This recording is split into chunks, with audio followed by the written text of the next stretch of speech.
star of the Unborn, wherein the great astral episode of the Jebel begins, which takes me first into the elementary class for boys in the school for chronosophers and then along with the class into interplanetary space. This is not only an account of an exploration. If I call it a travel novel, I am not falsifying truth just to keep the reader's interest. While an account of an exploration is a simple circle, a travel novel is an ellipse with two foci.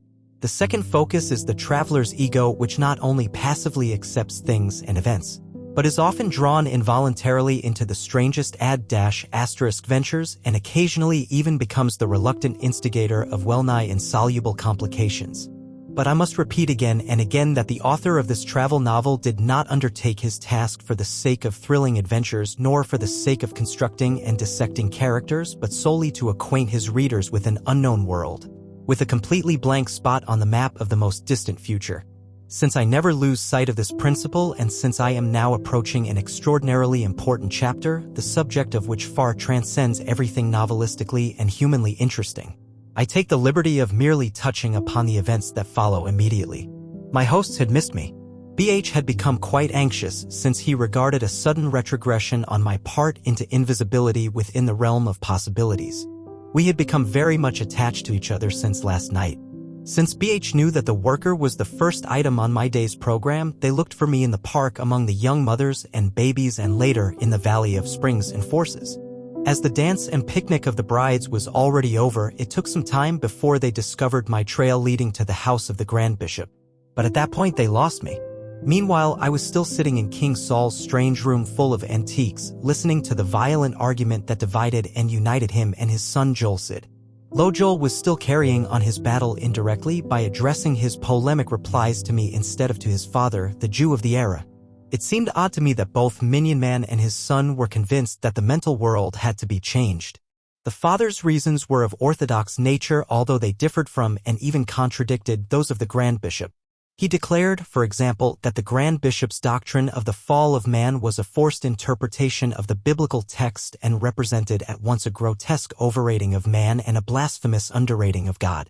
Those others, Minion Man complained, are so talented for the things of the world and so untalented for God.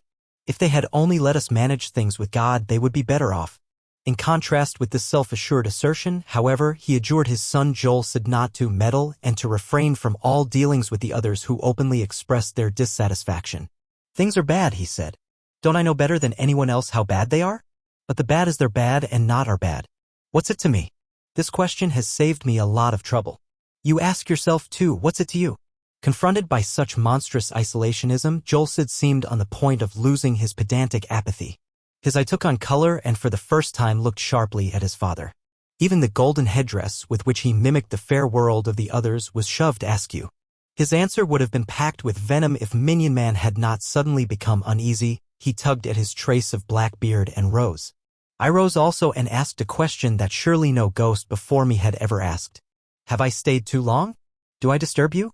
By no means, Doctus, King Saul replied, **, but the Bureau of Missing Persons is sending out calls for you. And what do I do about it? I inquired. You shout loudly, here I am, said Minion Man, but at the same time raised his arm entreating me not to do it. Jolsid laughed for the first time at this gesture and at these words. He laughed noiselessly and without moving a muscle of his face. It was a laugh that didn't bode well for the future. Why should they catch you with the Jew of the era? King Saul grumbled.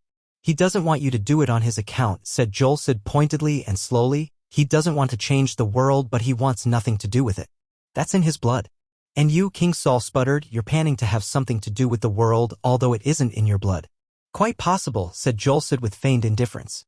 Although I had many more questions on my tongue, I silently followed Saul Minion Man, who led me through musty halls and up dark stairs out into the open air. We were quite a distance from the parallel walls of the former East Side. Anytime they demand something impossible of you and you need me, simply set your desire on the former East Side. I was startled. It was the second time this morning that someone had promised to get me out of a jam. I waited until Minion Man had disappeared. Then I called loudly, here I am. In less than 2 minutes my hosts and I met out on the gray lawn. Although both they and I were objectives of travel being moved toward each other, the illusion of a casual meeting was complete. The delicacy and tact of the modern method of transportation was a source of constant surprise to me. As a runaway and gadabout I expected to be greeted at least with a reproachful chilliness. Nothing of the sort. The greeting could not have been more joyful and warm. No one even chaffed me about my unconfined roaming. Only BH, reincarnated as he was and carrying with him a residue of the nervous 20th century besides feeling a sense of responsibility for my existence, whispered into my ear, "Thank God that you're still on Earth. I've been sweating blood." In the search party were Lo-Fager, the spokesman, the house sage, and the permanent guest, as well as our ever-apologetic Lo-Salab. The latter at once called up his son to tell him that I had been found. Lodu was required to spend the day, the eve of the wedding, alone in quiet and meditation, for the evening was to be devoted to a festive symphony, which I took to mean a musical and theatrical performance. Of course, when I heard that the young man was engaged in solitary contemplation, I pictured him standing in front of his collection of arms rubbing incurable rust from ancient Tommy guns. Lo-Fager and the others invited me to go home with them and eat a good meal. "Gentlemen," I declined, "that would really be too much, for I have already been treated to 3 mystical meals in the course of the forenoon. First I had heathen cheese and spring water, then bread and wine, and finally milk and honey. I've had enough." "And what else may we offer you?" asked the spokesman.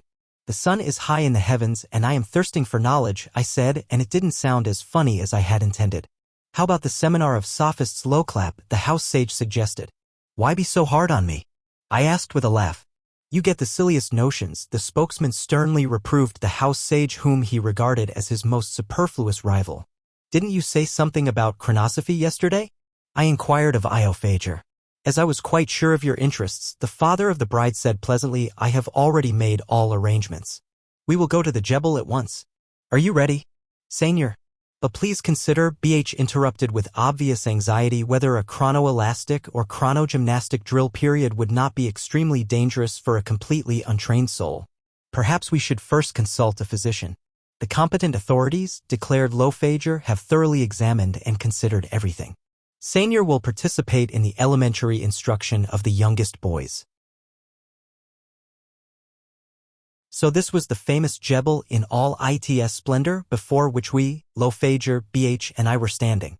The Jebel was a huge artificial mountain of more than 4,000 feet altitude, constructed of partly transparent, partly highly translucent, vitreous or crystalline material, and the word constructed seems entirely inappropriate for an artificial phenomenon whose size and grandeur far exceeded all natural phenomena on the leveled planet.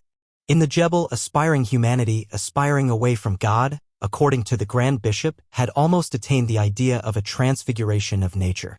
The mountain covered an area no less than that of a medium range of the Alps.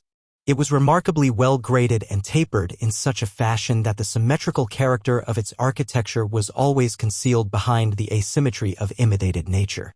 Canyons and valleys furrowed the entire circumference of the Jebel. From these canyons streams gushed down into the plain. In the upper reaches of the prismatic crystal peaks, however, these streams descended in iridescent cascades and scintillating bridal veil falls.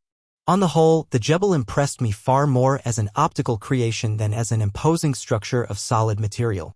By the term optical creation, I mean something composed of light, highlights, shadows, rays, refractions, spectral phenomena, color scales, and chromatic variations.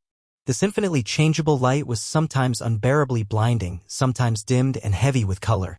Yet the Jebel consistently maintained its cathedral-like, tapering mountain shape. It was a Pikes Peak, a Mount Whitney, a Mount Shasta, not as high as these American summits, but miraculously constructed by human hands of materials that appeared no more substantial at a distance than pure light in the refractions of the spectrum. With definite satisfaction, my friend BH and my host Lo-Fager read the speechless admiration on my features. It was the first time that I had been speechless, for the hopping and skipping of the stars for journalistic purposes had aroused my irritation rather than my astonished admiration. But confronted by the glittering and glistening, the flickering and flashing of the astromental mountain, I had really lost my surfeited composure. In our Jebel, Lo-Fager informed me, all 3 lamassaries of the chronosophers are housed. "But how is it possible," I stammered, annoyed at my own lack of self-possession, "for the bodies and nerves of mental men to exist amid such cataracts of light?" "Don't be silly, FW," replied BH, shaking his head at my foolish question. "Naturally, the chronoelastic and chronogymnastic laboratories of the star rovers, the assembly halls of the marvelers, thaumazounts, the cognition cells of the foreign feelers, xenospasts, everything From the dormitories of the students down to the office of the high floater is located in quarters filled with pleasant twilight and normal house illumination. I am ashamed to say that I know all this only from hearsay, for, in spite of my age, I have never been in the Jebel. And you, Seigneur, Lofager added, will become acquainted with a darkness such as you never even dreamed of in your absence. Suddenly I had a queer notion. Was the Jebel perhaps an enormous, unimaginably complicated reflector telescope that transported the human eye out into cosmic space beyond all previous concept and that projected the genuine image of cosmic reality into our consciousness? I was on the point of divulging this idea when I happened to recall that even toward the end of my life the mammoth telescopes of Mount Wilson and of Arequipa might have become outmoded and might have been replaced by tiny electric iconoscopes or by visionary apparatus. 2 or 3 decades after my departure it was undoubtedly possible to carry the actual moving picture of the starry sky in one's vest pocket like a watch and to turn it on and run it off after a quiet dinner at home like an amateur film of a vacation trip. 2 or 3 historical eras later, in the course of the eternal change of all things, astronomy might well have returned to mammoth instruments. My readers know by this time that I explained nothing that was not explained to me or that I did not grasp even when it was explained, for the simple reason that a mind from the beginnings of mankind did not have an adequate background. I made no attempt to explain the travel puzzle and its operation. I wouldn't even think of trying to explain the Jebel, although, as the reader will notice, I was repeatedly tempted to suspect that I was in the middle of a telescope. These suspicions, however, were only momentary. In a short time we shall all enter interplanetary space without doubting the reality of our experience, and if we have to refrain from visiting the intergalactic and internebular spaces, it will be only because our hosts and the chief chronosophers do not trust our strength to penetrate so deeply into space-time and time-space without endangering our lives. Meanwhile I again felt an ice-like mirror surface under my unexpectedly skate-shod feet. By daylight this surface gleamed bottle green and had the appearance of oceanic depth, although it consisted by no means of frozen water but of a material similar to that of the Jebel itself, for which I used the word vitreous or crystalline. In a few minutes of invigorating motion we had covered the considerable distance that separated us from the foot of the Jebel. Now we skimmed through one of the 111 giant pylons that served as entrances in the south wall. Were there 111? How can I be so sure? Author's note. In both directions young men whizzed past us, wearing around their necks tiny books strung on cords like seashell necklaces of South Sea Islanders. They were day students and auditors. They teased and chaffed each other, laughed and were noisy, just like the boys of my own school days. Very likely they belonged to the lower grades of chronosophic students. In order to assure us free passage without interference from gatekeepers or janitors, Lofager had unfolded a little blue flag with the inscription, "I am a sponsor and patron of chronosophic and astropathic instruction." The word instruction really does not do justice to the facts as I learned them. It was an understatement.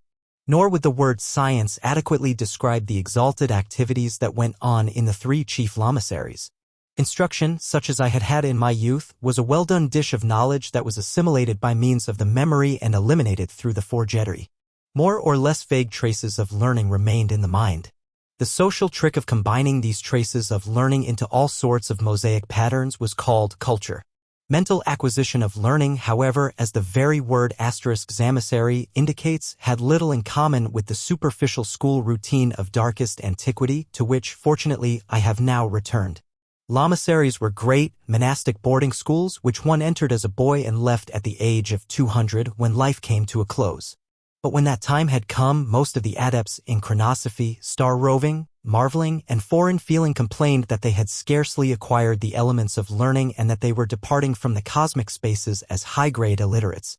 The essential difference between the astromental school and our ancient intellectual school lay in the fact that learning was not disconnected piecework carried away in the form of lecture notes, but a definite form of being. A mysterious essence that had become existence with which the adept saturated himself physically, intellectually, and spiritually from the first day to the last. I stated a moment ago that astromental acquisition of learning had nothing in common with the school routine of our beginnings of mankind. I maintain that this statement is accurate, although, after some rambling in the courts and corridors of the Jebel, I presently found myself in a regular classroom, which might well have been my own classroom in the purest public school where I had learned reading and writing. There was the blackboard, the platform with the desk of the teacher, the whitewashed wall, a cupboard with various globes, in short, everything except the school benches and desks. In place of these, cots with raised head ends stood row on row. But the strangest thing was that on the cots lay sleeping bags of diaphanous, rainproof material. At least I had the mistaken impression that they were sleeping bags. Around the room, among the cots, stood a number of young boys who looked exactly like my fellow pupils of old, except that they had tight-fitting leather caps with earmuffs on their little bald heads. They looked at me curiously and suspiciously, just as we would have looked at an intruder or visitor back in my day. They had interrupted their horseplay, they were silent and embarrassed, like BH and me. My friend had insisted on accompanying me on my seemingly harmless schoolroom adventure. I felt that our presence was beginning to strike the boys as very funny and that we might sooner or later expect an outbreak of derisive amusement on the part of the class. To be on the safe side, I exposed my purple wrist rosette, which at once produced excited and respectful whispering among the boys. I should not have believed that this honorable appendage, which I myself had hardly appreciated at first, would impress even these astromental schoolboys. And then the teacher entered the classroom with a typical long teacher-esque stride. The teacher was every inch a teacher. His appearance proved that certain basic types of mankind remain untouched by the most extreme mutations and developments of history. Even the black ophibile cowl in which he nervously wrapped his shivering, pale, slim frame was schoolmasterly. Schoolmasterly too were his mannerisms of suddenly twitching, staring blankly at his wrist, drawing up his mouth with disapproving scorn, letting his eyes rove suspiciously over the class to discover some mischief in the last row that filled him with schoolmasterly grief, schoolmasterly anger, or schoolmasterly anxiety for the future of the miscreant. He carried a long pointer in his right hand which he was inclined to use at times as a support, at times as a weapon, at times as a conductor's baton. Sometimes he brandished it menacingly in the air when the shrill whispering of the youngsters or a particularly stupid answer exhausted his patience. The teacher's archaic character was a definite relief for me. Why should I conceal it? I looked forward to my first chronosophic lesson with some anxiety, or, to be more exact, with a kind of cosmic fear. What I call cosmic fear was a childhood heritage acquired when I received my first enlightenment on the true nature of the heavenly bodies. I would have been pleased if the teacher had quizzed me once in a while as he did his other pupils. That would have given me a feeling of confidence. He, however, treated me not only with exquisite courtesy but even with a sort of timid reverence, as though I were an official school inspector who was to render a weighty verdict on his pedagogical fitness. At first we all stood in front of the teacher's desk, BH, I, and the entire class, consisting of about 20 boys aged, according to my judgment, somewhere between 10 and 13 years. I had no way of telling how old they actually were by mental count. The teacher, with the facial expression of a sovereign, counted noses twice and then murmured ritualistically, "We now take our places at the right hand of the couches of rest and motion." In a burst of noise, giggling, and scuffling the youngsters obeyed. BH and I, however, stood there embarrassed. Then the teacher descended from the platform and, with a stiff inclination of the head and an affected smile, led us to the two longest reclining chairs, or cots, in the first row. "These two couches of rest and motion / he said, "have been reserved for you, gentlemen." Meanwhile a crescendo of schoolboy chatter arose. The teacher raised his head with a start and shouted angrily, "Quiet back there. Let's have a little seriousness and soberness, for which I plead with you daily, particularly today when we have the honor of entertaining distinguished auditors with the purple wrist rosette." He bowed to me and to BH without interrupting his philippic. "We are about to ascend into cosmic space and you are acting like the babies in the Park of the Worker. Even though we are only going to romp through the minor cosmos, the lower intermundium, with our kind guests, still I must insist that it be done seriously and soberly. Seriousness and soberness are the lamps that burn with true inner joy. We must be filled with inner joy when we ascend into the intermundium." He stopped suddenly and with an almost malignant schoolmasterly, I looked around for a victim. "Even if usage permits us to say ascend, is this word logical and correct?" "Loscram, you have so much to say to your neighbor, answer the question." "No," said a reluctant voice from the back of the room. "No, sir, it is not logical and correct to say ascend." "And why not, my dear Loscram?" "For various reasons, sir," replied the pupil even more reluctantly. Well, the teacher laughed a little spitefully. "Scram seeks refuge in generalities.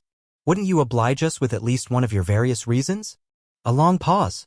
Finally the answer came haltingly. "Because one ascends downward, just as one descends upward." The class broke into one of those gales of derisive laughter of which everyone who has ever been a schoolboy has at one time or another been the victim. I was astonished and pleased at this echo of our own life, and I winked and smiled at BH. "Quiet," the teacher exclaimed in a voice of thunder. You're laughing at the wrong time. In his uncouth fashion, Scram gave the right answer. We shall continue. Where did we stop yesterday? A babble of boyish voices eagerly replied. I needed only to close my eyes to be transported to my own school days. But I didn't have the slightest idea what these answers meant. Yesterday we had Mary Magdalene, sir, and then we had the Baptist, but only for a moment. One after another, if you please, the teacher chided. We are not at the riddle soiree in the Geodrome, but in the Jebel, in the lamasery of the Chronosophers, of whose outer court we have the honor of being members. I gave my Virgil a startled look. He leaned over toward my ear and whispered, Don't worry, FW. You knew the planet Mary Magdalene by the name of Venus and the reddish Baptist as Mars. And the Apostle Paul was once Saturn with his rings. After the last war of the planet, you remember, the war that lasted 3 3/10 minutes, that had broken out between the blues and the reds about the naming of the stars. The Conference of Tau decided to Christianize the planets and the galactic constellations. They are now named after prophets, apostles, and saints. I get it, BH, I said like a ventriloquist with closed mouth and with an eye on the teacher. We're not supposed to talk. The teacher, now standing on the platform again, drew a wavy line in the air with his pointer and announced, We shall follow an informal program today in honor of our esteemed auditors. Oh, great, an informal program is always fun, the boys cheered, and there wasn't a bit of seriousness and soberness in evidence. We shall now put on our space diving costumes, the teacher ordered dryly, putting an end to the cheering. Motion and loud rustling were all about me. The boys were slipping into the sleeping bags of waterproof or rather space-proof material that lay on the school cots. They weren't sleeping bags, however, but real diving costumes with helmets of thick glass, that is, it was too light for glass and must have been some other sort of transparent substance, perhaps the same of which the Jebel was built. The teacher, in person, helped me and BH into the odd outfit and screwed down the helmet over our shoulders. If one of my former contemporaries could have seen me in a dress suit and diving costume, he certainly would have rubbed his eyes. Fortunately, I could see, hear, and breathe even better than before in this hermetically sealed, utterly weightless casing. The space-proof material and particularly the transparent dot substance of the helmet seemed to intensify all the senses, even hearing. Do you know, I said to BH, that I have the most peculiar palpitations of the heart? I shouldn't be surprised, he replied, for I'm taking part in a chronosophic drill for the first time myself, and I've been living in this time and world for 107 years. Each one of us will now stretch out on his couch of rest and motion, the teacher directed, and his instructions were carried out by the class with unnecessary noise and giggling. Hereupon he loudly repeated his motto, seriousness and soberness, if you please. I agreed with him. My heart was beating irregularly. I was filled with more than seriousness and soberness. It was fear and trembling. After all these preparations, I had no doubt that we were actually, physically, and not only figuratively ascending into the cosmos. The teacher's voice now rang like that of the captain of a ship giving final orders for departure. I shall appoint the pupils Lohol and Lorar as respondents. Do not lose sight of our esteemed guests. 2 obedient voices answered from the rear, Yes, sir, we will stay near them. Now the teacher suddenly vanished from sight, since he too had stretched out on his cot on the platform. At the same time, however, he seemed to have switched off the illumination. For the murky twilight that had filled the schoolroom until now changed into darkness, quite ordinary darkness, incidentally. The next occurrence too wasn't at all unusual at first. The couches of rest and motion on which we reclined began to roll forward slowly. We rode through the ordinary room darkness as though there were no walls to resist our progress and to limit our movements. I reached for BH's hand and found it. You see, I said with a note of triumph, it's always a matter of being moved, and the Grand Bishop thinks I wasn't dead at all. Let's wait and see, FW, said BH. Besides, I don't think we're just being moved, we're being flown, and that's quite another thing. He had hardly spoken these words when our couches began to cut all sorts of capers. Their speed increased alarmingly and slowed down just as alarmingly. We described wild circles and spirals. We whizzed straight up and shot abruptly down like the scenic railway at Ocean Park. Yet I had the definite sensation, God knows why, of always returning to the same spot, or rather, of making no progress whatever, despite the most violent and most labyrinthine movement. Still, I couldn't tell whether it was a matter of being driven or being flown. If it was a ride, it was certainly free from all material friction.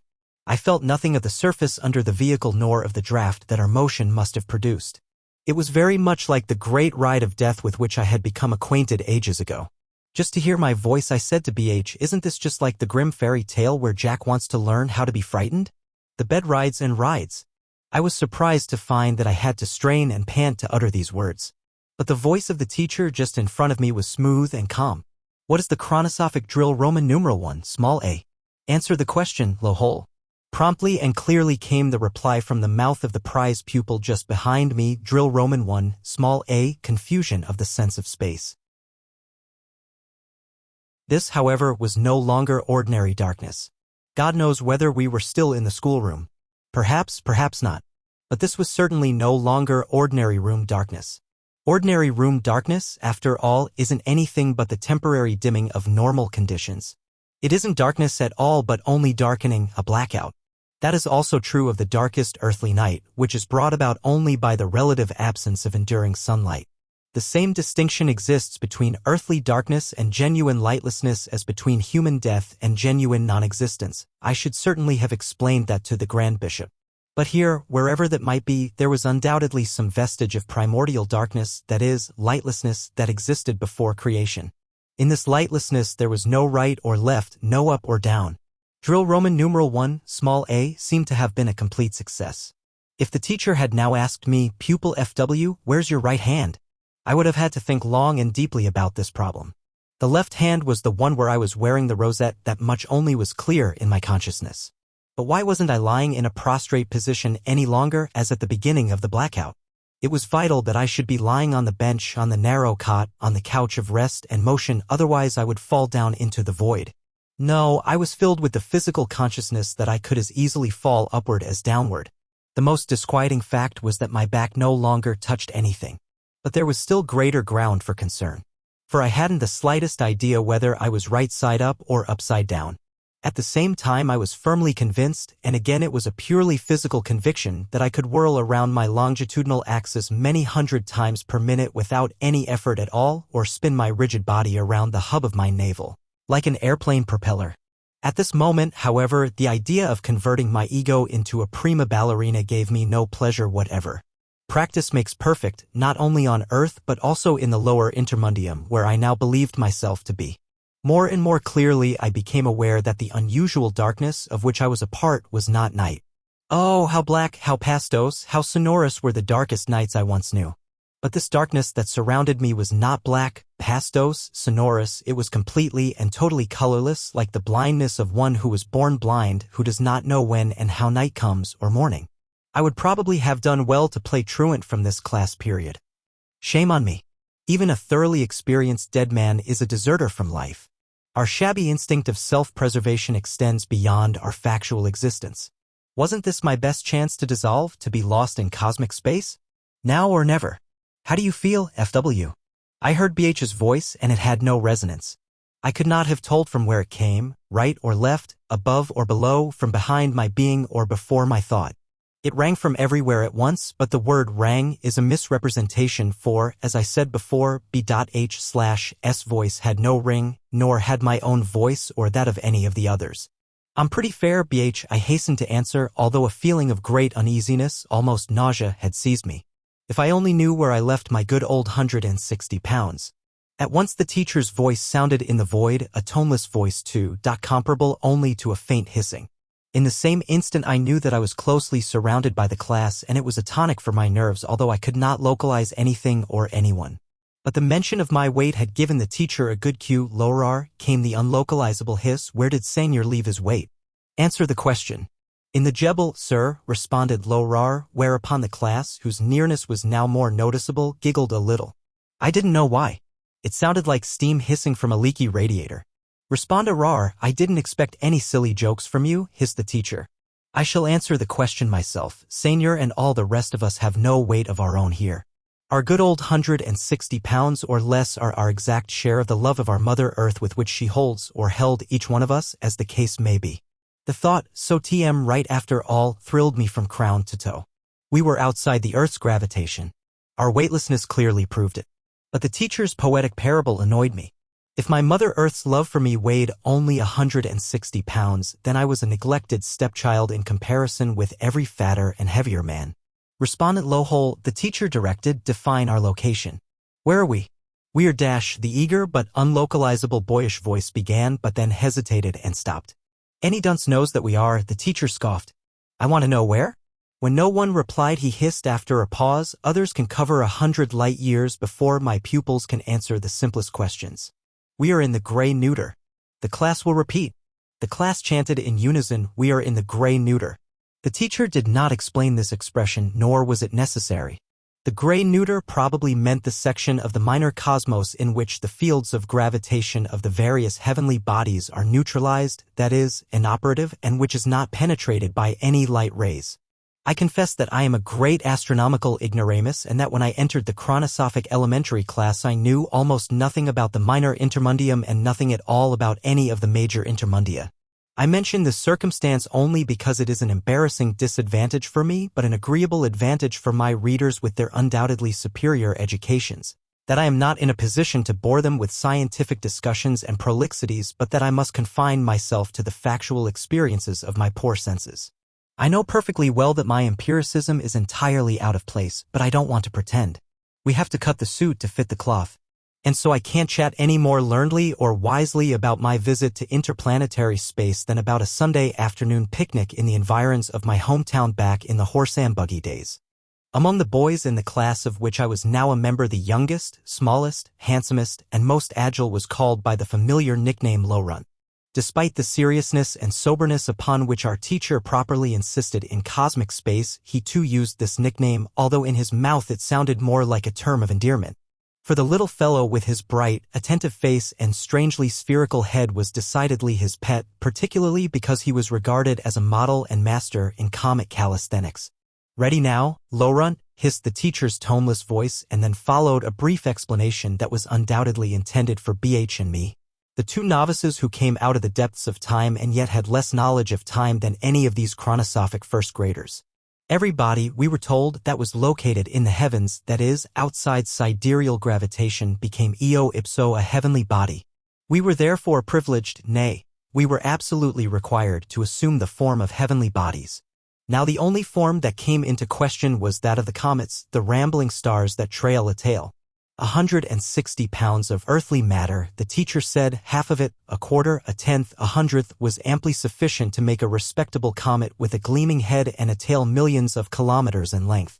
Since, however, we were not only matter but also spirit and will, he said, we were free to determine our heavenly corporeality, its expansion and its contraction, without running the risk of being hurled into interstellar space or being inadvertently caught by a planetary field of gravitation as a meteor.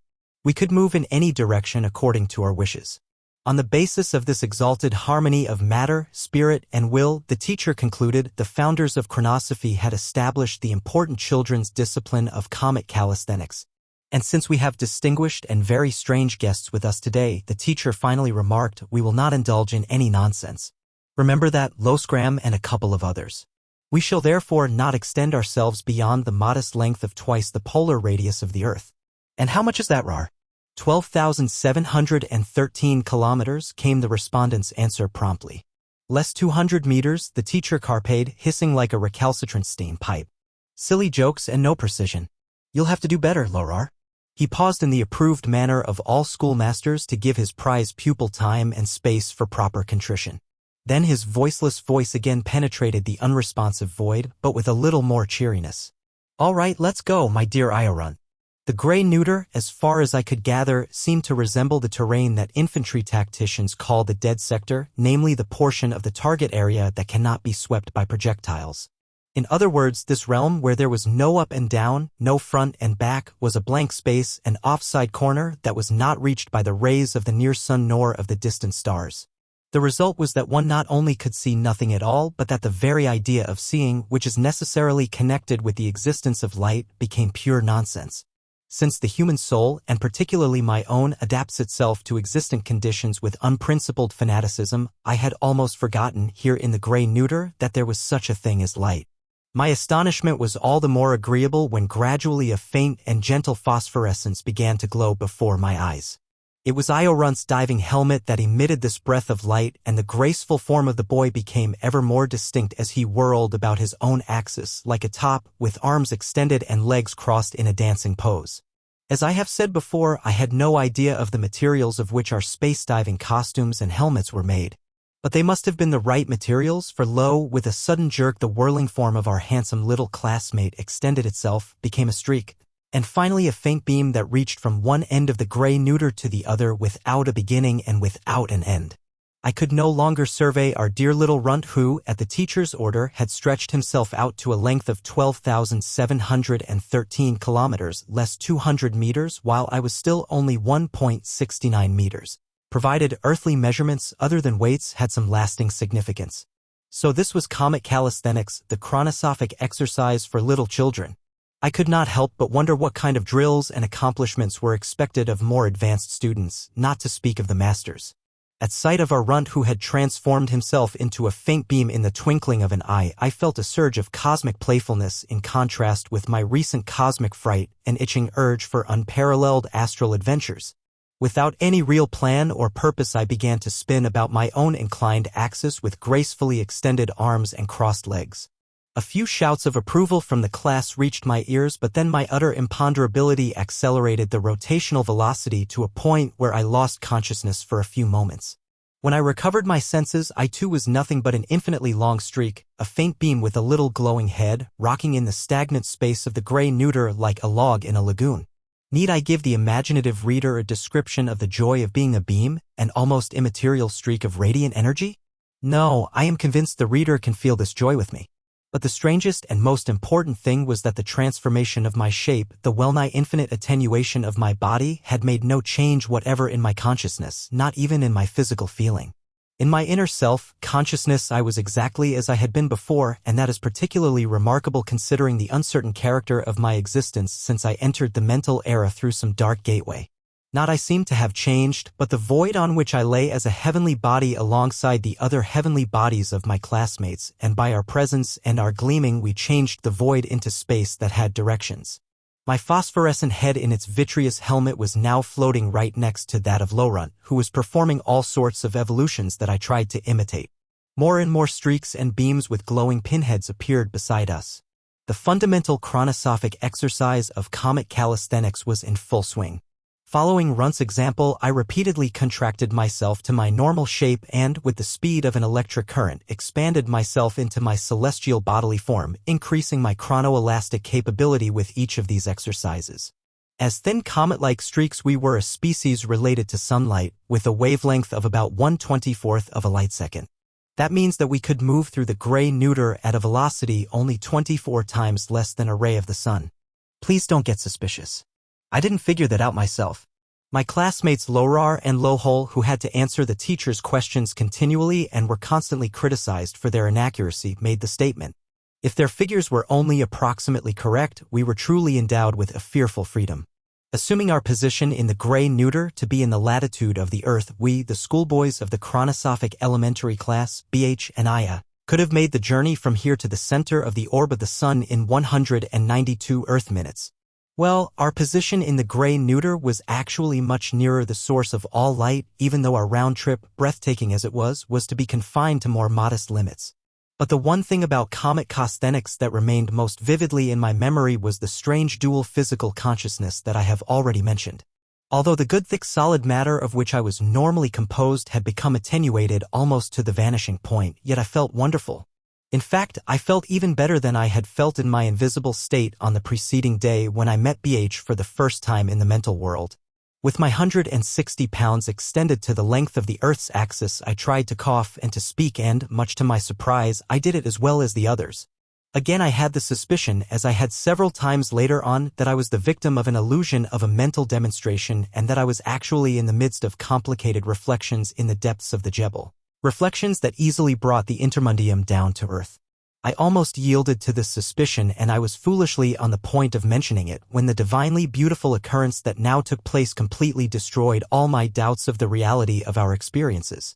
Not even the perfectly justified objection that a comet-like heavenly body is obliged to keep on moving and mustn't lie around lazily in space like a log in stagnant water can convince me of the opposite. After all, the teacher had repeatedly spoken of the free will of the chronosopher to move in any direction or to rest as he is spirit of the spirit. It began with music. Of course, if music is what it is, namely the resounding organization of lapsing time as man experiences it, then this was less and yet much more than music. It was the resounding organization of lapsing time as a planet experiences it. Imagine the approach of the heavy summer droning of countless swarms of bees. No, it's not enough. Imagine the distant rasping chirp of octillions of crickets. No, it's too one-sided. Imagine an orchestra tuning up, an orchestra composed of 10 times as many musicians as there are living beings, and each one, lost in thought, blows, fiddles, flutes his own passages, his own phrases. The upper limit of the instruments does not end with the piccolo and the E-flat clarinet but continues infinitely beyond the audible spectrum. Similarly, the bordons continue far below the oscillations of the contrabassoon and the contrabass tubas. A tuning orchestra is chaos waiting for redemption. There is nothing more exciting. But suppose redemption has been injected into chaos, inconceivable order into apparent disorder? Suppose the tuning world orchestra is playing from a score, is playing hundreds of thousands of symphonies at the same time and in the same space? Oh, let's forget all these comparisons, for they are only comparisons and therefore worthless. Let us rather listen to the approaching hum of chromatic thunder that draws all the stops of acoustic nature, yet is not loud but, rising scarcely beyond a full mezzo forte despite its crushing grandeur, never loses the veiled nobility that not even he suspected who invented the word harmony of the spheres. And matched to this approaching, divinely gentle, thunderous hum from pedal to treble was the vision that now appeared at the edge of the gray neuter and grew majestically toward us.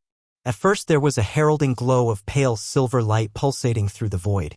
And then there rose the disk, no, the orb, and it became more and more an orb, a spheroid, for we comet-like celestial bodies saw it in relief. Mary Magdalene, whispered the chronosophic schoolboys, who were mere swaying streaks of light. And suddenly the voices of their tiny glowing heads held a note of deep emotion.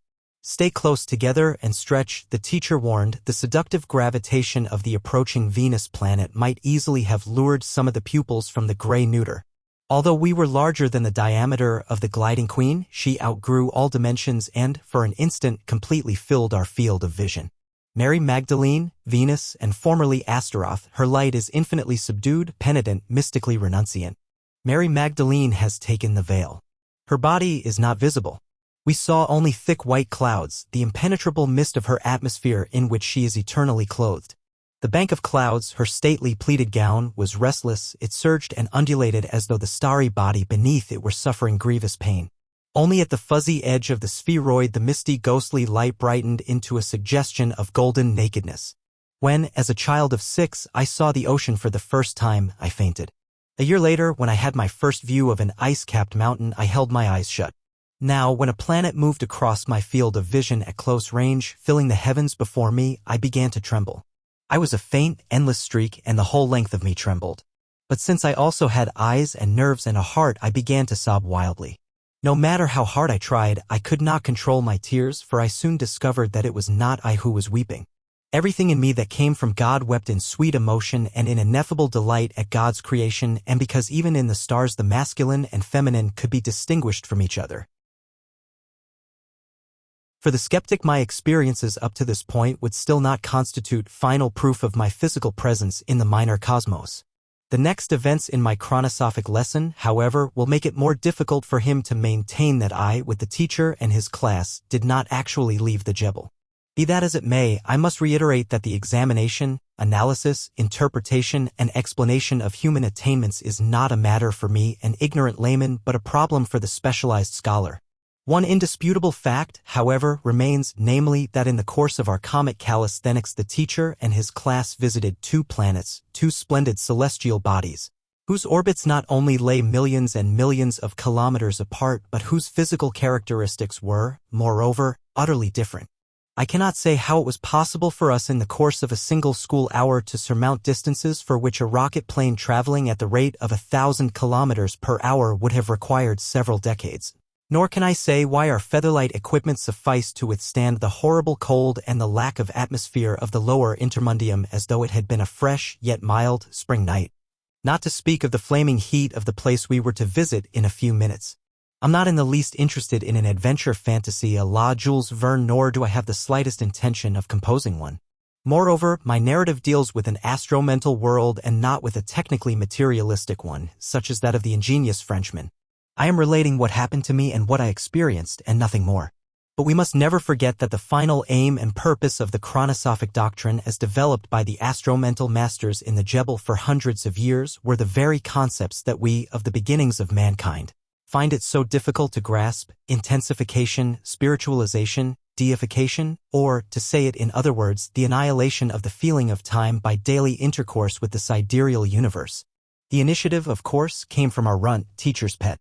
Lorun had a particular predilection and almost childish enthusiasm for one of the phenomena of the lower intermundium. This was the Mare Plum Inum, a huge ocean of molten lead, located on the last of the three innermost planets, that is, those nearest the Sun, of which our Earth is the third. I am speaking of the star formerly known as Mercury, the Hermes of the Greeks, the Nabu of the Chaldeans, who had recognized his intellectual, prophetic character at an early time, a being strangely compounded of frivolity and brooding. For which reason they dedicated him to the writing profession, since they evidently were familiar with the windy character of writers. Today, I mean the mental today, Mercury was no longer named after the caduceus-bearing messenger of the gods, but he was baptized in the name of Christ's favorite disciple, John Evangelist. The renaming of the heavenly bodies had been done with a great deal of inductive and deductive profundity. The evangelist John, the prophet of the Apocalypse who reveals the divine mysteries, corresponded exactly to Hermes and Mercury, the messenger of the esoteric, the mystic among the gods on whose staff are entwined the healing serpent of Aesculapius and the harmful serpent of temptation. At the same time, however, this planet never wavering from the side of the sun symbolized John, the favorite disciple who never left the side of the Savior. So it was Lorun who wheedled permission from the teacher for a few special stunts. We were allowed to whirl even faster about our inclined axes and to stretch ourselves even longer than before. Not only I, but also BH had gradually learned the unimaginable joy of comic calisthenics. At one time my normally sedate reincarnated friend could not restrain himself and uttered a long, hoarse, exuberant shout that hissed away in the hollow, unresonating void. Now we extended ourselves into streaks and beams of inconceivable length and rushed ceaselessly forward. And since the entire planetary system was moving toward us, as the passage of Mary Magdalene had proved, it happened suddenly and unexpectedly and was scarcely perceptible to more than a fringe of our hypnotized consciousness, that the mercurial disk of John Evangelist glared, shrilled, screamed toward us, grew to proportions that overflowed the heavens, and in the same instant we drilled and spiraled our way into the world-wide bowl whose horizons engulfed us with their immense height. The inexplicable thing, that is, inexplicable for all but the full-fledged chronosopher, was that no one was hurt.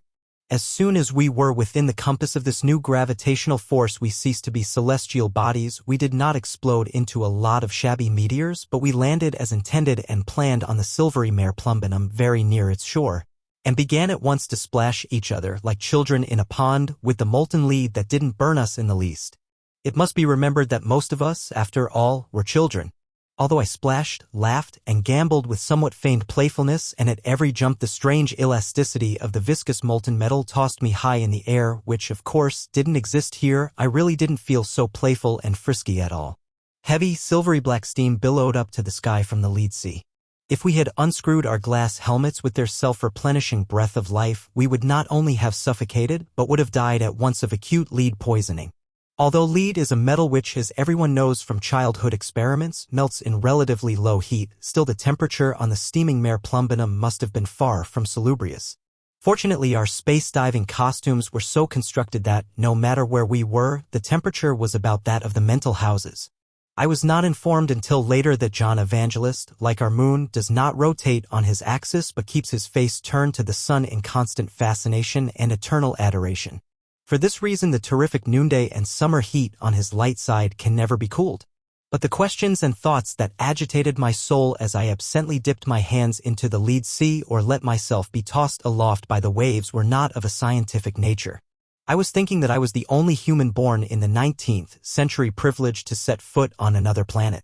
I had a vague feeling that this fact imposed certain responsibilities on me, although at that time I could certainly not know that I would ever be permitted to render an account in the presence of ears that understood my language. But it was strange that from time to time, and again at this moment, I had half a notion that I was on a voyage of exploration.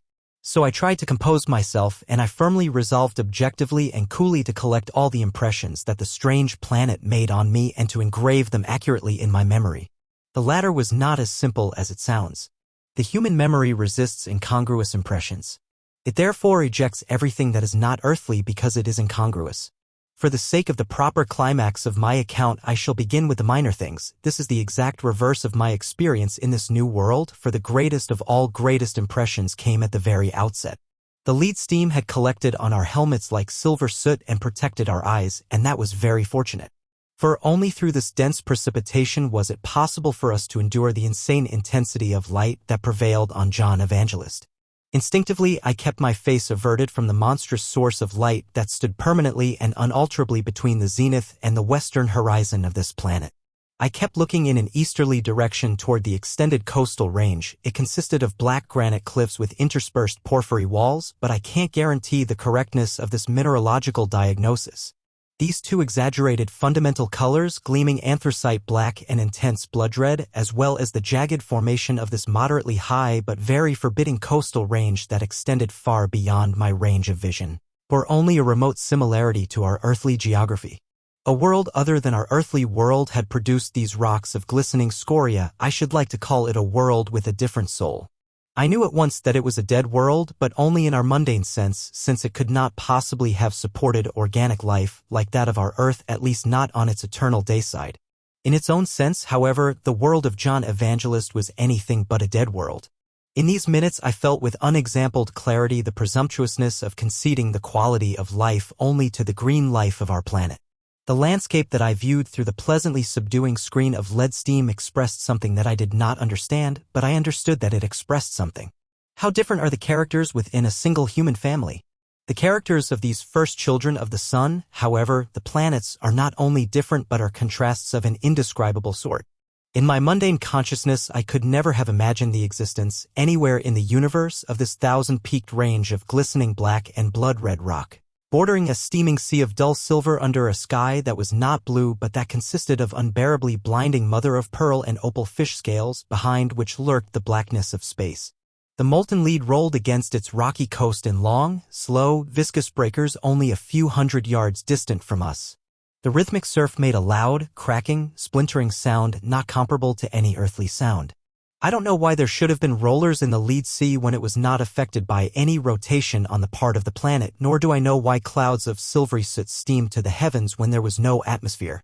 To be sure, the speed with which this strange world moved about the sun was terrific compared with the pace of our Earth. Could it be that the particles of this strangest of all oceanic substances were hurled into outer space in the form of metal clouds by the force of the reckless speed of revolution?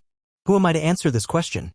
I never even asked it, nor did I wonder why I did not sink in the sea of molten lead instead of frisking cheerfully on its surface, nor why I did not burn my hands in the flowing metal when I dipped them into it as into greasy, lukewarm dish water. As far as the eye reached coastward, it saw only myriad jagged peaks of patent leather black and blood red. An ocean of thick, glutinous, dull, silvery molten metal with long rollers like wrinkles in a heavy velvet blanket under a canopy of argent clouds of soot particles. That was the landscape of John Evangelist that I can scarcely conjure up before my earthly eye today. More significant by far, however, than the strangeness of the Mercury landscape was the strangeness of my presence in these surroundings. Compared with the impact of this feeling of strangeness, comic calisthenics seemed like a good old custom. Up there in the gray neuter I was imponderable. Complete imponderability, however, cannot be experienced. Here, on John Evangelist, on the other hand, I was light. And lightness is a most startling experience. Since I was astronomically probably more ignorant than the idiot of the era, not to speak of the youngest chronosophic schoolboy, I did not know that Mercury was the smallest, paltriest, and weakest of all planets, weighing scarcely 1/4 as much as the Earth. For this reason my 160 American pounds were now worth hardly 18 European kilograms. The velocity required to escape from this miserable field of gravitation was only a little over 3 kilometers per second, a bagatelle even for us beginners in chronosophy. I'll have to confess that I acquired all this cheap science of weights and measures, of figures and fractions, much later. While I was exercising on the mare plumbinum of John Evangelist, we bounced around on the molten metal as on a first-rate spring mattress. My lightness was a completely unique experience. My weight had melted down to that of a child. The strength of my muscles, however, had not changed. With a light shove against the elastic surface I could bounce 100 times as high as a bounding rubber ball and then land gently and reluctantly like a moderately heavy snowflake, or, in a horizontal direction, a single, Flying pace carried me far out into the lead sea, to my shocked surprise, almost out of range of our party. Of course, I leaped back at once, for I could not rid myself of a terrific fear of being left behind alone in this deadly solitude. I really can't say that my lightness was an experience of unalloyed pleasure, as it was contrary to the nature of our body, which was constructed for quite different purposes. Only Lorun, the cosmic dancing genius, enjoyed the reduced gravitation and the absence of atmospheric friction to the full. He whizzed past us like a flash of lightning and disappeared behind the horizon of the sea. He described loops, circles, curves, figure-eights, spirals, and designs of such complexity and elegance that even our teacher watched him with surprise. Finally, however, the teacher ordered him to end his performance, as it was high time to conclude our planetary visit. Moreover, he said, the class had not yet devoted itself sufficiently to the ultimate and highest contemplation. In connection with this admonition, he intimated that a lengthy sojourn on the planet was dangerous for the character of Earthmen. The courage and gigantic fortitude of the great masters in the cognition cells of the marvelers and of the forefeelers were all the more to be admired, these men who had traversed millions of light years in their lives and had withstood even the remotest nebulae. The danger of such a visit, the teacher said, lay in the fact that two planetary natures in man came into conflict. And I felt this very thing in myself even before the teacher pointed it out. I felt myself becoming more mercurized from minute to minute. My senses began to adapt themselves to the changed conditions. My instincts became mixed up. My consciousness became confused. The teacher cast a glance in my direction and then ordered, "We will form a line and hold hands. We will not move, but devote ourselves to high contemplation with all the seriousness at our command." I took hold of Iorun***'s hand on the left and B.H/S on the right. We did not have to raise our heads in order to contemplate the greatest thing in the minor cosmos, the highest in the lower intermundium, nor did we have to turn aside. For the clouds of metal were so thick and our helmets so covered with silver rime that we could even look into the sun without becoming blind. The sun, however, the son of the favorite disciple and apocalyptist, was, at a modest estimate, 8 or 9 times as large as the same sun seen from our Earth. But the size was not the important thing, although even this was almost unbearable. It was hard to hold one's head erect without bursting into tears of overwhelming grief. This sun had nothing in common with the Earth sun that beams kindly from the heavens, harmoniously well-balanced, greeted by playing children and by chilly old folks in the city park. A star that reveals its true nature only during an eclipse, when the good people stare at it through smoked glass from their rooftops. This sun that disclosed itself to us in clouds of lead steam was not our good old accustomed sun. It was not Helios and Apollo, the star of divine symmetry. It was a surging golden fleece. It consisted of bristling curls, of flaring flakes, of white-hot wool. It quivered in mad raptures of procreation. It writhed in labor pains. It leaped in frenzied eruptions. It tore open its heart in blood-red protuberances. It cast aside veils of flame that threatened to strangle itself. Wastefulness. It burned in a hurricane of inconceivable activity. Its energy never diminished. It enacted the drama of being from beginning to end before God and itself. Only seriousness and soberness? It wouldn't have sufficed for any of us. I could feel BH trembling in his space-diving suit, but the mental runt was beside himself too. Tears ran down his feverish, burning cheeks. As though to recall us from the frailty of the physical to the sovereignty of the spiritual, the teacher improvised in examination. "Who can tell me Ursula's fundamental paradox?" One of the respondents quickly collected himself. He knew the answer and rattled it off like a good fellow. When the energy of a star is greater than itself, then the star has to sacrifice itself, that is, destroy itself by apotheosis. Asterisk. When energy is greater than itself. I closed my eyes in order no longer to look at the ninefold son of John Evangelist. I stood in an inverted bowl of blazing scarlet. I no longer knew where I was. But these words, whose meaning is not quite clear to me any more since my return, I understood at that time down to their very foundations. If energy is greater than itself, then the hour for sacrifice has come, the hour of the phoenix who is consumed by his own fire. The life of the sun, in its deepest meaning, is an act of sacrifice, an eternal, world-sustaining love-death. If beauty is more beautiful, if love is more loving, art more artistic, holiness holier than itself, then the moment of the miracle is at hand. In the midst of the blazing scarlet, I blessed Ursula, the learned man who, long after my time, had formulated the first fundamental paradox. And more than the man himself, I blessed his lofty insight, which I fully understood then as a man of the future, but which I only vaguely feel now as a man of the present. The fundamental insight that a quantity can be greater than itself. At that time, however, in that most remote future, as I stood on the lead sea of John Evangelist, my heart beat with rapture. And I felt that I had to hasten back to my old contemporaries and bring them this truth that applies not only to the Son but also to the freest child of the Son, mankind. The 14th chapter.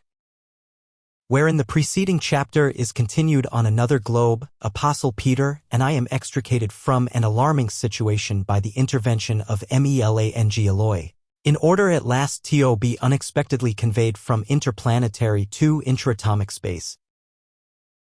It seemed to me that I was awaking from a sluggish, utterly terrible sleep.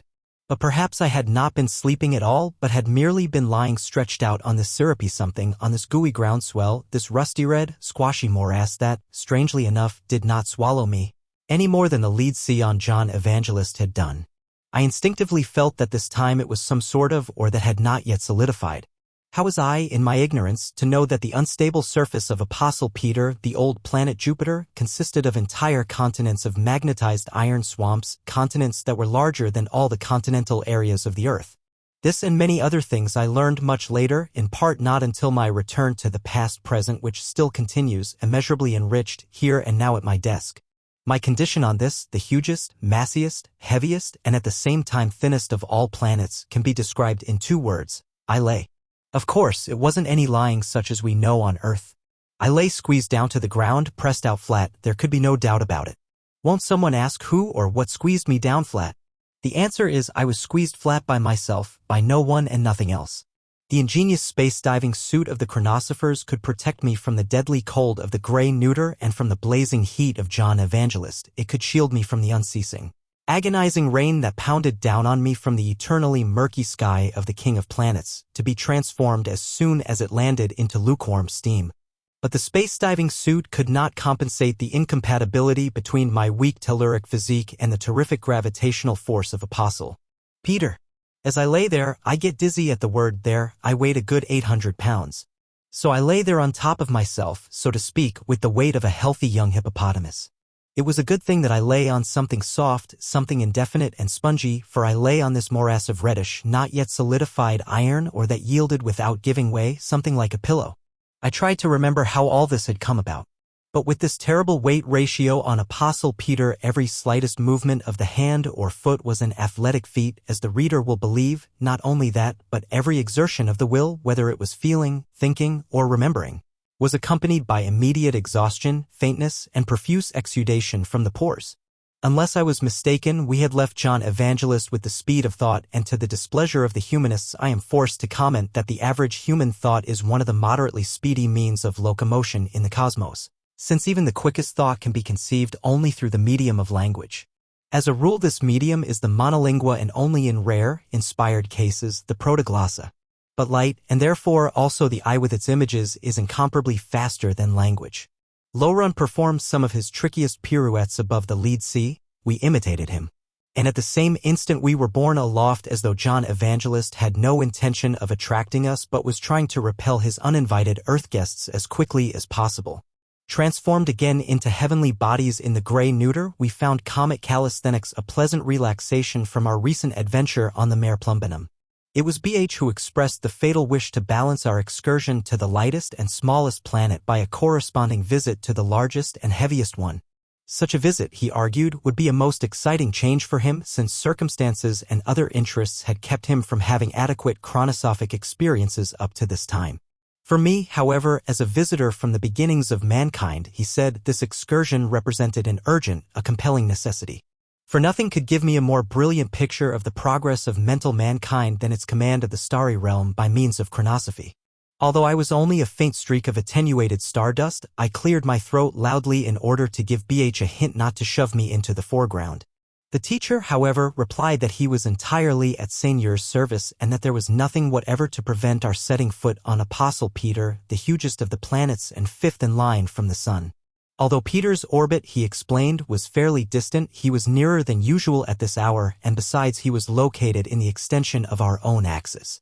He, the teacher, would like to call our attention to one thing, however. His class consisted of cosmically hardened youngsters. Furthermore, the boyhood years just before puberty were best suited for chronosophic propedeutics. 12-year-olds had the inestimable advantage of spiritual apathy, while the nervous system of adults reacted much more violently to everything ultramundane and was therefore much more imperiled. The earlier one began star roving, the better. Apostle Peter, the star of Jove or Marduk of antiquity, was not as simple a matter as John Evangelist, Mary Magdalene, or the Baptist, formerly Mars. He, the teacher, however, would never think of suggesting a visit to the Baptist because, from time immemorial, amateur clubs and stodgy Babbitts had used this planet for their family outings.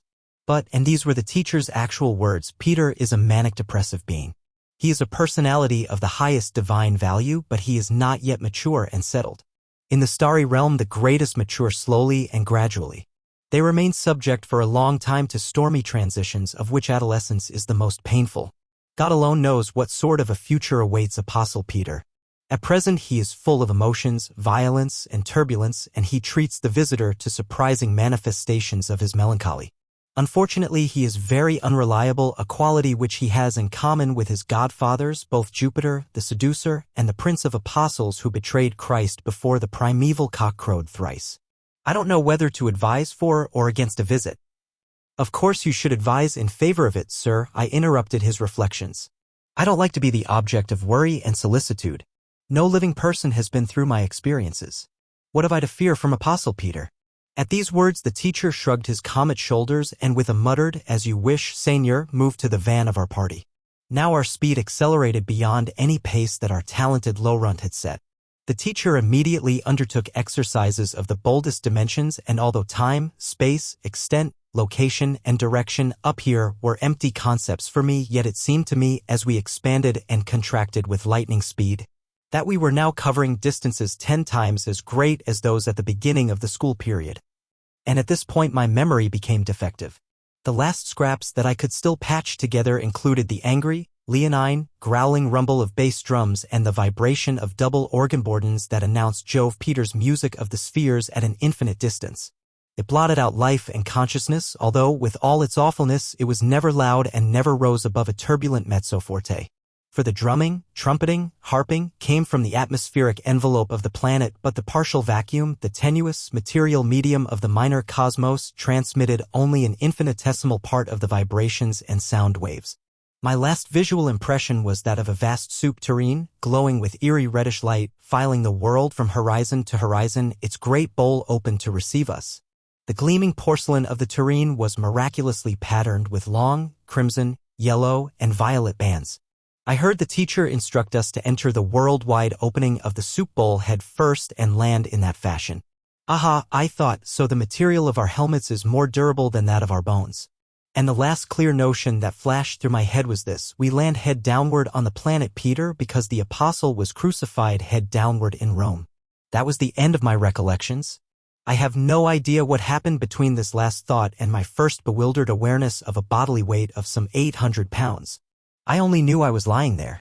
I knew that in a more ponderous manner than I had ever known anything. But the worst part was that I was lying face down in the rusty red, squashy, wet, iron mud. The familiar odor of the ferric compound even penetrated my space diving suit. My immediate plans were necessarily very limited. The first thing to do would be to roll over, that is, turn over on my back. But that was just as difficult for me as the reverse operation for a giant tortoise of New Guinea. Everything that I touched was soft, rain-soaked mud. No, the definition isn't quite accurate. It wasn't ordinary mud but a kind of modeling clay, putty, a mass that was much more cohesive than mud, like something artificial that could be stretched like rubber. The high degree of cohesiveness of this earth mass, pardon me, of course I should say Jupiter mass, seemed to be responsible for the fact that I was not swallowed up and sucked down into the morass, as well as for the fact that the rain that had been raining for millions of years formed no puddles, ponds, and lakes, but only served to keep the modeling clay moist. It occurred to me that this was an ideal place for sculptors.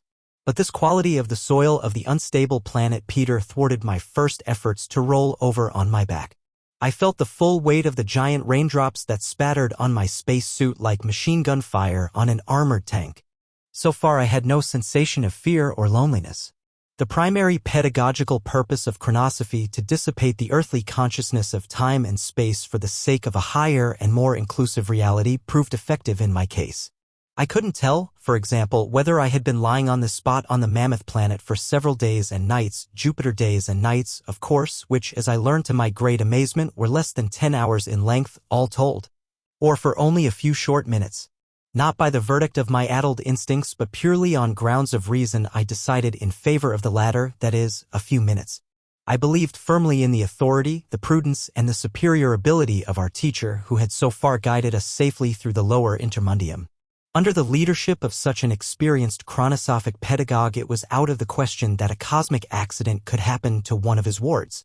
I was sure that the teacher would appear in a few minutes and collect all of us, including BH and me, and give us a little lecture about maintaining discipline and staying together. But suppose we had spread out in landing in a cone of fire, like a burst of shrapnel? That was an old wartime memory that flashed through my brain. In that case, we might be separated by hundreds or thousands of miles. But I banished the thought at once, in complete confidence that no conscientious schoolmaster would ever expose his pupils to such danger, and that no sensible school board, let alone a lamasery, would ever give such powers over life and death to the teacher of an elementary class. No, this isn't a case of shipwreck, I thought, bolstering up my own spirits and courage. And then I tried to raise my head. To my amazement, I succeeded after several attempts. An unexpected and astonishing thing had happened which indicated that I must have spent more than a few short Jupiter minutes in this precarious situation. Just as John Evangelist had begun to gain possession of my body on the Mare Plumbinum by means of assimilating mercurization, in the same way the infinitely stronger Apostle Peter was now Jupiterizing me. This Jupiterization was manifested not only in the revaluation of my weight in conformity with local conditions, but also in a countermeasure on the part of nature, seeking to balance the discrepancy between my overweight and my insufficient physical strength. At this moment, as I experienced it in my own body, I did homage to the sacred urge for compensation, the innate, unerring will of all creation to restore equilibrium, one of the most godlike and God-conscious traits of life. If material life is based upon the electromagnetic laws of attraction and repulsion, then spiritual life is based upon the law of compensation, the restitution of balance. The countermeasures of the compensating forces in this case consisted of a sudden, novel, and miraculous suppleness and pliability of my body. It seemed as though the substance of my body were trying to assume the putty-like adaptability of jovial substance. I could, for example, undulate my arms and legs in serpentine movements, and I enjoyed doing it. The normal rigidity of my bone structure was gone. I could not only turn and raise my head, but I could twist it almost completely around its axis. Moreover, my body suddenly seemed to have become accustomed to a creeping, crawling mode of locomotion as though I had never known any other. Undoubtedly, this form of movement was best suited to the physical conditions that prevailed at present in the 11th cosmic capital year of Virgo on the slowly congealing surface of the planet Peter. If there had been any advanced form of fauna here, analogical with that on Earth, but as far as my eye reached I did not even see the lowest form of plant life, it would probably have consisted of gigantic reptiles writhing through the warm, rubbery modeling clay in peristaltic undulations. At this moment, however, I was not thinking of ugly lizards and pythons, but of a runt, and I was curious to see the graceful and elegant manner in which the little star dancer would manage his weight and his pliant bones. Meanwhile, my jovization seemed to have progressed to a point where I felt that my body had been flattened and spread out as though it had been worked over with an invisible cosmic rolling pin, like cake dough. I had the feeling that I could fold my two symmetrical halves together like an omelet. Much of this may have been imagination, but at any rate, with a tremendous effort and with arms spread out like the feet of a lizard, I succeeded in worming my way out of the dimple that my plunge had made in the rusty red iron morass. And sure enough, I had hardly squirmed out of the indentation when it filled out with a juicy smack like a rubber air cushion. I lay still for a moment, took a deep breath to collect new strength, and then threw my tremendous weight toward the right with a well-calculated swing, overcame the center of inertia and landed on my back. The force of my motion and my own weight luckily caused me to slide down a slight incline so that I finally came to rest at a very comfortable angle, head up and feet down, with a broad panorama before my eyes. It was a gloomy November twilight. At least so it seemed to me, and I decided on the basis of mundane experience that the time of day was either before sunrise or after sunset. Soon, however, I was to recognize my error. What appeared to me as the grayest of gray dawns was really full jovial daylight. The vast, utterly strange sky of Apostle Peter was covered with just as vast and just as strange clouds. These clouds, mostly of a reddish-brown or dirty violet color, raced along at a very great height in the permanent hurricane of the upper Jupiter atmosphere. The word race is much too weak a word, for the motion of the clouds was so swift that the eye could not follow it. At the same time, the cloud formations changed shape at the same speed, so that the eye could not observe their evolutions. Today, I assume, with the modesty of a layman, that this incomparable storm and this vertiginous racing of the clouds are related to the rotational speed of the gigantic celestial body, which requires only 10 hours to turn once on its axis, while the Earth, which is only 1,000th part as large, takes a full 24 hours.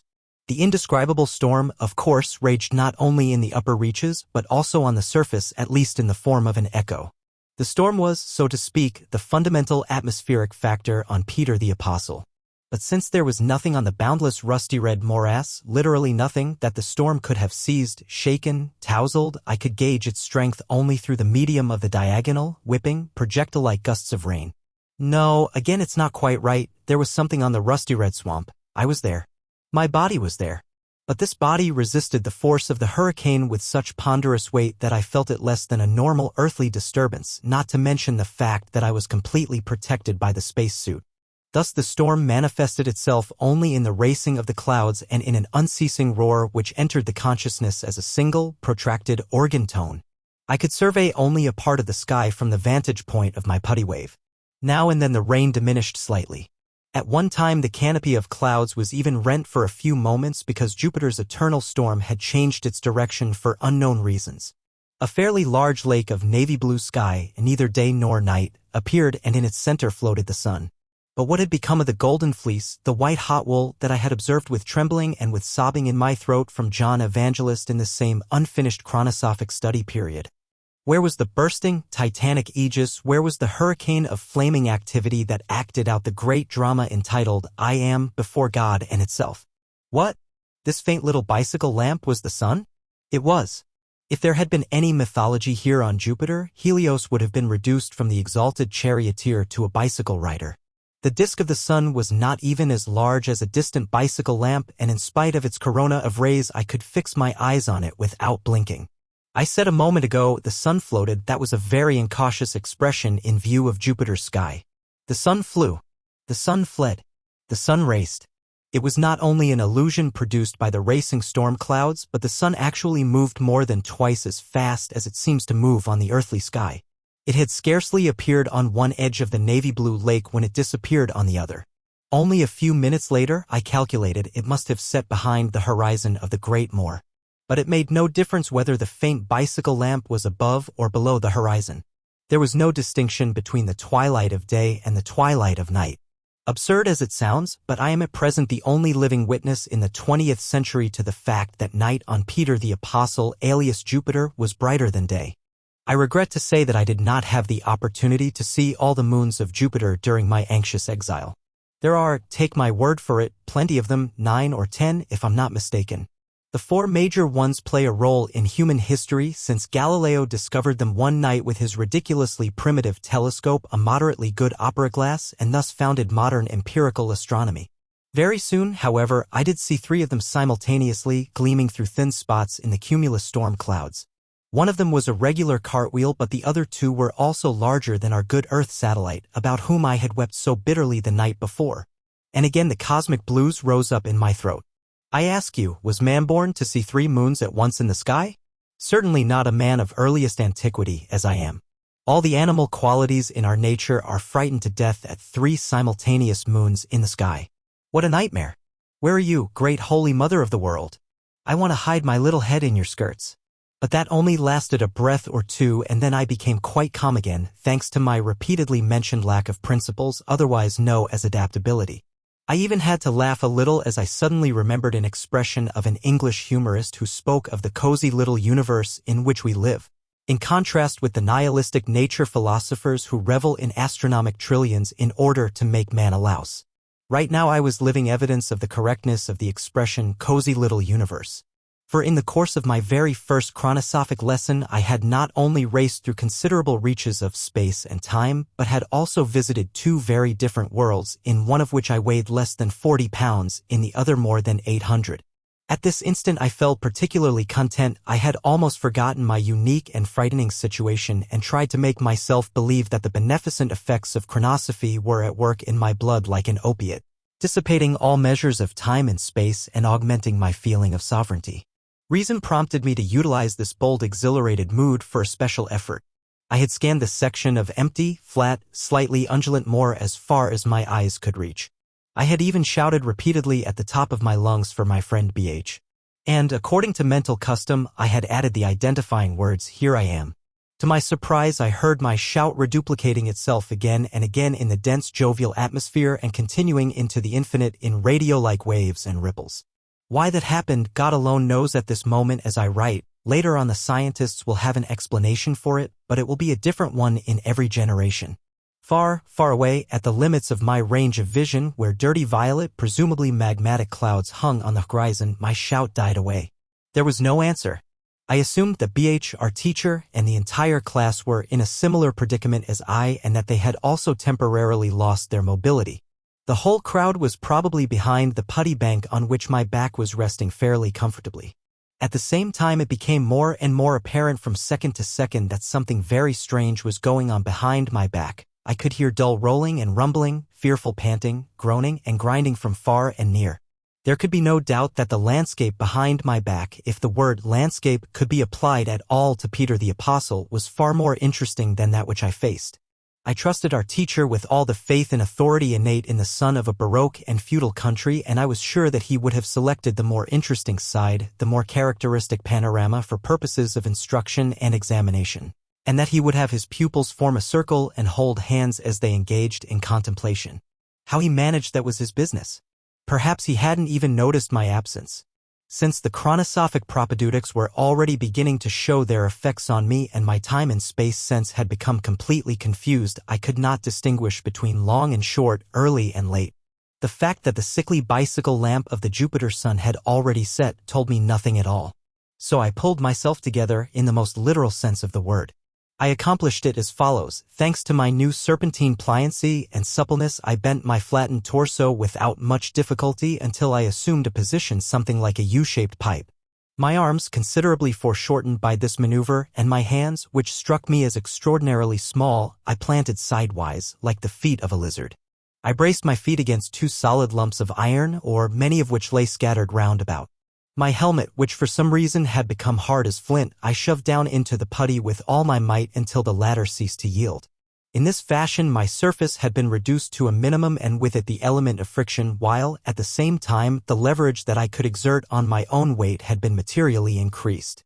Of course, I tried and failed at least 20 times before I managed to combine the right position with the proper application of force and before I could drag myself slowly upward by using my helmet as a fixed center of gravity, shoving it into the damp putty bank higher and higher up. Finally, my lizard hands in their space-proof gloves gripped a rough surface. One more shove and I had reached the top of the hummock. But the most incredible thing was that I was no longer lying. I was sitting. I was sitting on my hind end with a ponderousness that pushed my buttocks down into the modeling clay as into an air-cushioned carrot and made them into a fixed pivot.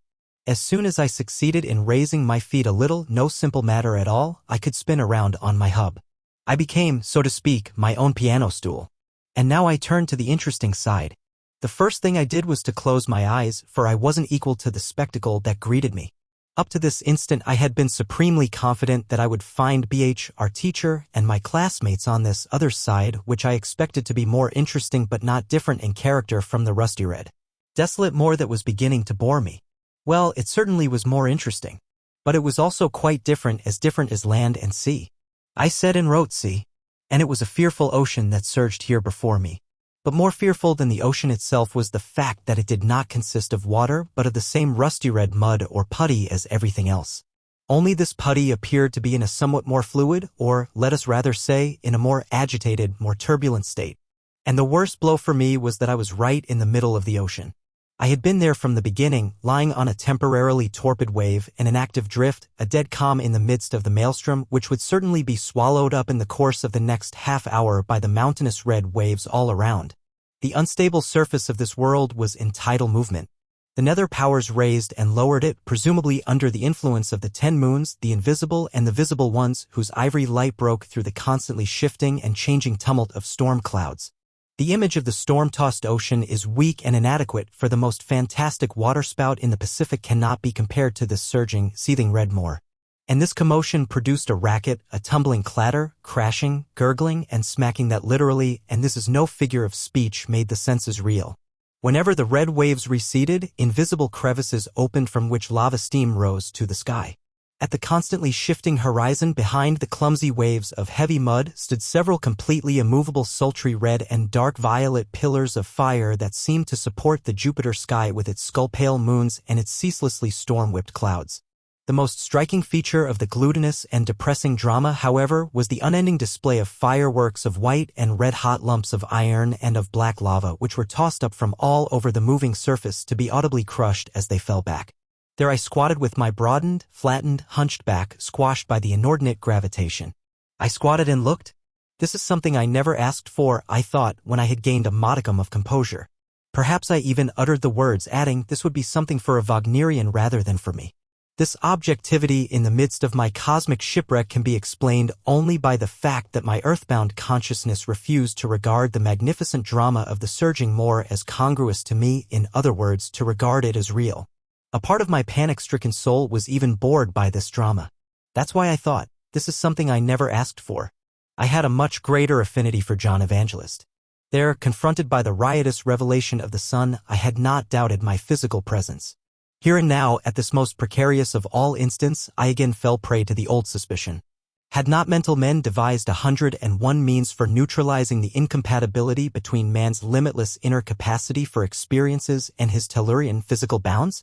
Wasn't that the purpose of their mode of travel, of the uranographer's star writing, of their dynamic or visionary wallpaper which everyone could project from the treasury of his memory at will, and of many other things?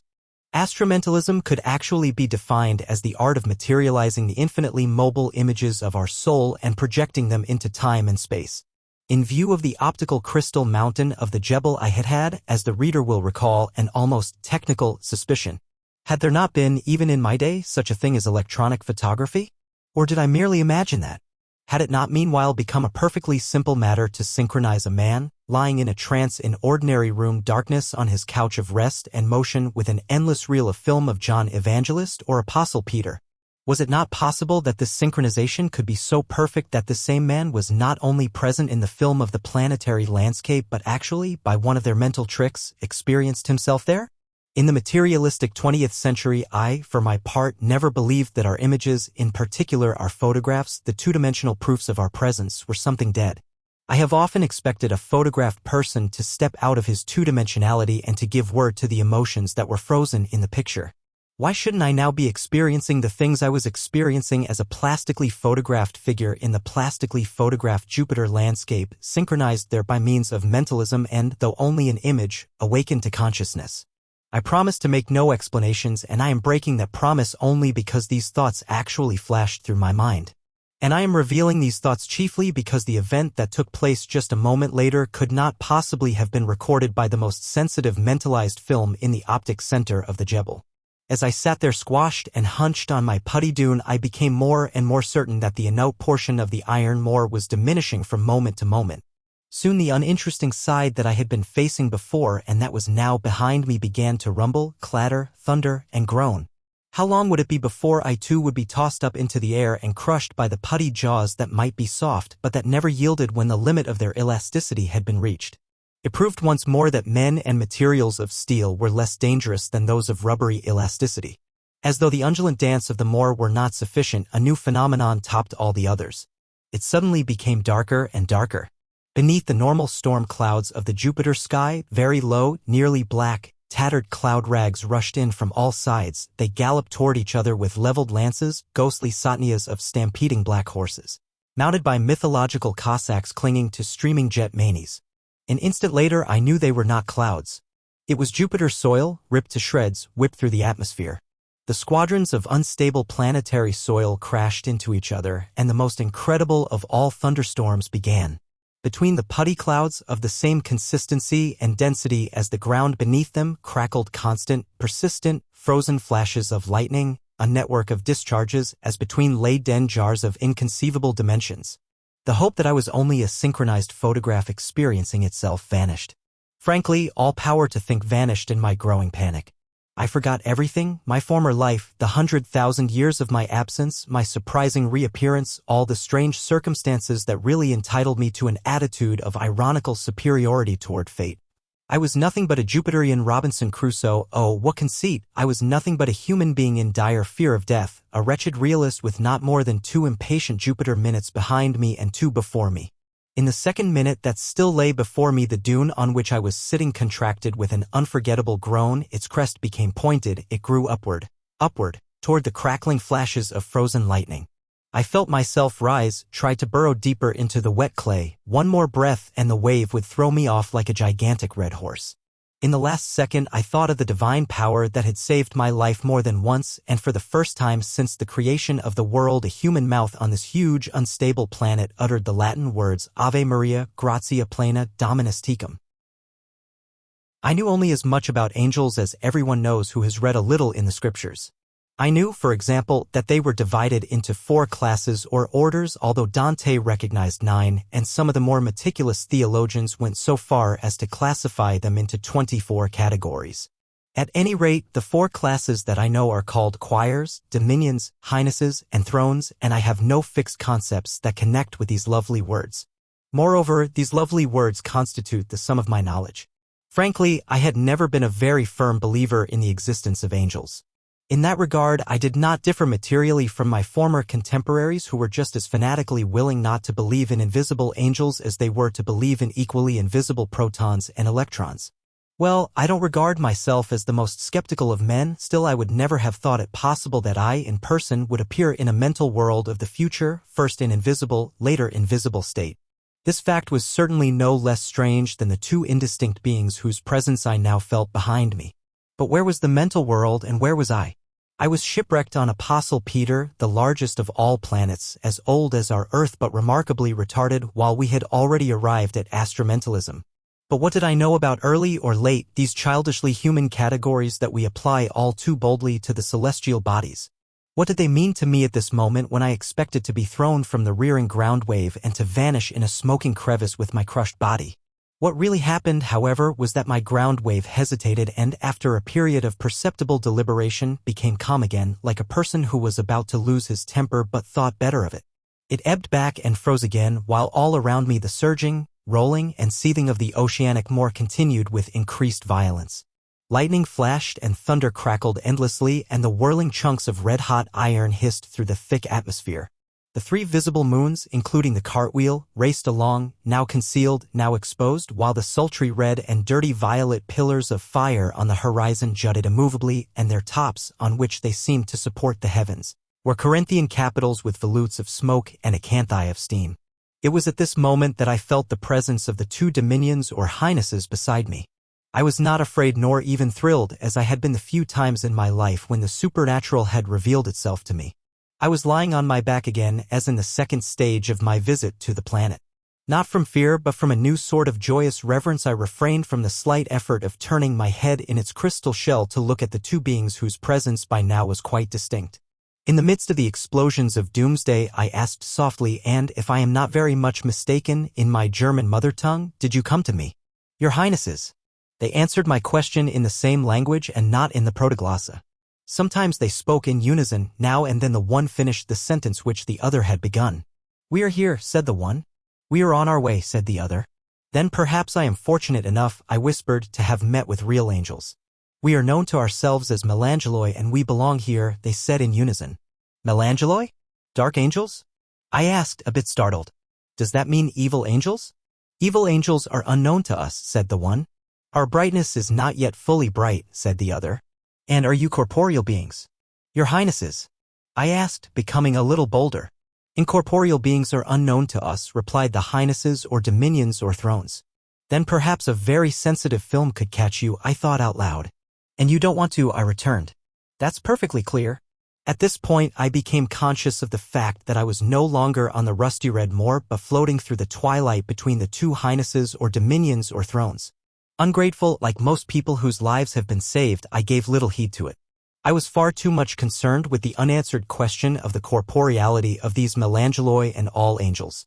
It occupied me so thoroughly that I failed to pay the least attention to the space we traversed, and I can't say, therefore, whether we were still within the precincts of Apostle Peter or had already left them.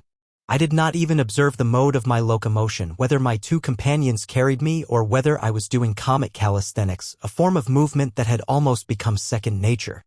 At any rate, I've forgotten. I was concentrating with all my power on the correct formulation of my questions, for I was aware, with all the nervous susceptibility of my nature, of the unspeakably noble but equally sensitive character of these angels. A wrong adjective and one of these highnesses or dominions might be miffed for good.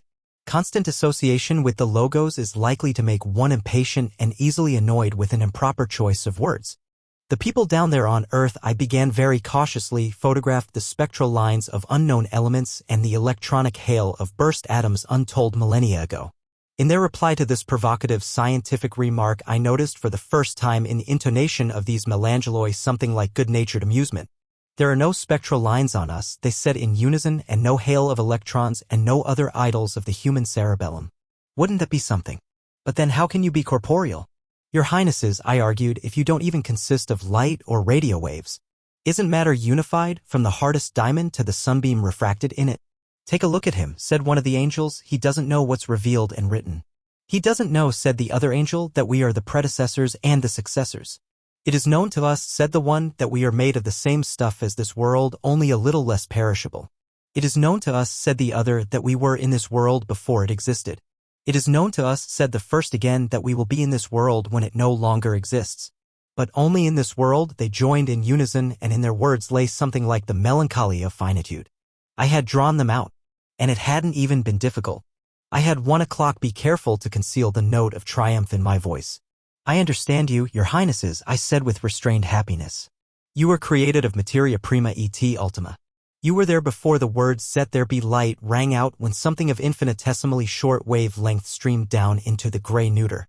You were simply ultras and infras, and you don't leave an image on even the best celluloid. But I know that's the reason you can so easily assume all sorts of shapes.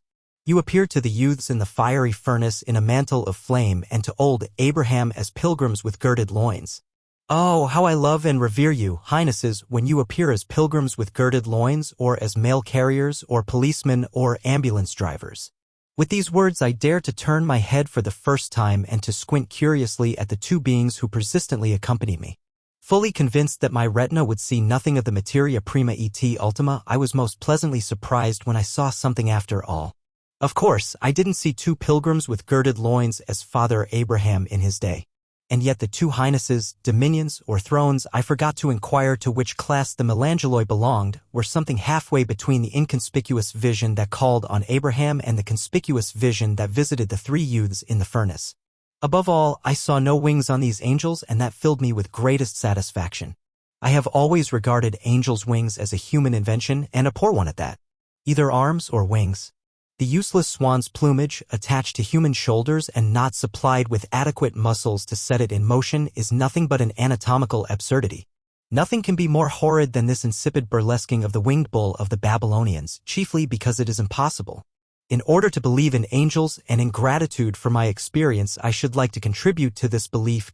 We must imagine possible angels. They must be proto-material, ultra-corporeal beings who use their substance at will, who can disguise themselves on behalf of their fallen half-brother, man, at times.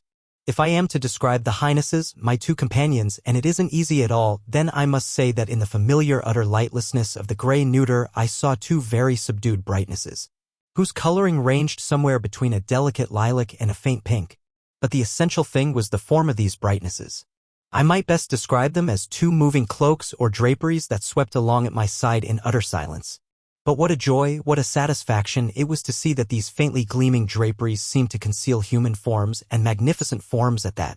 At times the drapery outlined a pointed knee, a powerful thigh, a small foot, a melodious elbow, a masculine Michelangelesque chest, and as quickly the drapery concealed it, as though this fraternal approach to the anthropomorphic were more than enough. Tintoretto, and especially the Tolden El Greco, had had the idea. I could not distinguish faces, or let me rather say, the two beings did not express themselves to that extent. Now and then, however, I had the impression of noble heads behind veils, of heads with streaming crimson hair aflame. The Highnesses had just heard me mention the pilgrims with girded loins who had appeared to Abraham. They seemed to like that because it wakened splendid memories. It is known to us that we are pilgrims with girded loins, said the one. And always on our way, added the other. On your way, I thought, of course you're always on your way. In that respect you don't differ from sunbeams, planets, and atoms. For this purpose you might as well be materia media and not ultras and infras. Who knows, perhaps even dead space is on its way, the gray neuter, the nothing, the yawning void between flaming activities.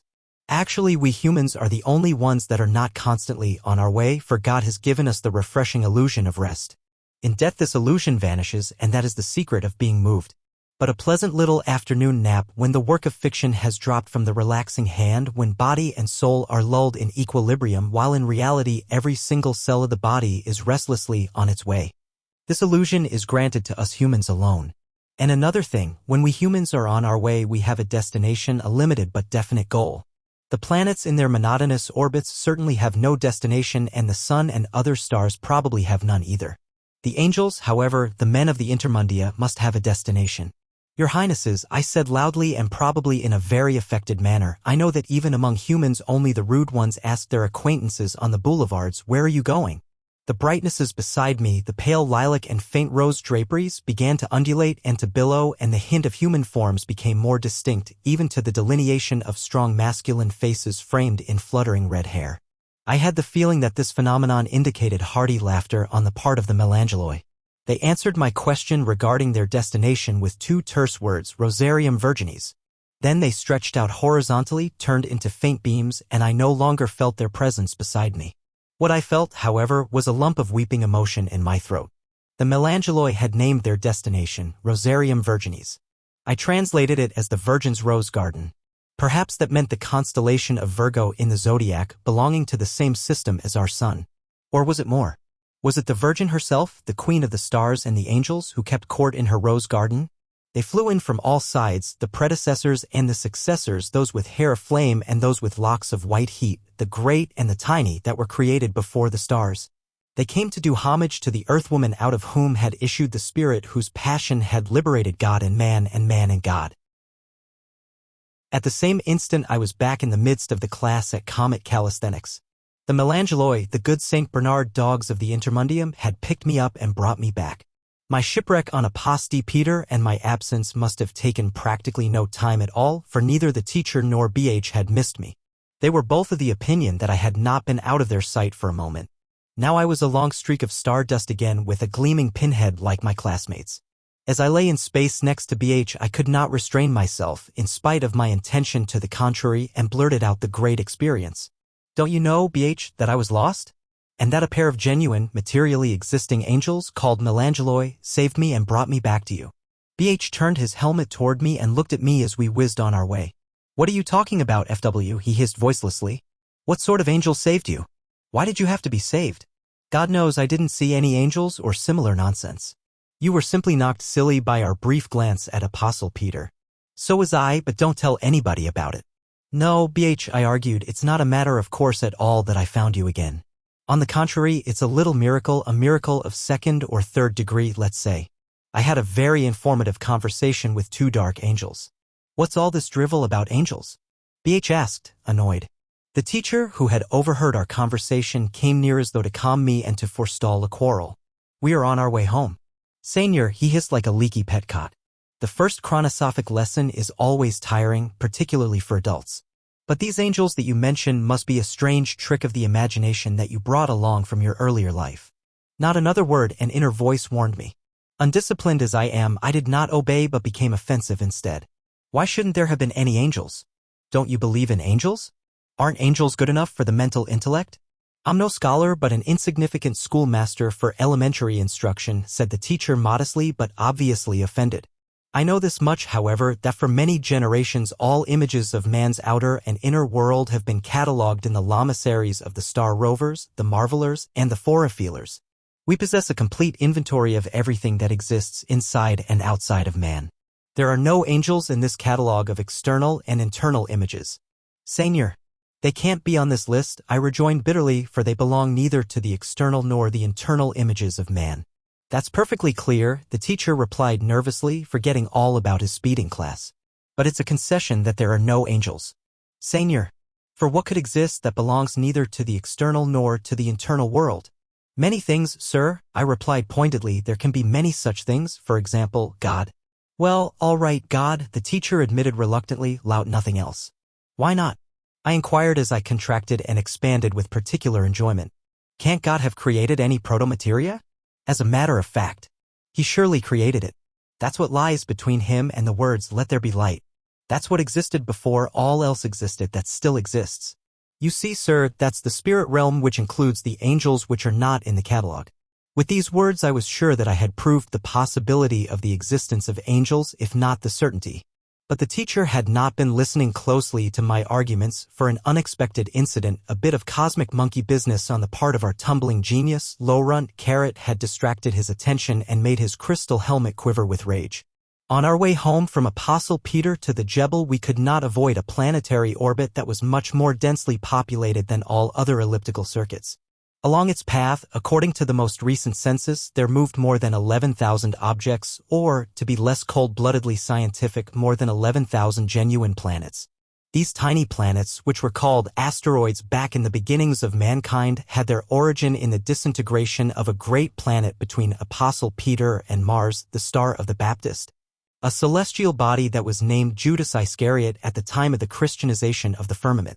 Since time immemorial there had been an esoteric belief that this planet, the fifth in line from the Sun, the most beautiful and most highly developed of all, had not simply been the victim of a sidereal traffic accident, but that it had purposely committed suicide by getting too near the danger zone of a superior field of gravitation, that of Apostle Peter.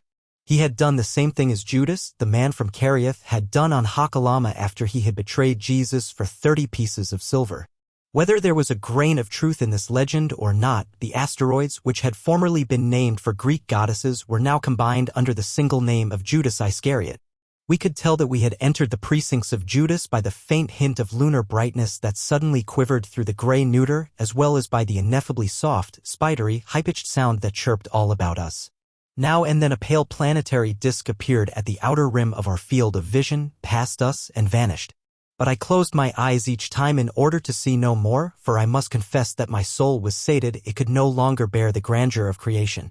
After all, it was an earth soul and no cosmic soul or angel soul. And I could not help but admire the boys round about me who took all these chronosophic experiences and exercises in their stride as though they were potato races on the public playgrounds. When I opened my eyes once more I saw a spectacle that I shall not forget to the end of my days. I mean the end of my present days in the 20th century. One of the Judas planetoids was passing very near us.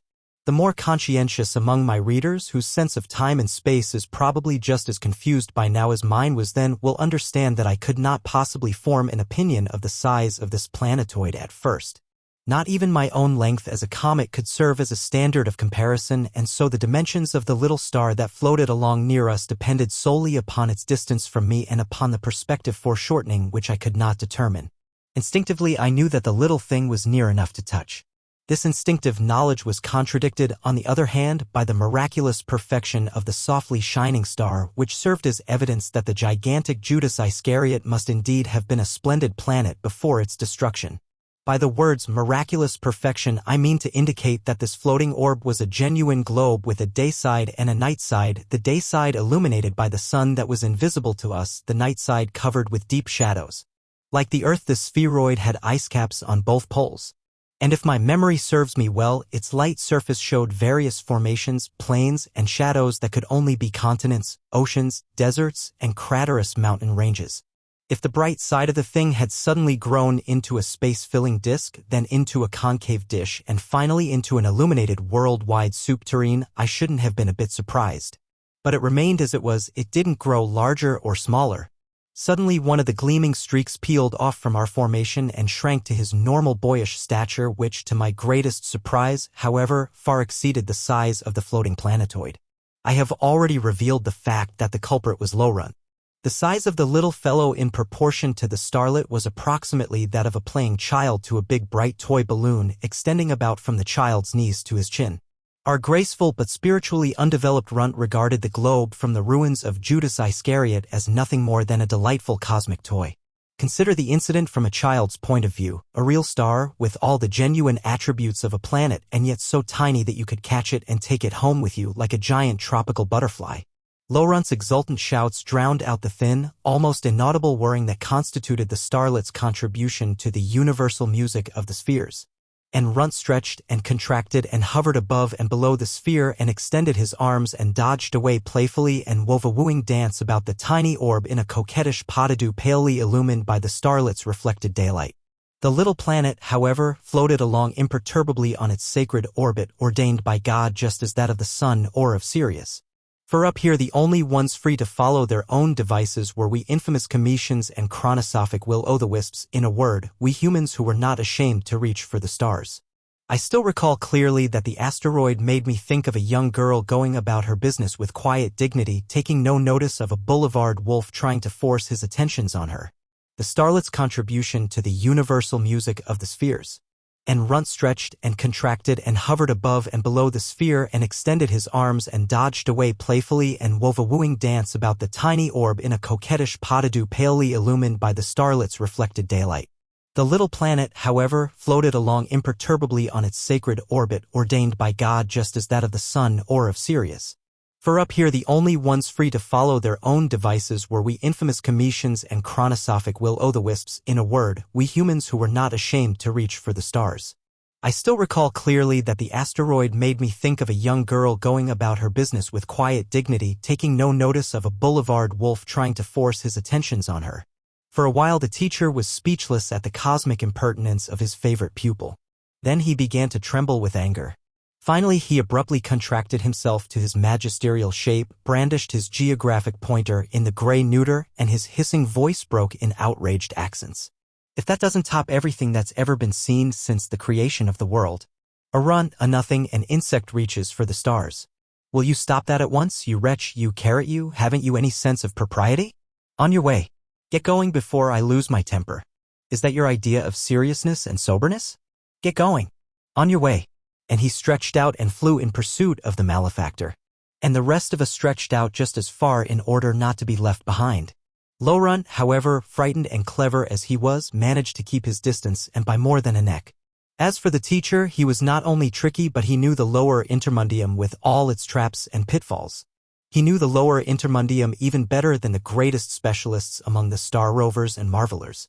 For he had been moving around in this elementary space with the youngest beginners for more than 100 years. The classes were promoted year after year. But the teacher flunked year after year. That's the way it's always been, and mental pedagogy didn't seem to have changed anything. Suddenly it seemed to us that the absence of light in the gray neuter had become even blinder, and that the splendid freedom of movement which our comet-like bodies had enjoyed had suddenly been limited. I can't quite express it, but I felt as though I were aimlessly cavorting about in a kolben whose walls did not consist of stone but of inhibitions and prohibitions. This too was probably a chronosophic exercise, for our teacher was a real teacher who knew no passion other than his subject. Well, now he had cornered the culprit. Per runt, I thought. But what did a naughty pupil have to fear from a teacher who was worried about him? Then I found that my troubles weren't over yet. Even this kolben of the lower intermundium was not uninhabited. I firmly closed my eyes and swore that I wouldn't open them again until we were back in our schoolroom in the Jebel. Without a doubt I had seen something new again, and that was too much for me. It looked like a sort of astronomic maypole dance. A good-sized, faintly luminous heavenly body, suspended in space, constituted the central figure, and around it revolved a number of satellites that appeared and disappeared at a much higher rate of speed than ordinary planets. Although the central globe diffused rays of its own, a comparison with the sun or any other star would have been ridiculous, for its radiant activity was moderate and dull, and the satellites that danced around the maypole were dark, flat, unsubstantial, and unreal. Another conspicuous characteristic was the complete absence of even the slightest sound of music of the spheres from this apparently enormous star and its companions. Laurent, came the wrathful examiner's voice of our teacher. What do you see here? Classify and define it. As I had expected, the question was followed by a deep, guilty silence on the part of Laurent and then a hint of boyish tears. Now the teacher erupted in typical schoolmasterly anger. So, when it comes to playing tricks on the universe, you're right there. But when you are asked to define the simplest phenomenon, you can't open your mouth. You should be ashamed of yourself, Laurent. You will write on the blackboard 100 times in extensive script, One must not reach for stars. Run's suppressed sobs filled the inhumanly stern space. At the same time, however, I felt how the teacher's heart ached because he had to punish his pet. Merely in order to relieve his aching heart, he hissed at the two respondents, the model pupils Lorar and Lohol. What do you see? Classify and define it. 1, 2, 3. We are faced by a phenomenon. One of the star pupils began in the mendacious roundabout way of an ignoramus who is trying to gain time with empty words. Don't stall, Lorar, the teacher interrupted him sharply. In the same way he silenced the other respondent, Lohol, when the latter began to stutter something about a self-inclusive system. Followed a long pregnant silence. Then the teacher's voice whistled with unconcealed scorn. Next time I'll call on the idiot of the era for help. From the rear rank of our class came a reluctant, cautious guess, perhaps a unical and a cad, a monad. Well, at last, the teacher growled with a note of satisfaction. That's very good, Losgram, keep it up. I pushed my gleaming head close to BH and whispered, for heaven's sake, what is that? A unical and a cad, a monad? We didn't have anything like that in school, did we, BH? I believe we did, my friend replied. Weren't those things called atoms? A wrong designation, by the way, for they're anything but indivisible. Even at that time they were divided into nuclei and electrons. It's just as wrong to call them unicals or acads or monads, for I see not one object but 9, 1 large one and 8 small ones. Behind me sounded a rebellious hissing from the class. That's a trick, a dirty trick, sir. You played us for suckers. Haha, BH laughed softly, the boys are right. He really did play us for suckers. By some dirty chronosophic trick he steered us out of cosmic space into a flea-bitten microcosm, into the atomic network of a speck of dust or some such thing, where we're now coasting around in the form of subcomets. But we haven't lost any of our speed, I marveled.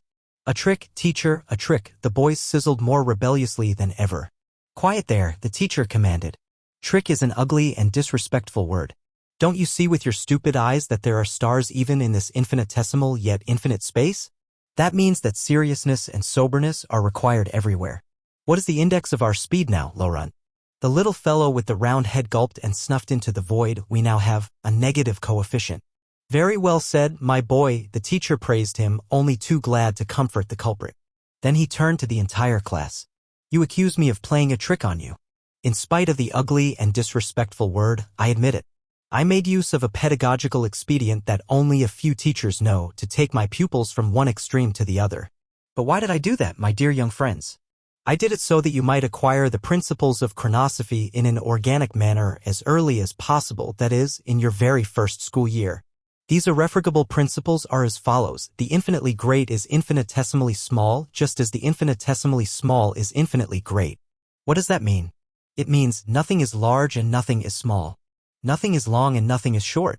In the light of the Spirit, all these words are illusory. Man alone is great if he can cover the distance from the infinite to the infinitesimal and from the infinitesimal to the infinite within himself. That is ancient wisdom, almost a banality, and Senior will corroborate me. The only difference between the ancient sages and us chronosophers is the fact that we are not satisfied to carry the cosmos into ourselves, but we carry ourselves into the cosmos. How much bolder are we than the sea, air, rocket, stratosphere, and moon navigators of dark antiquity? First we visit the planets and become acquainted with their characters and approach to within a short distance of our life-giving sun bursting with vital activity. The most important thing is proficiency of movement in the lower intermundium, swiftness in comet calisthenics, for this is decisive for all further progress. Yes, my dear young friends, you will soon leave me and take the entrance examination to the lamasery of the star rovers. Then you will ascend, as we mistakenly say, into outer space. Then life becomes serious. At first you will immerse yourselves in the galactic realm, of which we ourselves are a part. You will progress from the nearer constellations to the miracles of the distance. Then, however, after further difficult and rigorous tests, you will venture out into the unspeakable oceans of space that lie between the universes of the nebulae. And so some of you may rise to the summits of mankind, from the star rovers to the marvelers, the thaumazounts, and from the marvelers to the fourifeelers, the xenospasts. And who knows, perhaps one of you is chosen to be the high floater of his era in the domain of the silver spiders. During this fine speech we were moving constantly along the walls of inhibitions and prohibitions, which made me feel as though we were banished to a coal bin. At the last words about the high floater of his era, I had the impression that the teacher foresaw his pet, Laurent, elevated to that dignity. The whole speech, however, particularly the part dealing with the greatness of man, made me think of the Grand Bishop and his doctrine of the growing alienation of mankind from God, brought about by the mere passing of time.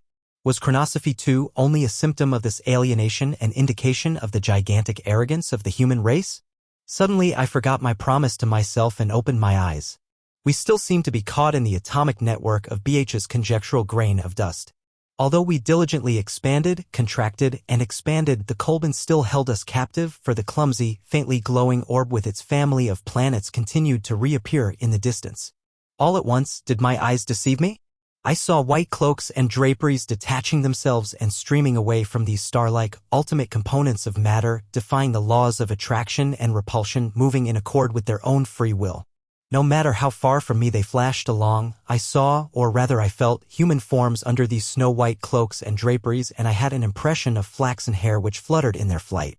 There could be no doubt they were choirs, highnesses, dominions, and thrones, and they were not melangeloi but lycangeloi, bright angels or white angels that issued from the atom.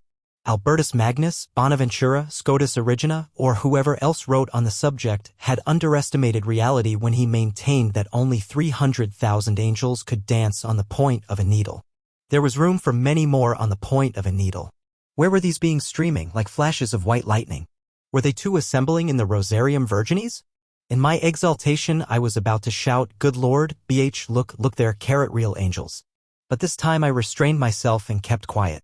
There were experiences that a man had to keep to himself even in the astromental era simply because it was too soon for them. My heart was still pounding with its sweet first-hand knowledge when the teacher turned on the normal rainy daylight in the classroom. The 15th chapter. Wherein a tour through the lamaseries of the Starovers, Marvelers, and Foreign Feelers concludes the Jebel episode, climaxing in the cell of the High Floater, who acquaints me with the true shape of the universe and with the most important moment of my former life. The teacher had handed BH and me honorary chronosophic diplomas, richly ornamented little cards crediting us with several million kilometers and several decades of space travel, certifying our inspection of John Evangelist and Apostle Peter as well as our successful visit to the interior of an oxygen unicle along with the appropriate negative measurements. We also received excellent grades in macrocosmic and microcosmic comet calisthenics. Although it looked more like a bank statement than a school report card, it was the most creditable document of the sort that I had ever received. But what good is it to me when I can't display it today? It's worth no more and no less to me than my high and unmerited badge, the purple wrist rosette. More important to me, however, than the written certificate from our dear pedagogue, was the fact that the period of instruction and the vast distances in space and time that we had covered had not fatigued me in the least, and that I felt even more vigorous than before, more inquisitive than ever, and practically transparent with concealed enthusiasm. I had done more than just take a look into interplanetary and intraatomic space. In the days of my youth, anyone could take a look into the cosmos if he strolled in the evening through the park where a shivering old man had set up a shabby telescope and sold a peep for a few pennies. Generally the star salesman with the inadequate overcoat feared you Jupiter, because even the poorest instrument revealed this titan as an imposing disk with 4 moons. But I had planted my flattened hind end on the putty waves of the rusty red morass as I faced certain destruction, just as I had bounced like a rubber ball through the frictionless ether on the molten lead sea of Mercury. I had been the only one privileged to see the divinely extravagant life of our sun not only with the eyes of imagination but with my physical eyes protected by clouds of dull silver. In orderly and pragmatic fashion I described how all that came about. Can anyone expect more of a travel writer? I say no, emphatically no. Undoubtedly the critical and intelligent reader is ready to offer various explanations for the crystal miracle of the Jebel, as he thinks about televisionary iconography by means of which a celestial body can be brought down from on high at will to be reconstructed here in any desired dimensions. I myself have repeatedly voiced these suspicions as they befell me in the course of my experiences. As we take off our space-diving suits now and lay them neatly on the school couches, one or another of us would probably like to examine the diaphanous, oilcloth-like material for spots of rusty red mud or congealed particles of lead. I do not deny this possibility by any means. It is more than likely that we brought along traces of planetary substances. But I look every curious reader straight in the eye and ask him softly, isn't it far more important that I met genuine angels, my friend? And genuine angels can't be caught on a photographic plate. My hypothetical interviewer will perhaps grumble in reply that he regards a meeting with angels in the intermundia as unimportant and scientifically unprofitable. To that I will answer boldly, let's disregard the spiritual and metaphysical meaning of the melangeloi and lecangeloi completely. Let's confine ourselves to natural science. Isn't it of scientific importance that there is such a thing as transcendental matter that lies outside the realm of electrons but this side of the pure spirit, an intermediate substance, so to speak, capable of assuming all disguises, filling the voidest void of creation? And isn't that particularly the realm where we dead live and from where I was lured without thought of consequences? Notwithstanding this imaginary conversation, I resolved never again to mention the word angel to BH or to anyone else. I suspected that many an era would have to pass over the Jebel before the existence of angels and the character of transcendental matter would be recognized and investigated. My visit to the cell of the high floater, however, was to convince me that my pessimistic conclusion was in error. But not only I, whose mind was filled with angels, was elated in a strange, transparent manner. My reincarnated friend's face beamed and his dark eyes gleamed with deep exultation when the teacher had finally freed him of his helmet. BH thanked the schoolmaster in the following words. "LT seems to me, sir, that in addition to all my other lives I have now lived 2 more lives." That was a real compliment from one who had been frequently reincarnated.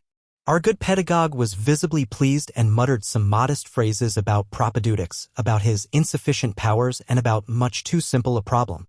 Thereupon I hastily assured him that if we were ever privileged to take another trip to the Grey Neuter, we would not think of going with anyone but him. As I was paying him this compliment, I had already forgotten my shipwreck on Apostle Peter as well as the fact that I would never have found my way back to his class except for the help of the melangeloi. But past dangers are even more immaterial than past pleasures. The teacher bowed stiffly, in accordance with the custom, rubbed his hands, and asked us to honor him with another visit as soon as possible. The minor cosmos or lower intermundium, he said, was at our disposal daily from 11 to 12, along with all its heavenly bodies. Although he was only a plain elementary teacher, he had far greater surprises in store for us than the ABC of Mary Magdalene, John Evangelist, and Apostle Peter. There was, for example, Peter's neighbor, Apostle Paul, formerly Saturn, a highly intellectual, soulful, complicated, very energetic but slightly epileptic planet personality for whose superficial inspection he, the teacher, ordinarily took more than 100 school periods. While we conversed and while the teacher invited us to visit the most remote outer planets, the boys frolicked around the schoolroom in the old familiar way. Only Laurent was writing line after line of extensive letters, the same kind that the uranographer used in his edition of the Evening Stars on the blackboard with chalk. "I must not reach for stars." As he wrote, the tip of his red tongue wiggled between his lips. I wondered why the calm face of the boy attracted me so deeply and strangely. Then the recess bell rang. Things really hadn't changed except that the pupils roamed among the stars instead of among Virgilian hexameters. It was time for the class to take its required mind-invigorating bath in the sulfur pool. The teacher explained that it was a dry bath and invited us to participate. But at that moment BH was called up by Lofager, who informed us that the official guide of the era had just arrived in the Jebel to conduct me through the lamaseries and, if fortune was kind, to present me to the high floater among the silver spiders. Here I am back again at the crux of all travel writing, namely description. And this sort of description is even more difficult to manage than the kind that deals with sightseeing. Is there anything more boring, I ask myself, than sightseeing? Certainly not for me, to be frank. Whenever I was in a caravan of sightseers in the catacombs of Rome, in Pompeii, in the Temple of Karnak, on the Acropolis of Baalbek, in the Cathedral of Chartres, I always managed to sneak away, to drop behind, in order to escape the monotonous voice of the guide and the stolidly staring herd limping in his wake, at the risk of learning even less about the site than they. But I was even more unwilling to read about it in the guidebook.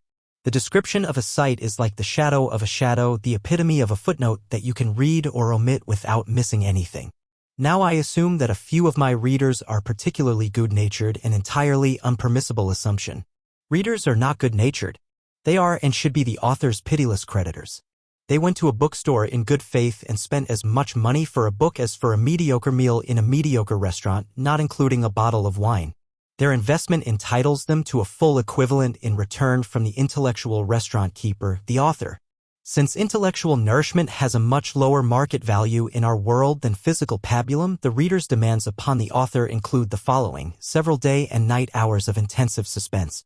Entertainment of a refined sort of which one needs not be ashamed later on, genuine emotions, soft smiles and belly laughs, occasionally spiced by tears, greatest comprehensibility, appealing characters, swiftly moving action, and above all, as little description as possible. I have no intention of arguing about these just demands on the part of the reader. They are the immutable law that I and every other author have to obey. And yet I am postulating a good-natured reader, or let me rather say an understanding, a tolerant reader who is aware of certain difficulties of my material and who speaks to me encouragingly. Our chronosophic exercise in planetary space was nothing but a sightseeing tour after all. Of course, I should have preferred Saturn to Jupiter, those rings have always aroused my astronomic curiosity. But still I've experienced and felt a number of things that lie outside the normal realm of imagination and that you don't read about in ordinary novels. Being a fretful and worrisome author, I naturally pounce upon these encouraging words of the good-natured reader who, unfortunately, is only an invention of mine, and reply. On this sightseeing tour of the Jebel you will also meet only persons and phenomena that lie outside the normal realm of your imagination and that are not to be found in any novel that has ever been written. Since I cannot, without lying, communicate to you directly the experiences, feelings, emotions, and thrills of the great interstellar and even nebular spaces, I can at least show you the men who have had these thrills in their short mundane lives and who have penetrated to the bounds of the most distant heavens, the faint radiation of which is barely perceptible with the most delicate instruments or perhaps not at all. You will meet the cosmic man of the most remote future who has made himself master of time and space, and for whom near and far, moment and eternity are almost as identical as for the Creator. You will see the strange consequences which incessant tension produces in the bodies and souls of cosmic men. And finally you will hear the solution of world riddles from the lips of the high floater, a solution that has never been confided to any mortal. That too is included without extra charge in the price of a mediocre meal. On top of all that, I promise to conduct you through the cognition cells of the Jebel much faster than the relentlessly thorough guide of the era conducted us. For even I am getting anxious to leave the Jebel and to get back to our friends, to Lala, to Lo-Fajer, to Lodu, to the Ancestress, and to the mental world where, if my feelings do not deceive me, a catastrophe is brewing. The Jebel, a mighty alpine range from the outside, was an even more gigantic and richer world on the inside. It would have taken a lifetime to comprehend it completely. Let me say one thing right at the start, it required relatively little time to get around in the vast interior of the artificial mountain in spite of the very considerable distances. Just as in our own era of very early antiquity good hospitals air-conditioned their wards, so the corridors, runways, ramps, and passages of the Jebel had conditioned gravitation. That means that within the confines of the Jebel the gravitation of the Earth could be turned high or low at will. Without knowing it, we had had our first introduction to this regulated gravitation when we were riding around in the frictionless labyrinthine darkness on our school couches. This conditioned, or rather modified, gravitation prevailed not only in the corridors but also in the interior of the various lamaseries, as for example in that of the star rovers, the astropaths, through which we were now passing. Star roving meant the first advanced grade of chronosophic study, if the concept of a study is applicable at all. Everything in the mental era and especially in the Jebel was so utterly different from the content of our former, that is our present, life, that I purposely stressed the analogies in order to make the differences in character more obvious. The great multitude of star rovers corresponded to college students of our time, or rather, to students in a theological seminary, or still better, to the youthful monks in the gigantic Buddhist monasteries in the mountains of Tibet. BH mentioned this analogy at once, and it was for this reason that I chose the word lamasery to give the right impression. While the children in the chronosophic elementary school did comic calisthenics and frolicked around in the lower intermundium, the students of astropathy were assigned to the major cosmos of the first degree. This technical term referred to the cosmic realm that included our solar system and is popularly known as the Milky Way. All this is easily said and written, but the amount of cognitive material which the star rovers had to acquire was immense, and the effort required by their course of study was superhuman, in laudable contrast with the current lackadaisical mental attitude. While, for example, a few brief hours of instruction with our good, serious, and sober elementary teacher sufficed not only to lay eyes on our entire planetary system but also to set foot on it, it would have required millennia at the same chronoelastic rate of speed merely to take a fleeting peek at the intergalactic spaces.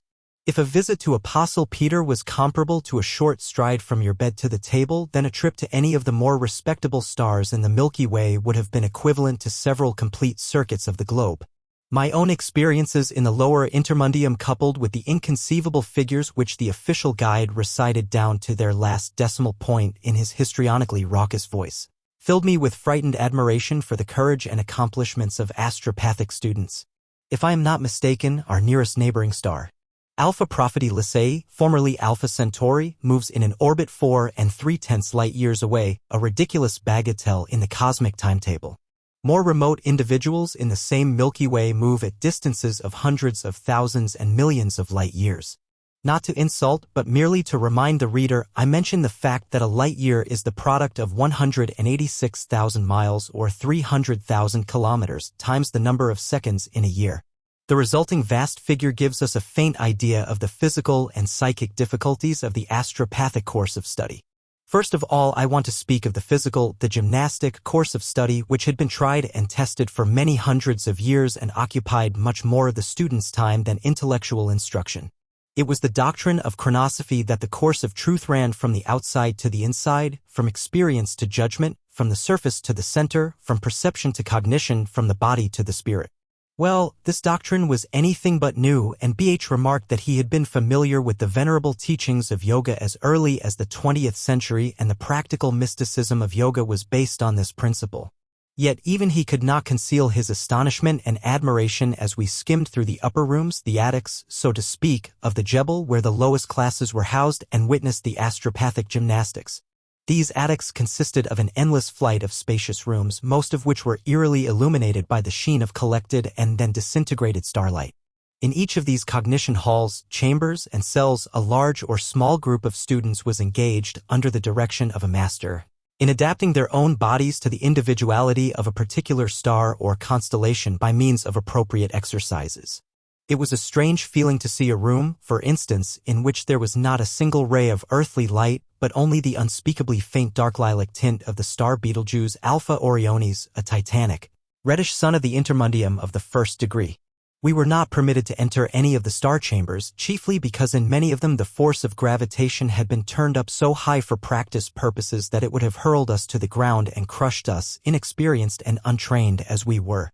Assisted by reduced gravitation, we flew along a sloping corridor, a ramp, leading between transparent walls, stopping at times when the official guide wanted us to look more closely at one or another astrogymnastic exercise. Of course, I failed to grasp the significance of these various exercises, and the guide's explanations and interpretations would not have helped much either, since I lacked all prerequisite understanding. But fortunately, he didn't say anything. Why should I have tried to grasp the meaning of the exercises analytically?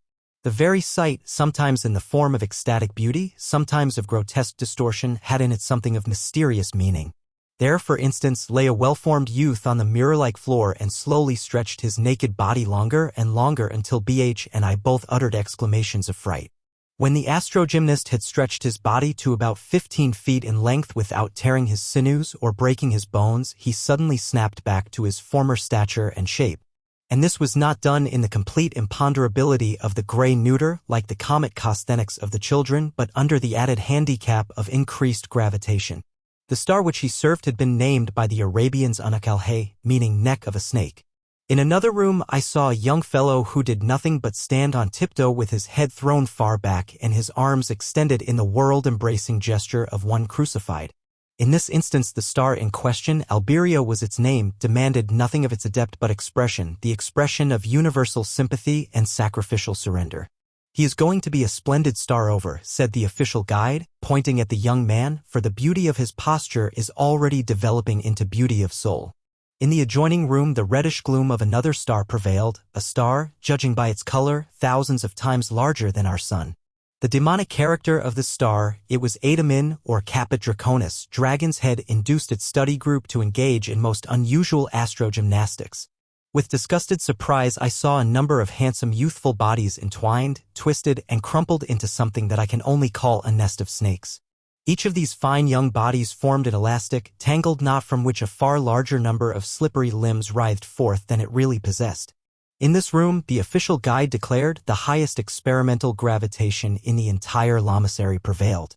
Not far from it, however, he showed us a huge hall where the gravitation had been reduced to the lowest degree. Here, in the bluish, bright, collected rays of an entire star cluster, hundreds of naked youths, each one of them a cosmic dancing genius like our low run, combined their bodies into all sorts of fantastic structures that changed so rapidly from one to the next that my eye could scarcely catch them. The scene reminded me of a fanciful vaudeville act or a pantomime. At one instant the shining, whirling bodies formed a kind of Gothic cathedral with two tall spires, a rose window spinning like a wheel above the portal, and many nodding waterspouts. In the next instant the cathedral had been transformed into a fabulous beast with 7 dragons' heads and 12 long tails of white human bodies that whizzed through the air and wrapped themselves around the central figure, and then suddenly the whole thing was a dead, rigid pyramid. Nothing about these evolutions, however, was intended, planned, or rehearsed as a spectacle for admiring eyes.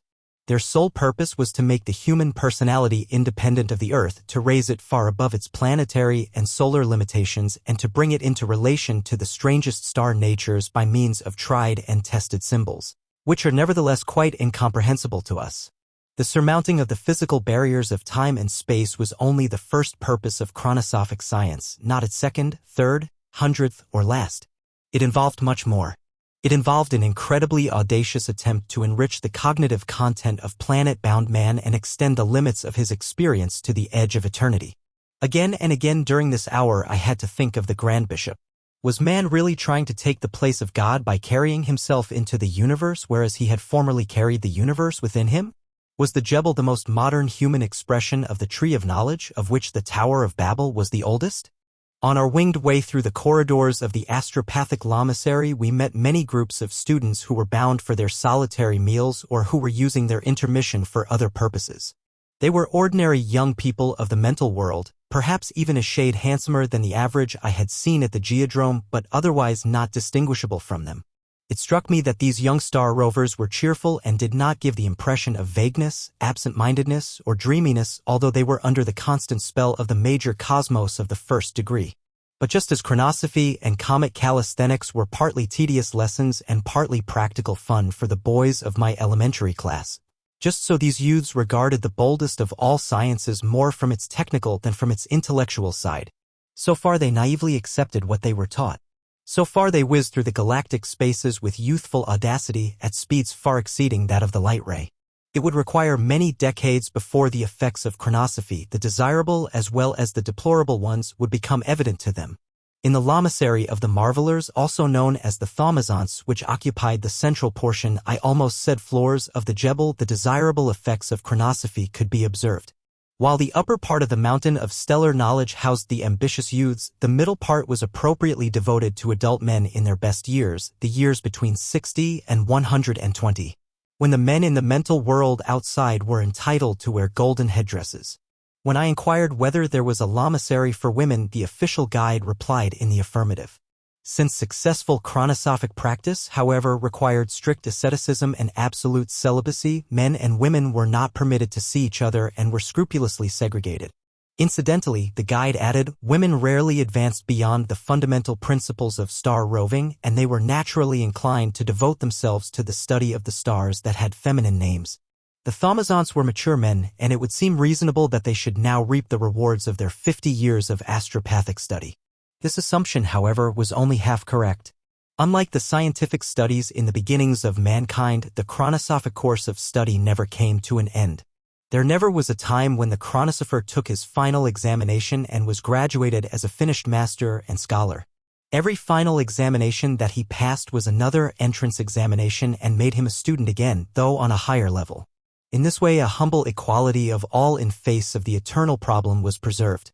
Our cicerone said that even the chief chronosopher, the personage who was known as the High Floater, a title that had a magic attraction for me, had to pass an oral examination from time to time in which the youngest boy in the planet class was the examiner.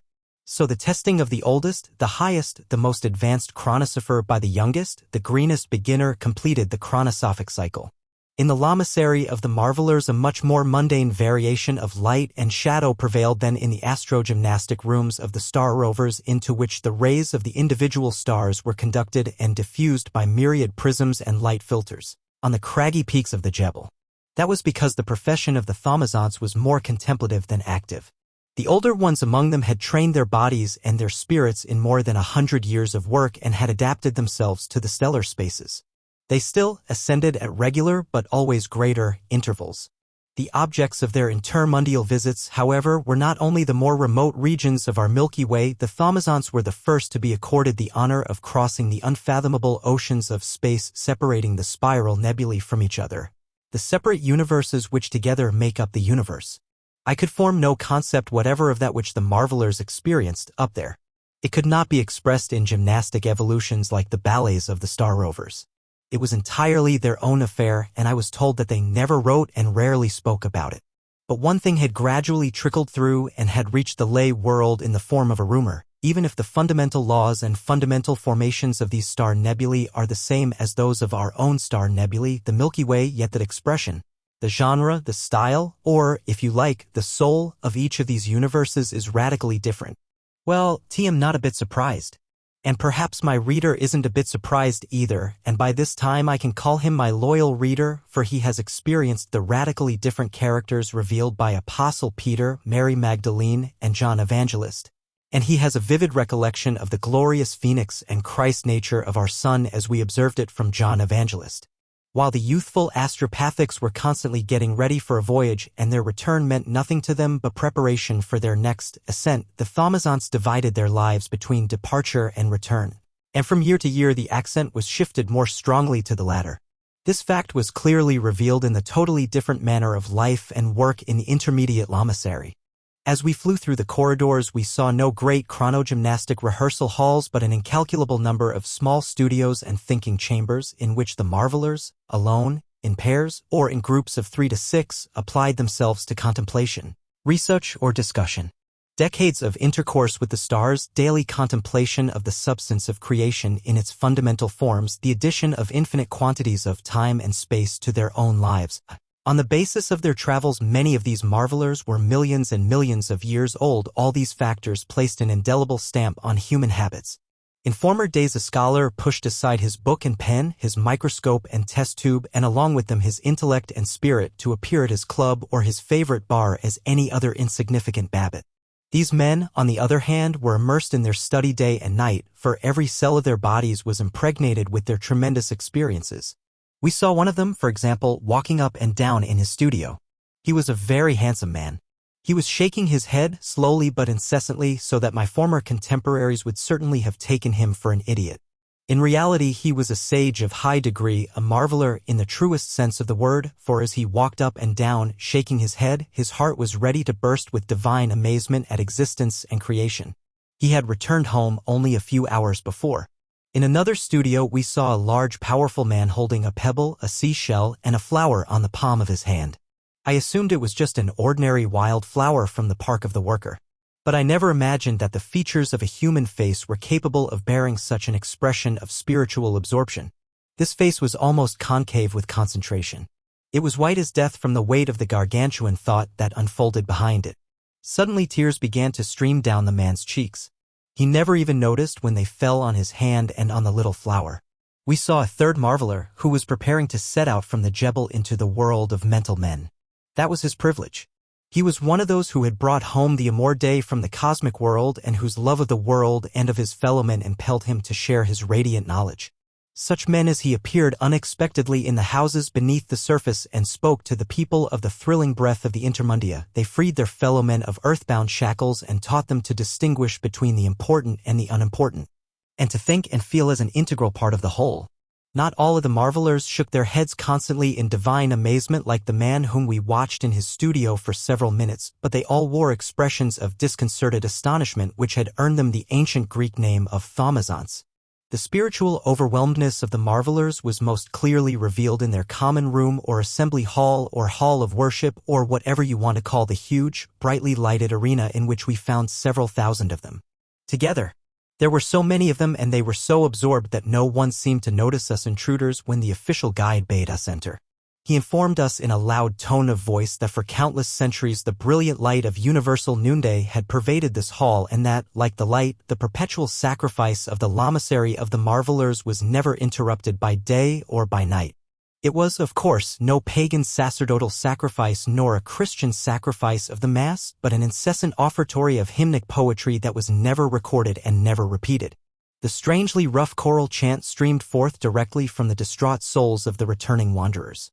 Nowhere in the mental world, except from the worker, had I heard such rough voices. In black festive veils adorned with gold tinsel, the thaumazeunts formed processions and moved about in circles and loops in a strange esoteric pattern. Each of these star processions carried a varicolored banner of veil material.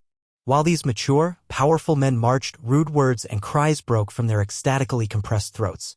Each one contributed his own word, his own poem, and yet, I don't know how, the chorus was harmonious and unified. The crude hymn of the returning thaumazeunts that had not ceased for centuries and that was renewed every 3 hours by other marvelers, the wild poem of humans awakened and trained to full cosmic consciousness, resounded in our ears for a long time as we sped down the endless incline leading to the lower parts of the Jebel. There was much more space between the lamasery of the marvelers and that of the forafeelers than between the attics of the star rovers and the quarters of the marvelers. They were far from each other in every sense of the word. The forafeelers devoted themselves to the state of having returned home, to the harvesting of their experiences. Ascensions to the bounds of the universe were included in the exercises of xenospastics, but they were made only rarely and with fear and trembling. The reason for that was not so much the age of the forafeelers who were in the last 60 years of astromental life. The reason lay rather in their keener consciousness, their increased sensitiveness, and a strange susceptibility, one of the unfortunate consequences of chronosophy. Whenever man transcends his limits, and he is the only creature capable of doing that, he always finds a barrier that stops him. In the beginnings of mankind, when the first experiments with X-rays were being made, the technicians lost their fingers. Later on they learned to protect themselves against the deleterious effects of the rays. In this instance the barrier could be moved farther. But I ask myself the mysterious, unanswerable question whether Zingarelli, Beethoven, Smetana, and many another musician did not lose his physical hearing because he transcended the limits of inner hearing. However that may be, the forafeelers, the veterans of interstellar and internebular worlds, were afflicted with a disease that partially or wholly crippled and paralyzed many of them. I have forgotten the name of the disease. It seemed to be a sort of cosmic arthritis. Its victims could no longer ascend. But even the healthy ones in the lamasery of the forafeelers did not wear the same expression of divine amazement on their features as their colleagues in the upper stories of the Jebel, the mature marvelers. Their facial expression was quite different and much harder to describe than that of divine astonishment. It was the expression of men who feel permanently, unalterably, almost professionally strange. This feeling of foreignness never left them, but now and then, in some cases daily, it became intensified into violent attacks, so-called xenospasms. No one of us has ever heard of a xenospasm. The word is unknown, but the thing itself is a familiar human condition.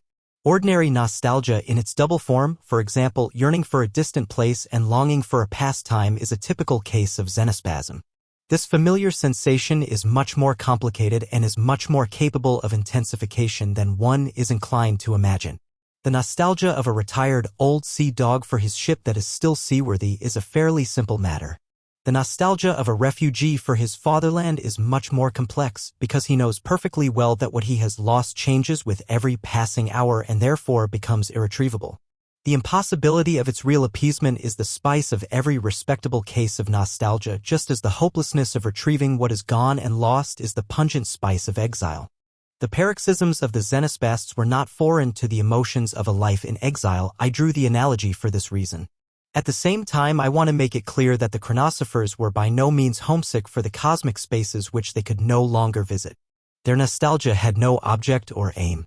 They looked upon the entire material universe as a place of exile.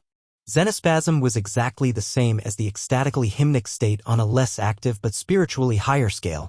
It surpassed the state of approving ecstasy which deceived itself because it knew no limits.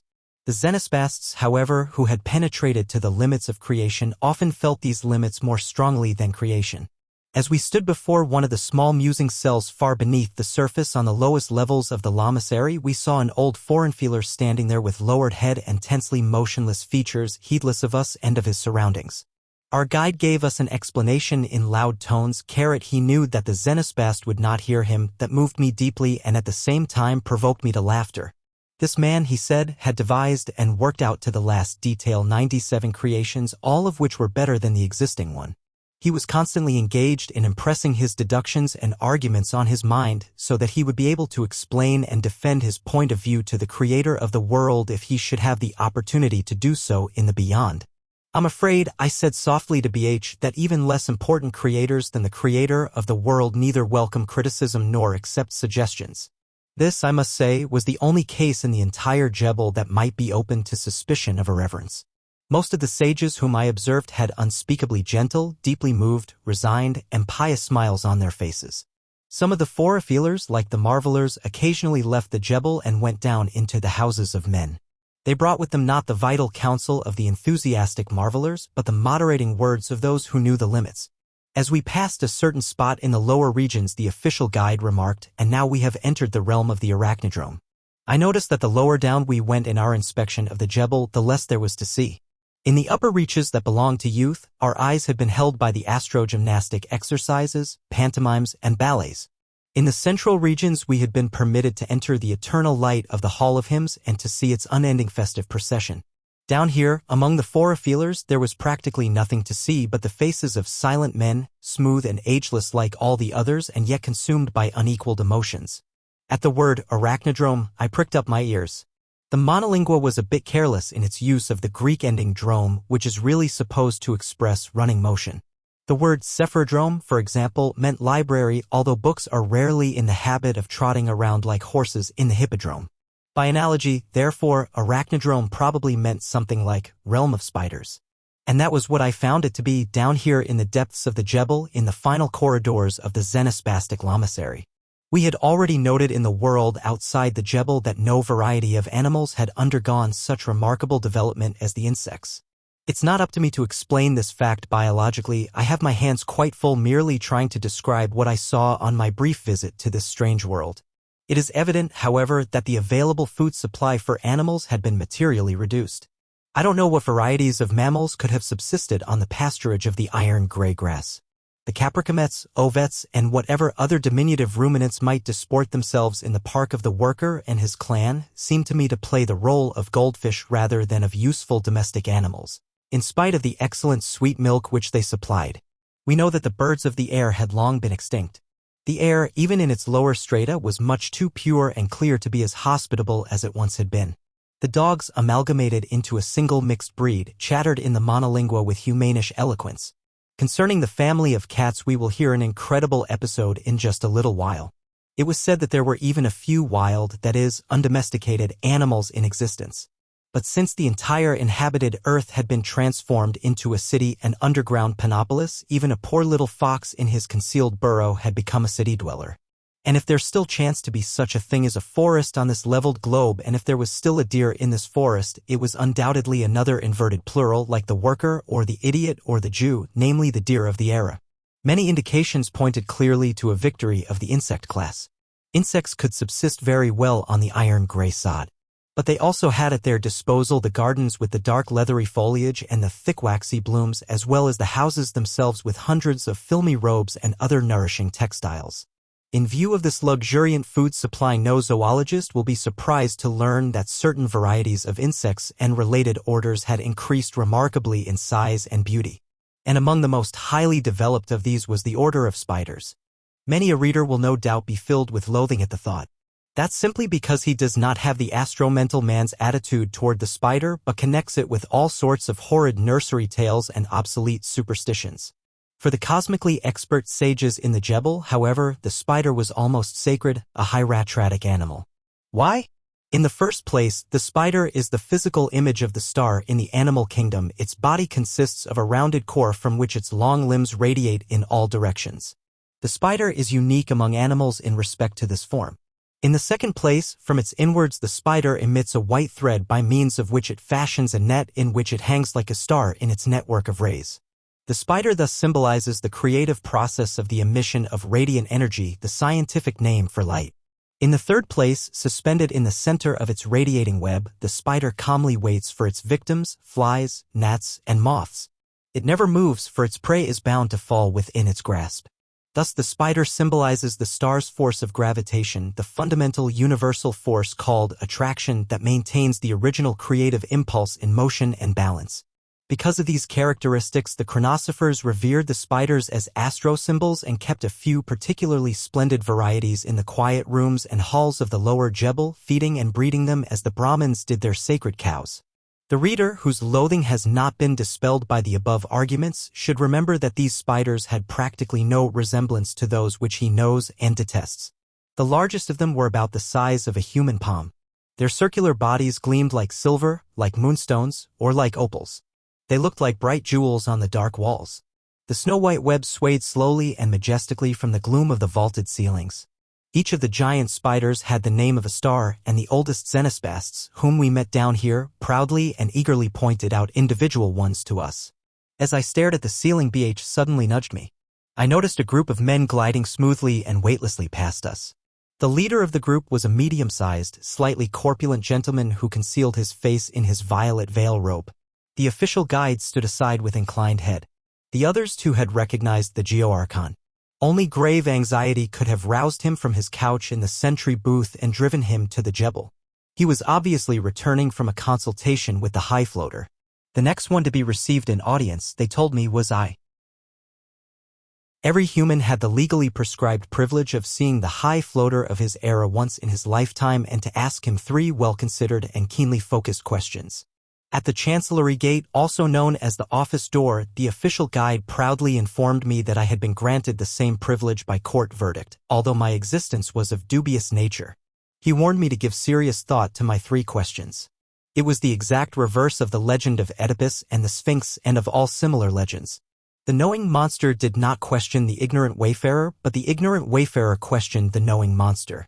Besides, the whole business of the questions had no tragic consequences as it did in the antique tales. The High Floater did not have to kill himself, unlike the Sphinx, if only for the reason that there was no conceivable human question that he could not have answered.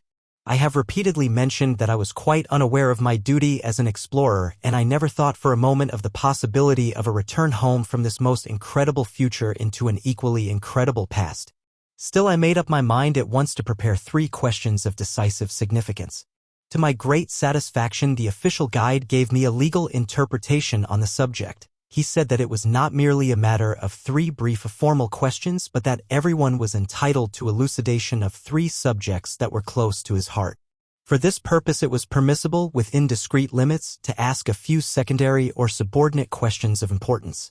Finally, I found myself all alone in the locality known as the Chancellery or the Comptoir. Relying on my old acquaintance with these words, I had expected something totally different.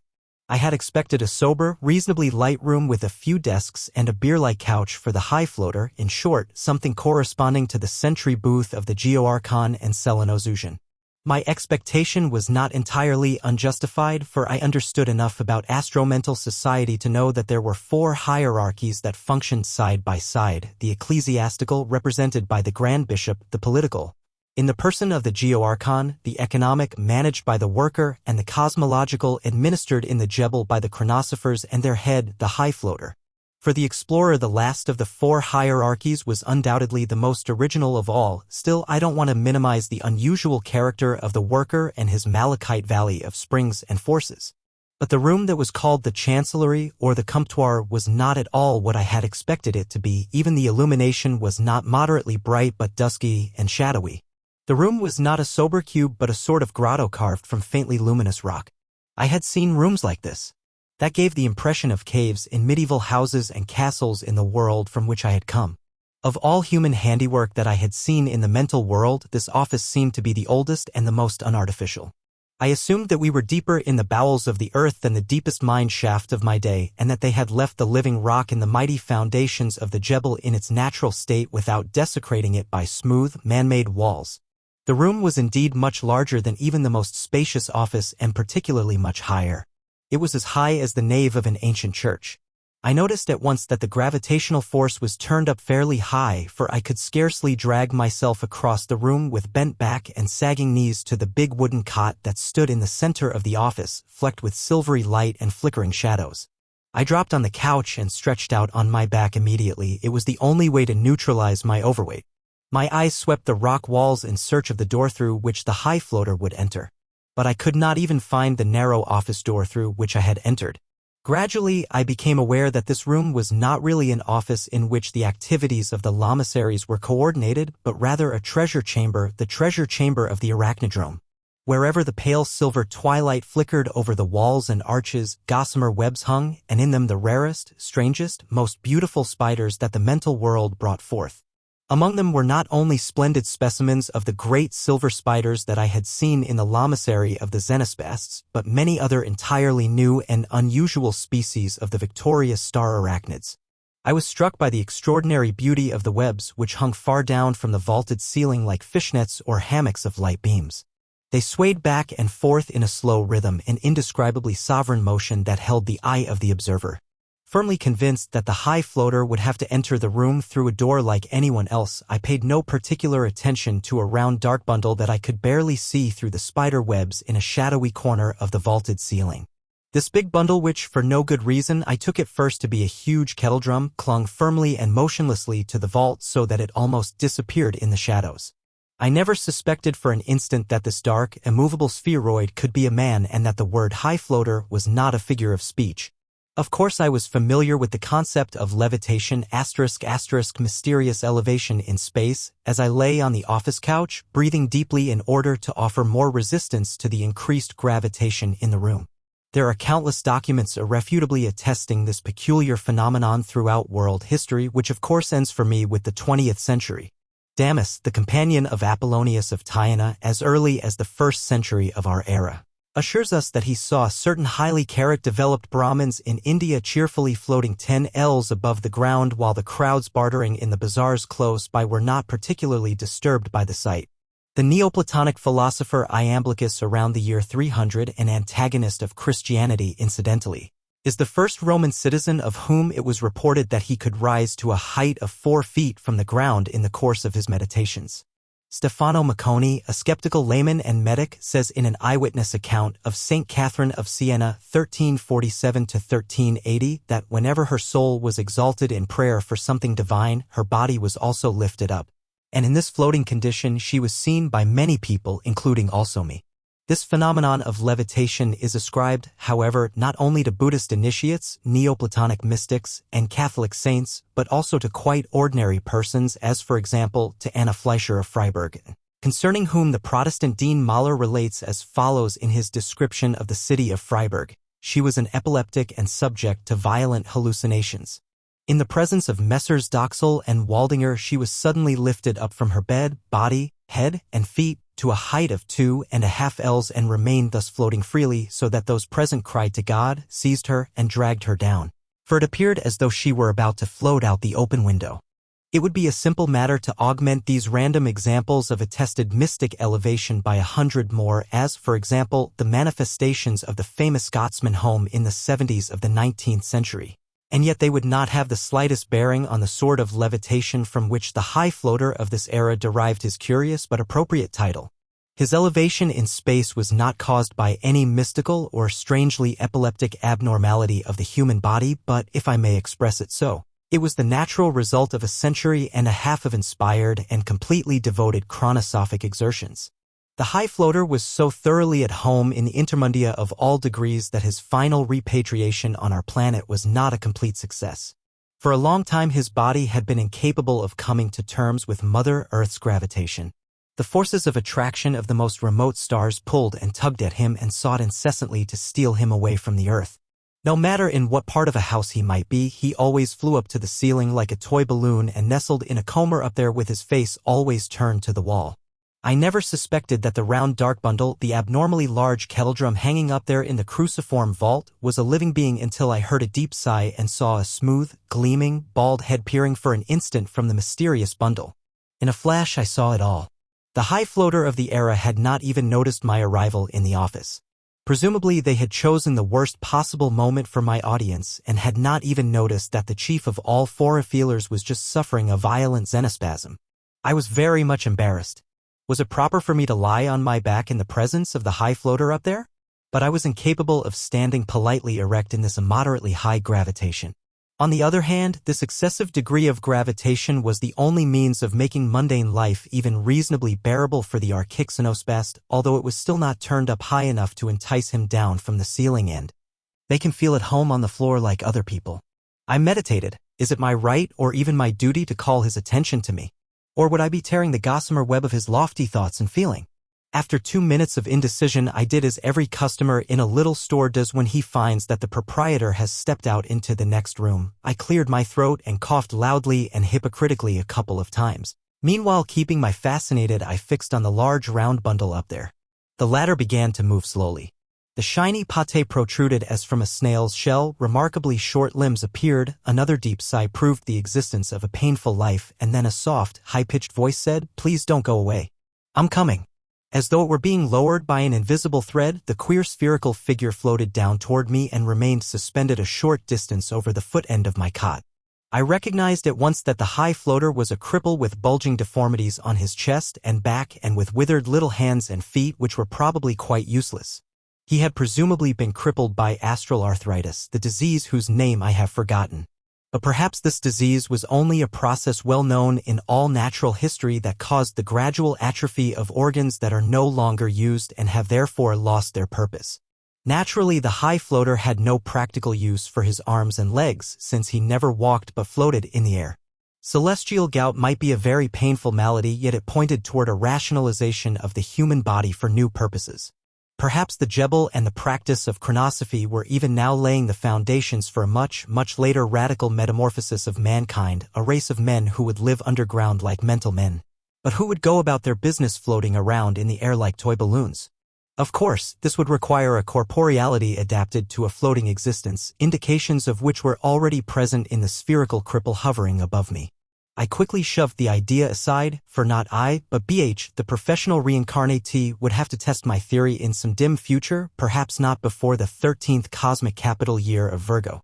The high floater came to rest about 1.5 feet above the foot end of my cot. He did it by paddling in the air from time to time with his atrophied hands and feet, in a manner similar to that of a good swimmer treading water. But he curiously reversed the swimmer's motion and paddled upward instead of downward in order to avoid being carried up into the air.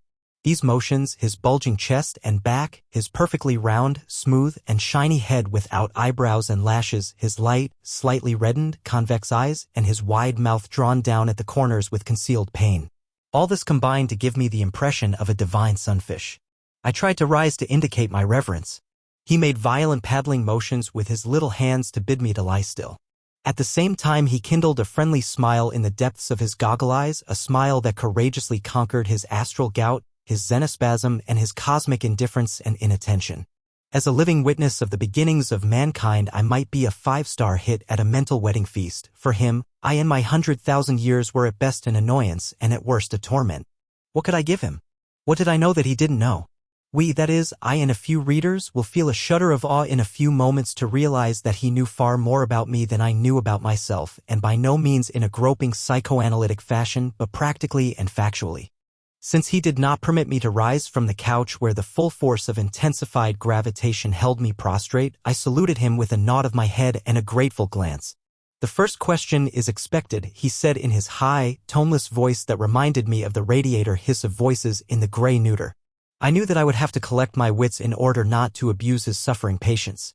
I tried, therefore, to formulate my 3 questions as tersely as possible. The form of address that I would use in speaking to the high floater presented a somewhat knotty problem.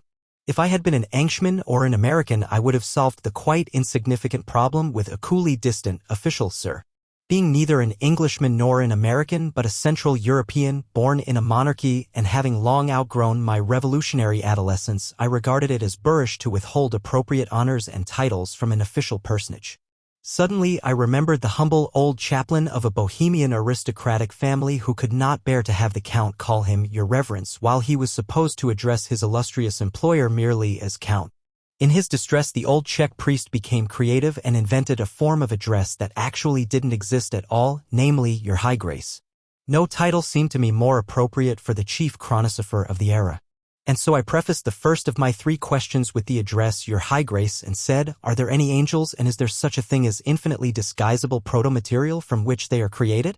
As I spoke these words, timidly and with palpitations, I noted for the first time the noble, refined beauty that radiated from the high floater in spite of his deformities, his spherical skull, his bulging eyes, and his pale, too smooth Buddha face. He looked at me sadly, and I felt that he was weighing my worth and found me too light. He had been drawn up a few feet higher, and he had to tread air and paddle a little to get near me again. Why does one wish confirmation, he asked, of that which one has seen with his own eyes? Because one lacks the courage of one's convictions. Your High Grace, I replied. The floater revolved about his own axis a few times, and it looked as though he were sitting on an invisible piano stool with his short little legs. He was not attired in pastel-colored veils like average mental men, but in a dark cowl such as I had seen not only on official dignitaries but also on Mutarians as well as on marvelers and forafeelers. I failed to understand the tired, mechanical twisting movement of the high floater, but it had a hint of comic calisthenics in it. Quite a while elapsed before I saw what I was to see. Something was dancing around the pale Buddha head, something that only an astigmatic without glasses could take at first for insects, large moths, Lepidoptera, or even small bats. Very soon, however, even my poor eyes recognized that these supposed little animals were nothing of the sort, but that they rather resembled the little sun ringlets and cringlets with a black dot in the center that glide across our field of vision when the optic nerve has been irritated by pressure or glaring light. What I saw, however, did not vanish but grew and became more distinct. It moved in columns from the Buddha head obliquely toward my own. And suddenly I observed flowing cloaks and draperies in the moving columns. They were strangely rigid and inarticulate, to be sure, and they moved as though they had no autonomous motion but were being moved, almost pushed, from outside. At the same time I knew and saw that similar phantoms were moving in serried columns from my head to that of the high floater, among them also these rigid, unfinished, flowing cloaks and draperies. Are those perhaps angels that we too are sending out? I exclaimed excitedly. The floater paddled a little, staring at me from the goggle eyes between the reddened lids. I couldn't tell whether he was smiling because he was in pain or because he was bored.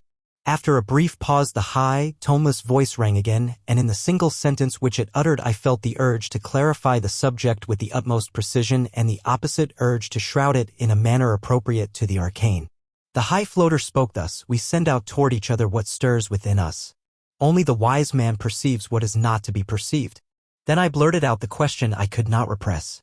Does that mean that the angels in the intermundia are the impulses, the emitted thoughts, feelings, concepts, desires, and fancies of God? The angels in heaven, the high floater interrupted me with a definite note of pedantry, carefully avoiding the word God. The angels in heaven are communications of that which is outside the world with that which is inside the world.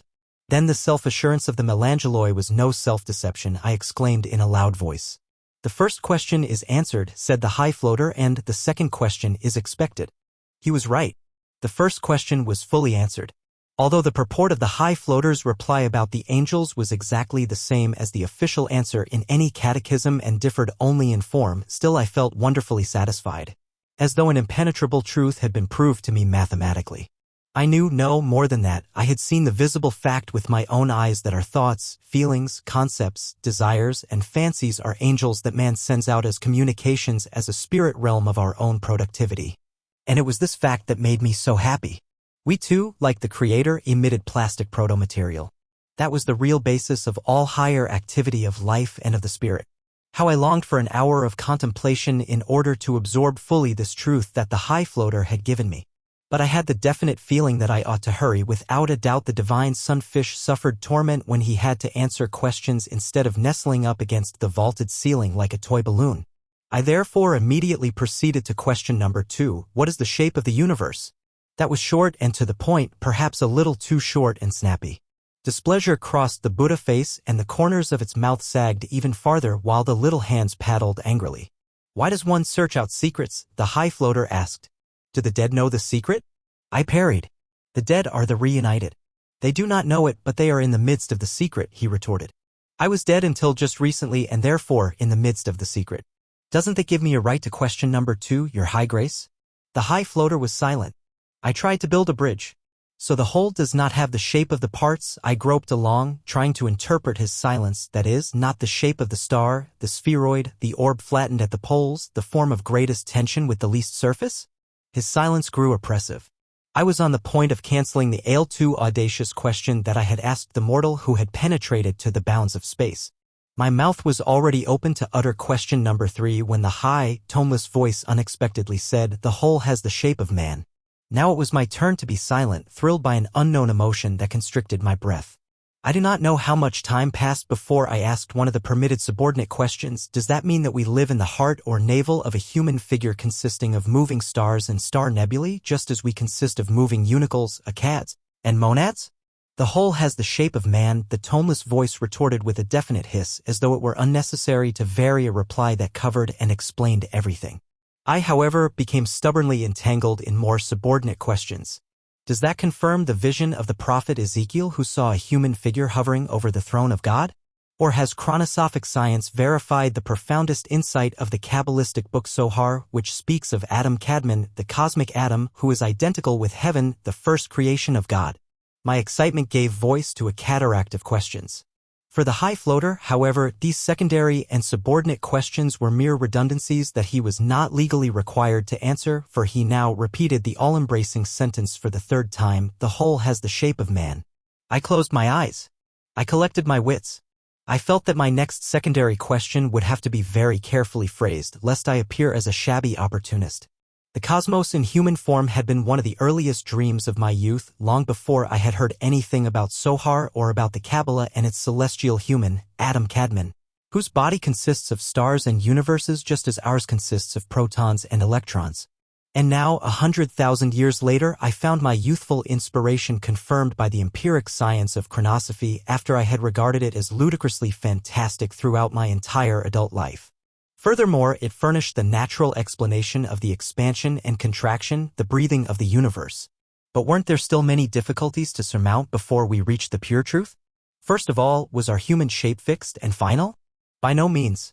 Descriptive anatomy and physiology were not to be disregarded, and they had taught us eons ago that there were tremendous differences between the human form of Pithecanthropus erectus and the human form of modern man. Could the cosmos possibly have a face with a horribly receding forehead and with cannibalistic jaws? I opened my eyes and looked at the high floater who was maintaining his balance by treading air diagonally above me. And suddenly I knew that we Earthmen were still far from having attained our final cosmic human shape, and that even the high floater with his spherical Buddha's head, with his atrophied extremities, and with his body that was in the process of metamorphosis for the purpose of floating locomotion, had not yet attained the final goal of this development. A certain timidity, however, prevented me from basing my next subordinate question on this important group of ideas. I passed on to another phase of the subject. If the whole has the shape of man, I enunciated carefully, then there must be two entities. There must be a male and a female universe. The whole is wedded to itself, the high floater declared with surprising promptness and without his customary reluctance. The whole is wedded to itself, the high floater declared with surprising promptness and without his customary reluctance. For the flashing fraction of a second, these words revealed the basis of the sacramental sanctity of human wedlock and the reason why true marriages are made in heaven, as the proverb says. At the same time, I asked a rather impudent question, and I fully deserved and expected to be snubbed. If the whole is wedded to itself, doesn't the positive or negative electric charge of all things indicate the sex distinction of matter? The second question is answered, the high, toneless voice rebuked me. The third question is long overdue. All right, you asked for it, I thought to myself, for despite my reverence for the high floater, I had prepared a question with which I expected to trap him. Aren't all question and answer games contests, and isn't that the only thing that makes them attractive? I had just heard the solution of world riddles from the lips of the chief chronosopher. But since I had only been permitted to visit the elementary class for boys in the lower intermundium, I would never be able to make a personal test of the accuracy of his solution. It would be a simple matter for me, however, to test the correctness of his answer to my third and last question, just as it would be much more difficult for him to find this answer than the solution of the world riddles. So I asked my third question and repeated it a second time. What was the most important moment of my life? I asked myself this question at the same time and applied the full power of my imagination to the stream of recollections that passed in most vivid review before the eye of my soul. If the high floater would make use of one of these recollections, then I would win the contest, then I would have trapped him, for mental progress was largely based on thought, transference, and clairvoyance. In order to convince me, he would have to startle me with something utterly unexpected. He would have to tell me something that I had irretrievably forgotten. But what scenes and images did I conjure up in the search for the most important moment of my life, an undertaking that had never attracted me before now? Naturally, I knew that the great dramatic occurrences, emotions, and decisions are not the most important moments, and that tiny, insignificant, barely perceptible causes frequently produce momentous consequences. Yet I cannot say why these particular things occurred to me instead of something equally important or unimportant. At any rate, the incidents that reached my consciousness astonished even me. I saw myself, for example, as a 12-year-old standing on the slippery quay of the absurdly small river harbor in my native city. At times this harbor was visited by skiffs and tugboats that came directly from Hamburg, from the sea, from the ocean, perhaps from America, the America of James Fenimore Cooper and of the Leatherstocking tales. One day a fairly good-sized tugboat lay moored there that gave me an impression of perfectly overwhelming seaworthiness. It had been freshly caulked and smelled intoxicatingly of tar. It had a beautifully curved deck cabin and splendid brass-bound bull's eyes and a genuine hatch through which one could reach the interior by way of a genuine companionway. My heart pounded wildly, and that's no mere figure of speech at sight of this ocean-going vessel. Few things in my later life attracted and lured me as the thought of an ocean steamer in my boyhood days.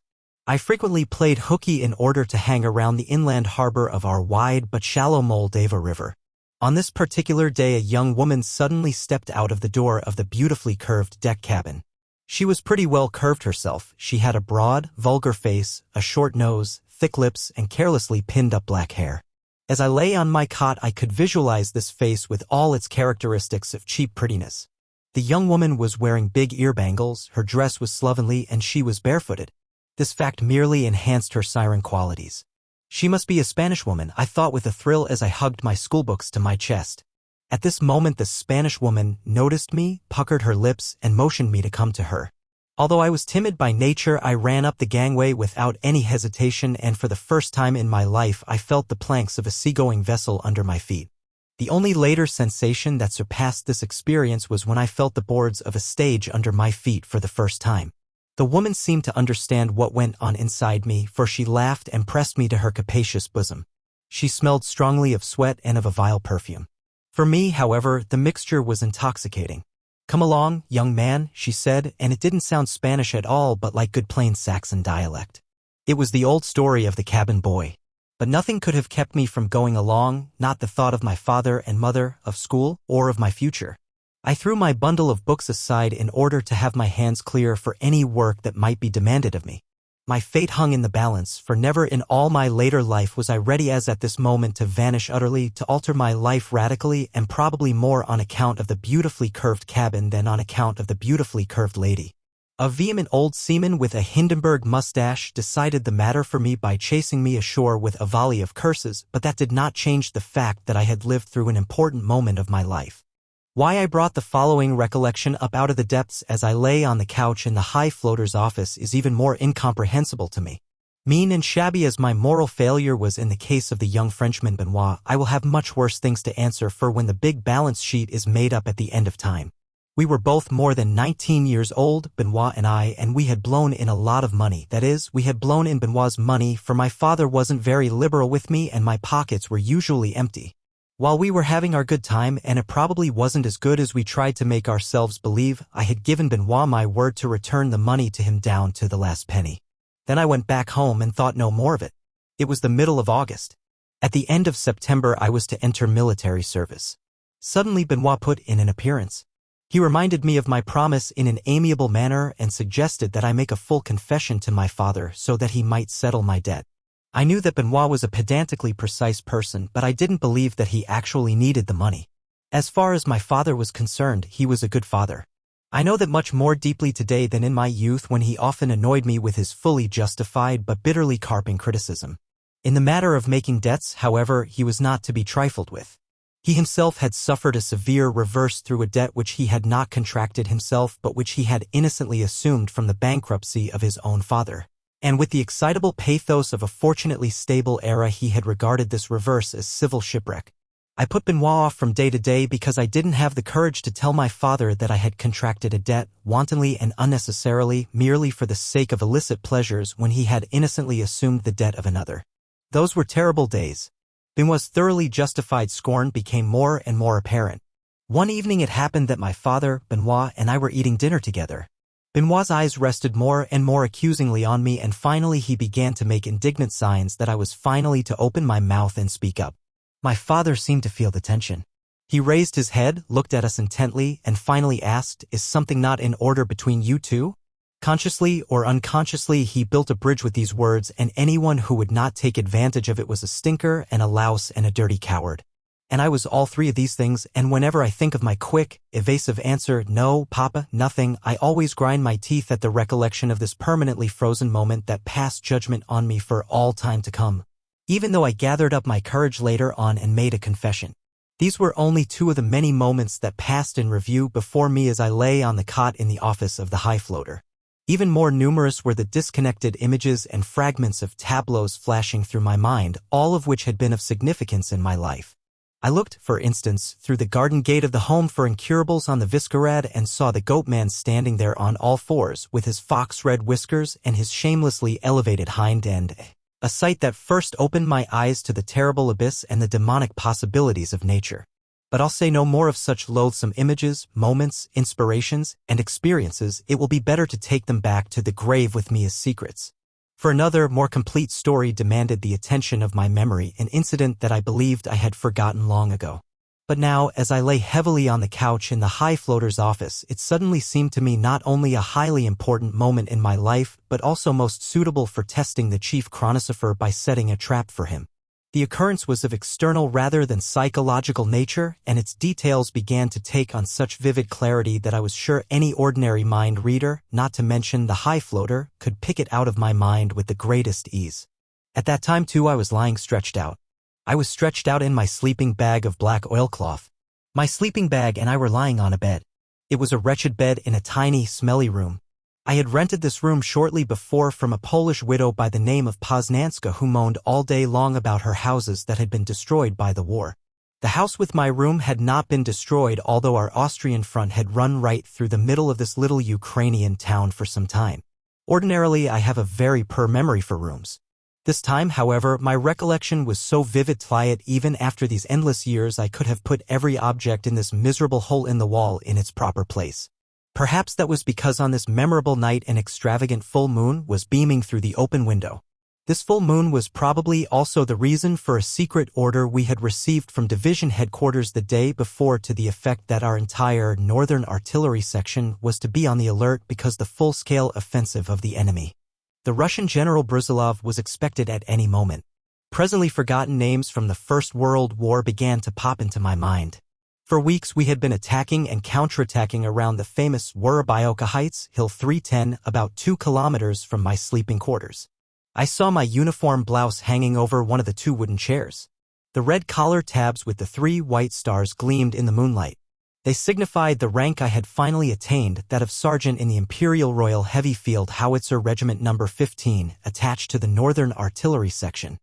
I distinctly remembered an unessential detail which I elaborated in my fancy, partly to entice the high floater more deeply into my story and partly because it reawakened a definite feeling of pleasure.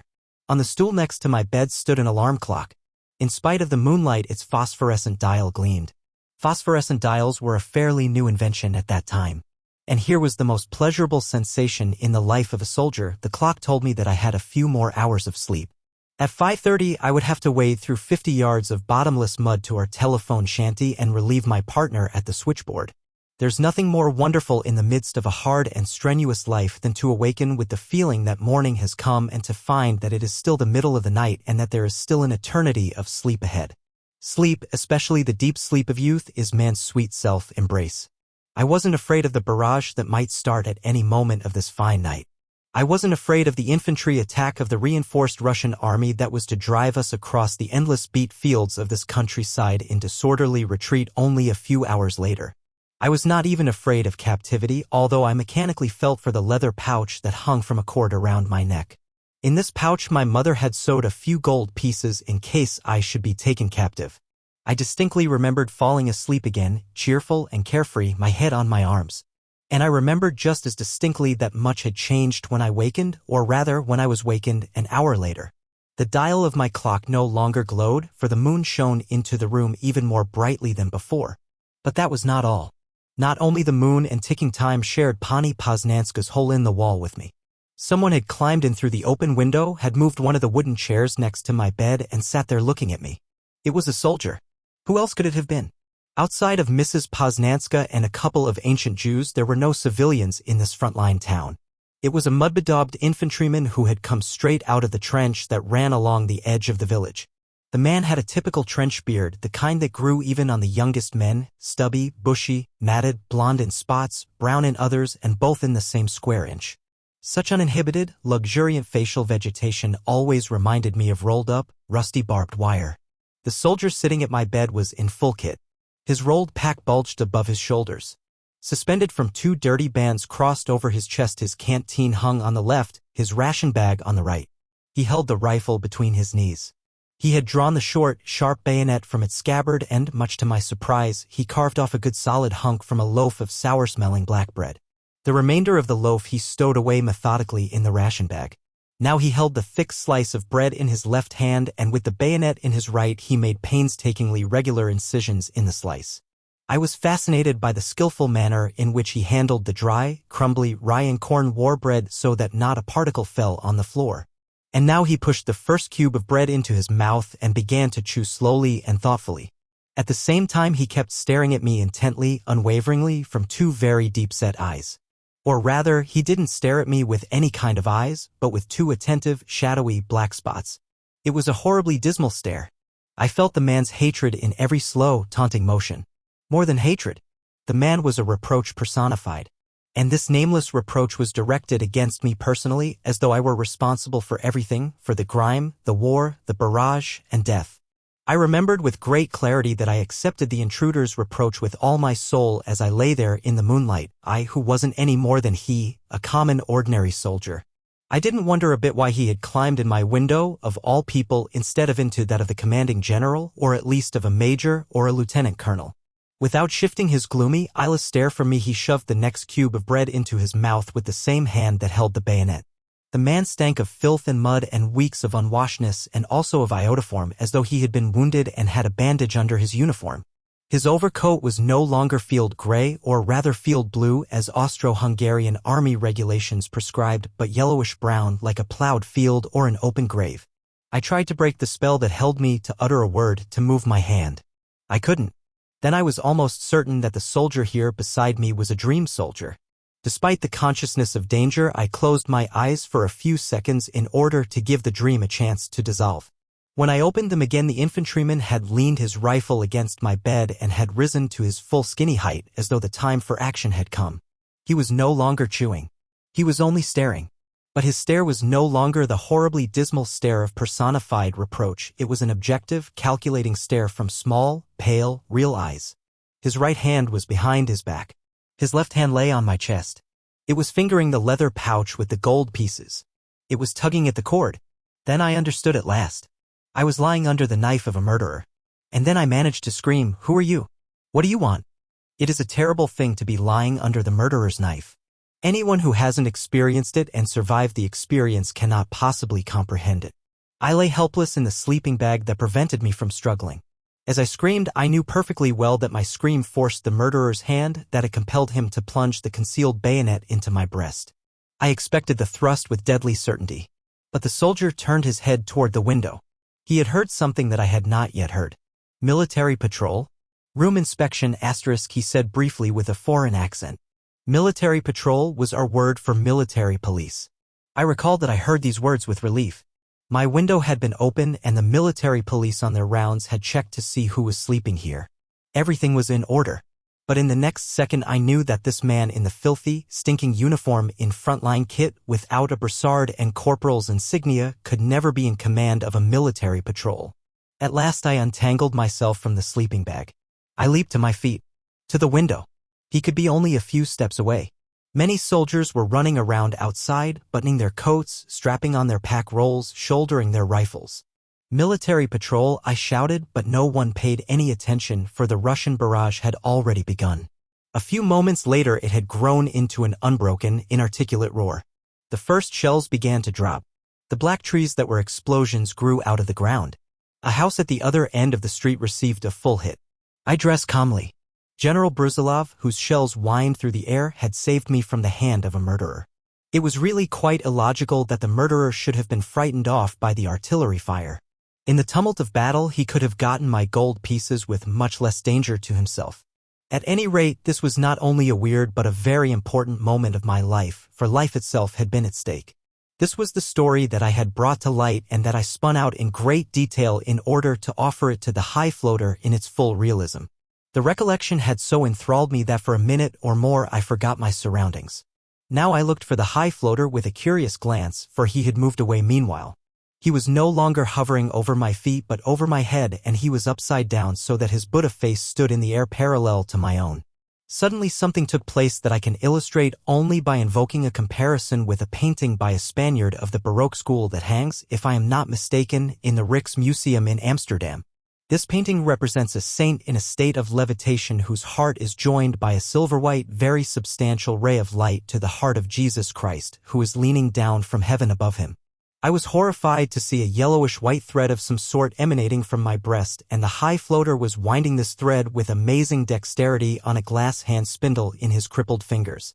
In this way he very quickly produced a wide spider web that hung down from the spindle, and it became evident that the thread was no thread at all but a limp, preserved, I could almost call it greased, ray of light.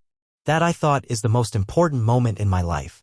He is reeling it right out of my heart, and of course it isn't the silly anecdote about the ocean steamer on our little river nor the disgusting confession concerning Benoit, but it's the murder story of the infantryman that I skillfully unwound for him out of the tangled skein of my life. God knows why I picked this one. And now he's going to read it back to me verbatim as I dictated it.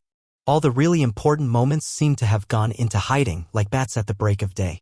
Meanwhile, the fabric hanging down from the glass spindle had become about as long as a small lace shawl. The high floater, now hovering 5 or 6 feet above me, dropped it so that it slowly drifted down upon me, much more slowly than an autumn leaf. When the preserved light reached my face, Where was I? First of all, of course, within myself. But this I myself was no longer what it had been. My tongue did not touch gold on the upper left but a normal line of teeth. I was young. I could tell by the beating of my heart, by the tension of my muscles, and for a flashing instant it was a satisfying feeling. Then at once it became a matter of course and was forgotten.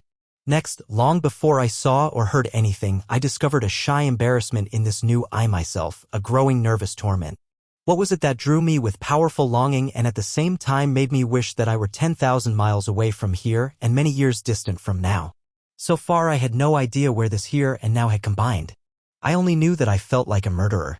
The first thing I saw was the white door that I closed behind me with infinite caution, as though by doing so I could postpone the real moment 373 reality a little longer. I had reached this door by way of a long corridor, and I had hesitated for a few long heartbeats before I knocked and turned the knob. I was expected. I entered into a deep silence, a much deeper silence than that outside. A bare white room. Many flowers. A small hospital room. The window was open. It was in August, 4:00 in the afternoon, and the humid air of a metropolitan summer day was oppressive. On the white enameled hospital bed lay the woman whom I love. She could barely move. She greeted me with a look that combined a smile of happiness and the horror of the last few days. Her long blonde hair streamed over the pillow. Her face was whiter than white, but her beauty was never more glorious. The woman whom I love was not my wife, not yet. I was even obliged to act strange and indifferent in this terrible situation. A nurse was bending over the crib in which the child lay. I had to restrain myself to keep from groaning aloud. How could a person be so convinced of his own depravity as I was and still go on living? At other times I had defended myself against myself by saying, "It takes two." But now I knew that the woman, even as a sinner, is the heroine and the victim. I was nothing but a frivolous, thoughtless, irresponsible exploiter of the intoxicating feeling I called love. How could it be love? Love only begins at the point where one has something at stake and something to lose. What did I have to lose? I was a bohemian or something like that. I wrote poems and plays, and upon this cheap and ambitious activity and the likes of me based the strange claim of exemption from the civil order. Even at this instant I was sure that other standards applied to me. At the same time, however, I was convinced more icily, more cuttingly from moment to moment, that we too had offended not only against the civil order but against a higher world order. Man, woman, child, the holy meeting of these three should not have been like this. I should not have entered this white room with a smiling nod, with controlled features like any friend or acquaintance. The last time we had seen each other was in the lonely house on that terrible night when she became deathly ill. 3 weeks had passed meanwhile, 3 weeks when she hovered between life and death, 3 weeks of operations climaxed by this premature birth. And today, after 3 terrible weeks, I had finally received permission to see her again as a good friend like other good friends. I was afraid to look at her, for my self-control was exhausted. One of us would finally have to say something. And then she spoke. But not to me. She was sending the nurse away on an errand. I waited, listening, until the inner door closed, then the outer door, and I sank down on my knees by the bed. This combination of expectant waiting and sudden kneeling struck me as theatrical and made me unhappy, like everything else that I did during these lagging minutes. Her hand stroked my hair. She said, "The child. Your child." I rose. I walked on tiptoe to the little crib at the foot of the bed. Was the nurse listening outside? Why was I thinking of the nurse? I was afraid to look at the child. The physician whom I had asked downstairs had shrugged his shoulders. It can hardly be expected to Lee. But now I was surprised to find this premature child a complete human, an incredibly developed personality, completely limited by its tiny body but no more identical with it than a painting with its canvas. I looked at the well-formed little hands and fingers. I looked at the delicate, pallid face, the high forehead, the extraordinarily round skull with its pulsating fontanelles. And I became absurdly convinced that in this spherical little head there resided a unique, characteristic, independent permanence that was older than 12 days, that was as old as the world. I was the father and this was my little son. I was the cause and here was the effect, and this chain of cause and effect went back to the beginning of things. I should now have felt a solemn attachment, the miracle of the nearest relationship on earth, the poignant pain of impending loss. I felt nothing of the sort, although I made a feeble effort to talk myself into it. Ordinarily, I was an easy victim to autosuggestion. Now I was quite incapable of producing the reactions that the difficult situation demanded. Strangeness and embarrassment were my only sensations. And it was a double embarrassment, once before God and a second time before the independent individuality in the body of this infant. The child was quiet. If it would only cry, everything would be easier. The child was still feverish, its big blue eyes roved. I knew that I had to say something hopeful to its mother. I wanted to give myself some hope too. "We'll get through all right," I said, or something like it. Once more, one last time, I bent over the round little head. Suddenly I had a feeling of kinship. I knew this feverish little boy. The nurse had returned to the room. I put on my mendaciously innocent face. The woman on the bed said in a soft voice, "When you stepped into the room before, funeral music was being played outside." These words gave me a chance to walk over to the open window and look outside. The street in front of the hospital was deserted. The trees in the little park were wilted in the drought of the late summer. "I don't see a thing," I said. "Please close the window," said the woman. I closed the window. A silent, dry sob rose in my throat. I pressed my face against the pane. As my forehead touched the cold glass, there's no need to say where.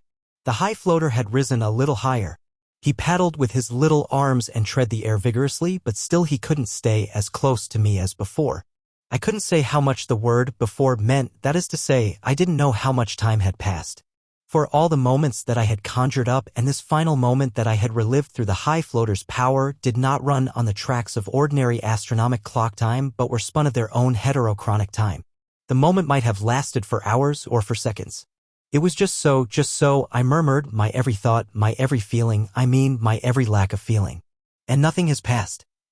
Passed? Asked the hissing voice of the intermundia. Asterisk, what is that?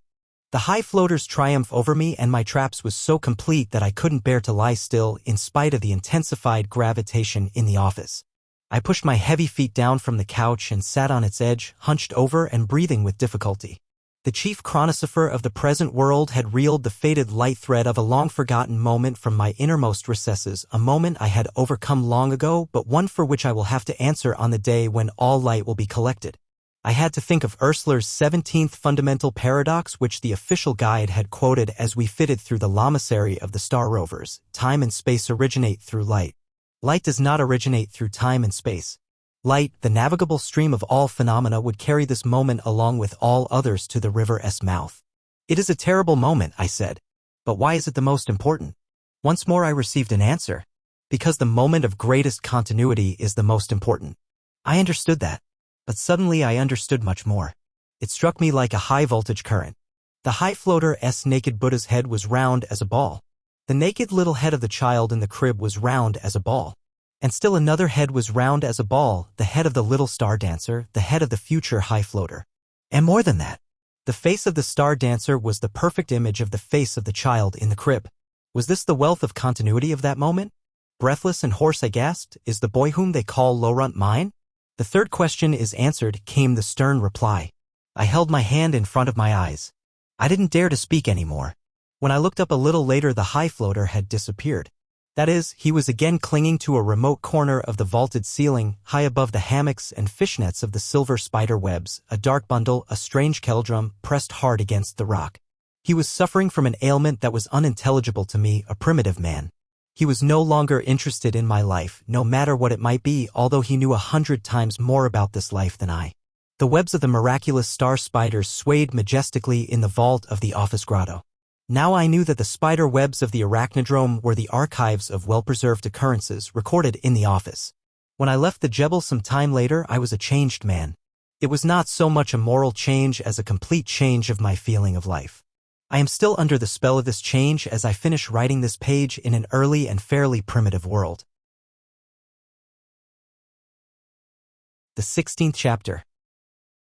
Wherein I stand at the edge of the jungle of the mental era and witness the exodus of the domestic cats and the first bloodshed. The uneasy premonition that had not left me during my visit to the lamaseries of the Jebel had not deceived me. Something unpleasant was brewing. At first I attributed my worries to the house and circle of my new friends. Fortunately, I was wrong. The impending catastrophe did not concern any individual family but the entire world conurbation, all Panopolis, whose inner borders, as I had been told, were only spiritual and therefore unmarked. The unification of mankind was not without its disadvantages, for it was perfectly obvious that if anything started in one place, every other place would be affected from pole to pole. I was quite astonished at my feeling of relief that nothing had happened at home. I hope the reader will be astonished with me at the venality of my character, or perhaps of human character in general. I felt at home already 100,000 years away from myself. I was already attached to some utterly strange, incomprehensible creatures who clothed themselves either in blurred nakedness or in iridescent veils, who sipped bright-colored juices and soups prepared for the whole world by the worker in the valley of springs and forces by means of sidereal powers. I had become accustomed to all these things, and I took them as a matter of course, just as a change of diet while traveling in my former existence. This assimilation had taken place with uncanny rapidity even for an impressionable person like myself, considering especially that exactly 24 hours had elapsed since I had first set foot on the iron-gray sod of the mental era and that I had meanwhile bounced around on the elastic mare plumbinum of Mercury and had suffered a veritable shipwreck on the undulating red moor of Apostle Peter. Incidentally, my visit to the lower intermundium had only served to make our good old Earth, that is, the new mental Earth, more familiar and more homelike. I was really looking forward to my return to the house of the wedding party. I gave no thought to the morrow and to the future. I was never more carefree. My sense of time was completely anesthetized, no wonder. The only thing that worried me after a fashion was the surprising attachment that began to bind me to my new friends. In the last few years of my former life, I had developed a sort of self-protective resistance against meeting new people and making new attachments. This resistance even extended to animals. I gave away a beautiful dog before I had become accustomed to him. When a person has passed his 50th year, he has no more desires and fears nothing but new love. BH was waiting anxiously behind the office door. The official guide had suddenly been called away on business. Without our conductor, we strayed through the labyrinth of the Jebel, through halls and corridors, up and down ramps, past pits and shafts, flying along on the wings of regulated gravitation. If Lofager had not finally personally piloted us out of the maze, God knows when we would have found the exit. Our host had covered his anxious, serious mien with a charming smile. Refined people of the distant future, like those of the distant past, do not readily expose their worries. I trust, Seigneur, said Lofager, that you are taking home 3 striking answers from the Jebel? Before I could reply, BH looked at the bride's father in surprise and inquired, did something unpleasant happen? Your question, Lofager answered, should be, is something unpleasant about to happen? The proper authorities have just made this inquiry at the place that our friend has just left. Judging by my experience in the office, I commented, there is nothing from the day of creation to the day of judgment that His High Grace could not reveal. Lofager somewhat sternly rejected my comment. The high floater is no revelator, but a sage, he declared. He can only make suggestions regarding the future, for the future of men is concealed even from him. Every passing instant, as an old proverb says, is a juncture of many roads which man arbitrarily chooses. BH was still looking intently at her host. Something has happened after all, he said. And something not very interesting is happening right along, Lofeger said with a smile. But don't expect too much. Seigneur. He turned his handsome, gold-crowned head in BH's direction. Has your friend been informed? If you're talking about the jungle, I interrupted, I've had a little information about it. I was thinking of my conversation with Minion Man and his son. I hope you're not too tired, Seigneur, Lofeger demurred. On the contrary, I laughed. Chronosophy takes up a lot of time and space, but it is one of the most refreshing sciences I have ever encountered. That's true at the start, my host nodded. After the 4th or 5th lesson you would change your tune. If you like, Seigneur, let's go to this place where things are happening. The iron-gray sod that was even and dense everywhere else became constantly shabbier and mangier. We were walking, and how I enjoyed it, across a narrow swale which I called the Valley of Indecision in my own mind because the soil seemed undecided whether to retain its mental character or to relapse cheerfully into outmoded vegetation. The Valley of Indecision consisted of sandy soil in which a few miserable, unfamiliar thistle and cactus plants managed to eke out an unhappy existence. Here and there a few timid spots of green grass and weeds cropped up. About 50 paces farther along we climbed up a fairly steep embankment that was definitely green. At the top of this embankment a rampart of huge blocks of stone barred our way and cut the world in two, for it extended in both directions as far as the eye could see, like the Great Wall of China. Obviously, unauthorized persons were not permitted to approach this rampart. At considerable intervals we saw carrot guards whose duty appeared to be to keep trespassers away. The guards were not actually armed, weapons were not produced by the worker, and those that were still to be found in considerable numbers came from excavations like Lodu's interesting collection. And so the guards, standing there stiffly and looking very important, were armed in the manner of medieval mercenaries or of the Swiss sentries in the Vatican with lances. But the iron points and barbs had been removed from the lances so that they looked like the long alpenstocks that mountaineers used to carry in my boyhood. At regular, widely spaced intervals, broad, square, lookout platforms projected from the wall. A few steps ahead of us a number of persons were crowded against the balustrade of such a platform. I recognized Lodu and his father, gentle little Losalab. The spokesman, the house sage, and the permanent guest were also there. My respect for these three bachelors with their conventional, rationalistic intelligence had dropped considerably since my great experiences in the Jebel. The only lady present was our youthfully beautiful ancestress. I confess that I was disappointed not to find Lala, the bride. But I was told that according to custom she and her bridegroom were not to appear together in public before this evening. All the others who were congregated here, staring down excitedly from the lookout platform, were strangers to me. As usual, they made room for me with polite respect. Everyone seemed to be informed concerning my origin and my nature. When I reached the parapet I remained rooted in surprise. The first thing about the jungle that deeply moved me was the perspective, the blue distance of old times, of my times. While I had spent a scant 24 hours in this world, its flatness, its uncontrasting surface, its unlimited uniformity had depressed me more than I can say. I had made several remarks to BH on this subject, but he had consoled me with the unanswerable declaration that the mental spiritualization and enrichment of man was intimately connected with the fact that the earth had become so uninteresting and boring. He asked me whether I didn't think that the regions that had been carefully prepared for the tourist trade in the 20th century were just as uninteresting compared with the wandering mountain ranges and the roaring volcanoes of the antediluvian period. Culture, he said, was in all respects progress from the crude spectacle to delicate, spiritual differentiation. No doubt he was right. But that did not alter my feeling of discomfort at the fact that nature was no longer real nature, not even in the park of the worker. And now I was seeing mountains again, genuine mountains. Better close your mouth, Bache warned me with a smile. He probably had reason to be ashamed on my account again. And the reader too may object that I really had no reason to wax too enthusiastic about mountains when only a few minutes ago I had turned around for a last look at the glorious sight of the Jebel with its torrents of rainbow refractions. And only 2.5 hours before that I had feasted my eyes on the anthracite black and blood-red coastal range of John Evangelist. What a mistaken objection. The Jebel was the work of human hands, the most amazing of all future history, more noteworthy, larger, but not different in character from the temple at Karnak or the Eiffel Tower. And the red-black coastal mountains of Mercury did not belong to me. Even now I had difficulty in visualizing them. But these mountains were mine, they were the mountains of my earth, and the light, cool, wood-smoke-laden breeze that they exhaled almost drove tears to my eyes. The mountains rose toward the west. The sun, no golden fleece and no bicycle lamp but our good old earth sun, was beginning to decline and poured its afternoon gold over their slopes. The peaks grew up one behind the other in various tints and shades. The last range was properly snow-covered, although the snow line seemed to have moved lower in the course of the millennia. That might have resulted from the gradual cooling of the Earth's surface, or the sun might have lost some of its heating capacity since the catastrophe on that 13th of November. Or the reduction of humidity in the pure astromental atmosphere might have prevented the accumulation of the heat to which we are accustomed. Greater purity always seems to go hand in hand with reduced warmth.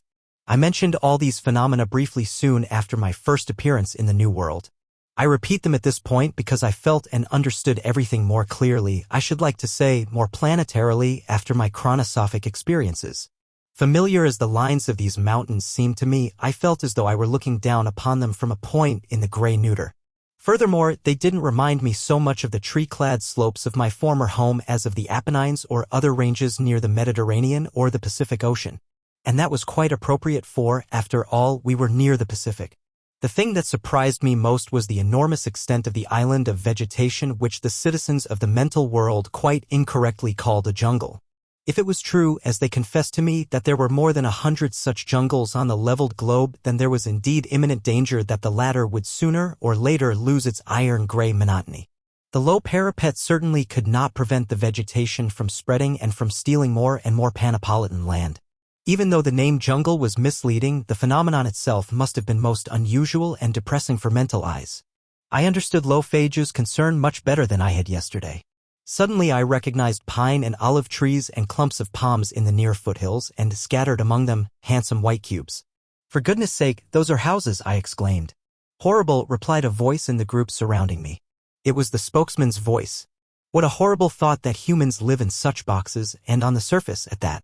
"You can't call those creatures humans," was the indignant remark of bridegroom Lodu, who looked particularly handsome and dignified today in his golden helmet and black festive garb.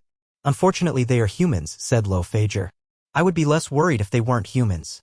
They differ from us only in that they are more sunburned, that they wear barbaric costumes, and that they work with their own hands. It's a small difference." At this point the charming ancestress entered into the conversation. She was leaning gracefully on the arm of the house sage on the right and on that of the permanent guest on the left. She had been tenderly swathed in many veil shawls, for while old age did not affect beauty, it manifested itself in a certain susceptibility of the respiratory organs. "I remember my own great-great-grandmother," said the ancestress. "She was one of the most beautiful women of her era. When I was a child, I won't tell you what century it was, I heard a great deal from her about the jungle of her time. Naturally it was smaller, less pretentious, and less developed than today, but it was beginning to get fashionable. There were certain ladies who ran away and disappeared in the jungle. But the jungle men were much more sunburned then and wore much more barbaric clothes than today. My dear lady," her descendant Low-Phager interrupted in harassed but courteous tone, "you should treat your velvet voice with greater consideration in the open air." "And I still say they aren't human," the bridegroom insisted. "Humans don't live on the surface." "We lived on the surface, my friend," I retorted somewhat sharply, "and in houses just like those." Now BH intervened. "Well, my dear FW, let's not forget that the cathedrals, castles, imperial palaces, skyscrapers, airplane factories, Egyptian temples, and American suburbs of your lifetime were something quite different from these things." I did not answer him. It seemed to me that we were standing on top of a mighty fortress wall, for the parapet ran along the edge of a steep, probably artificial precipice about 100 yards high and very difficult to climb. At its foot ran a wide green moat or something of the sort that separated the jungle from the world.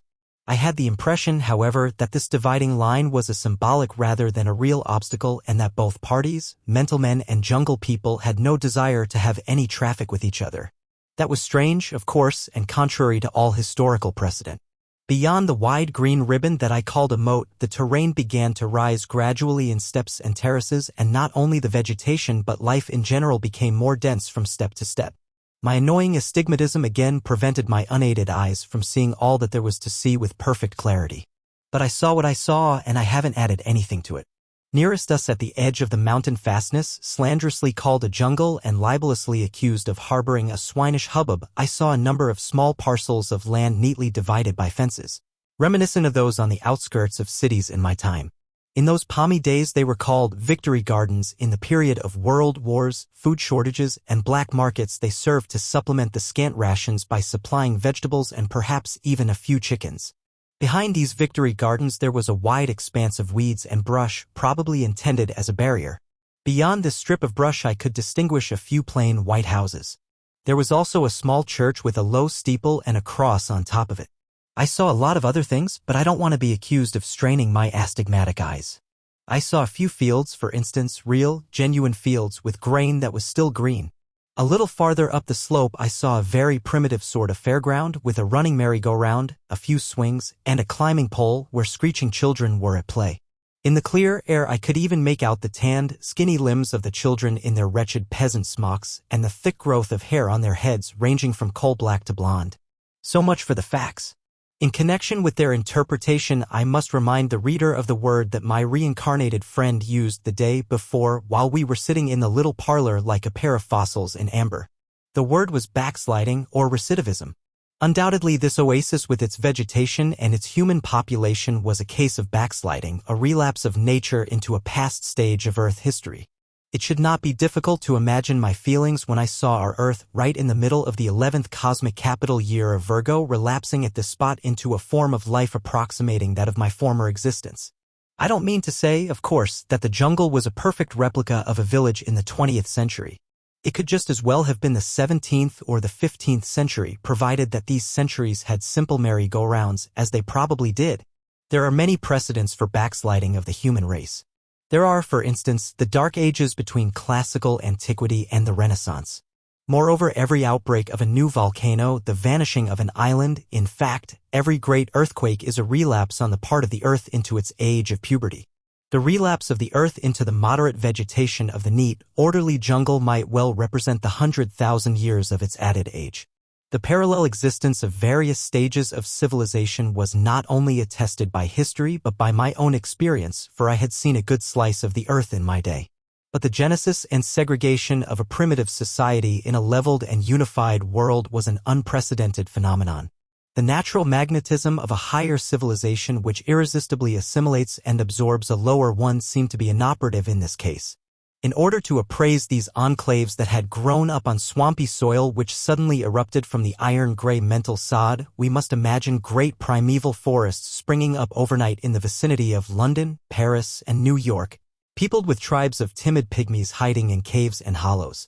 Of course, I mean my former contemporaries, smart and hard as we were, that is, would have cleaned up these primeval forests near London, Paris, and New York, including the pygmies, in jig time. In the present era, however, such barbaric liquidation was out of the question, for homicide, not to speak of mass murder, was not only abhorred since time immemorial but was actually regarded as an impossibility.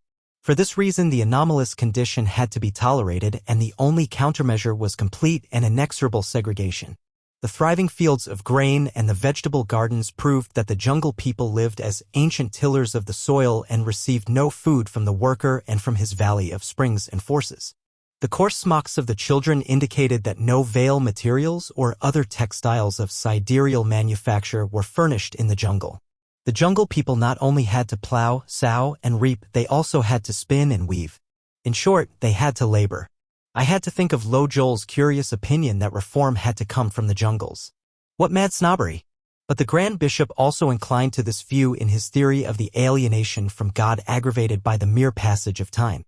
While these thoughts and many others like them assailed me at sight of the familiar mountains, gardens, fields, and houses, I was suddenly roused from my reverie by an exclamation of loathing uttered in chorus by the group about me. When I looked around I saw all the youthful, handsome faces distorted with disgust. About 30 extended arms pointed at something in the moat as though an incredibly detestable thing were going on there. Many choked voices were shouting, "Just look there." It took some time before I grasped the cause of their disgust. A number of chickens had made their way through the lattice fences of the Victory Gardens. At first glance they were simply roosters, hens, and chicks as far as I was concerned. So what, I thought? At second glance, however, I recognized that Chickendom had undergone some imposing changes during my absence and during Tyber's own absence, for they owed their resuscitation to the jungle. While this change was not as tremendous as its reverse had been in the transformation of sheep and goats into ovets and capricornets, the chickens, and particularly the roosters, seemed to have grown far beyond their former size. I'll not say that they had attained the stature of ostriches, but they were well on their way. Well, let's not exaggerate. They were a good third taller and considerably heavier than our chickens in the beginnings of mankind. Animals are always the incarnation of a single characteristic, except perhaps the dog, versatile copyist that he is. The single characteristic personified by the rooster was never particularly attractive. Back in my day, he had resembled a vainly strutting hidalgo. Sir Hotspur, that was the rooster. Here in the moat between the jungle and the world, the roosters were no wiry cavaliers in glinting feather armors. They were bloated bohemians. The combs on their silly heads were flabby and fat, and under their beaks wobbled enormous, baggy, fiery red ascot cravats. They no longer watched over their nodding, pecking hemp folks as sternly as of yore. They put on an air of bored absent-mindedness. Occasionally one of the roosters crowed. It was no longer a tenor cock-a-doodle-doo but a disillusioned, baritone croaking. Occasionally one of them climbed languidly on a hen but stopped in the midst of his performance as though an important idea had suddenly struck him. While it was quite true that Chanticleer had changed for the worse, still there was no call for the exclamations of loathful disgust and the shuddering revulsion of the mental people. I wondered what these sensitive gentlemen would say if they could see a buzzard, a vulture, or a condor slowly gliding down to a good meal on a dead horse. Meanwhile, the number of chickens in the moat increased remarkably. The cackling of the fat hens became louder, and also the croaking of the worn-out tenors whose cock-a-doodle-doo had slipped an octave lower. The sky began to change color, and the hour was at hand in which one, as the saying is, goes to bed with the chickens. The eruption of the feathery tribe into the moat impressed me more and more as an intentional arrangement. I was sure I detected a satirical purpose of provoking the nervous dread of my high-toned friends at sight of the honest egg producers. A moment later it became evident that my suspicion was well-founded. At first a few gleaming eyes and faces stared out of the heavy shrubbery over there. Then the bushes parted and people appeared, singly and in groups, and walked to the fences of the Victory Gardens, leering furtively up at us. The jungle people were by no means pygmies. On the contrary, their powerful figures towered well above their astro-mental contemporaries. My more skeptical readers may perhaps rightly or wrongly mistrust the evidence of my astigmatic eyes, but these primitives looked to me like something halfway between the moody gypsies described by Victor Hugo and other romanticists, and the former Montenegrins or Albanian skipetars whom I had seen with my own eyes. The men wore their glossy black hair in braids that hung down over both shoulders. Some of them wore red caps with tassels.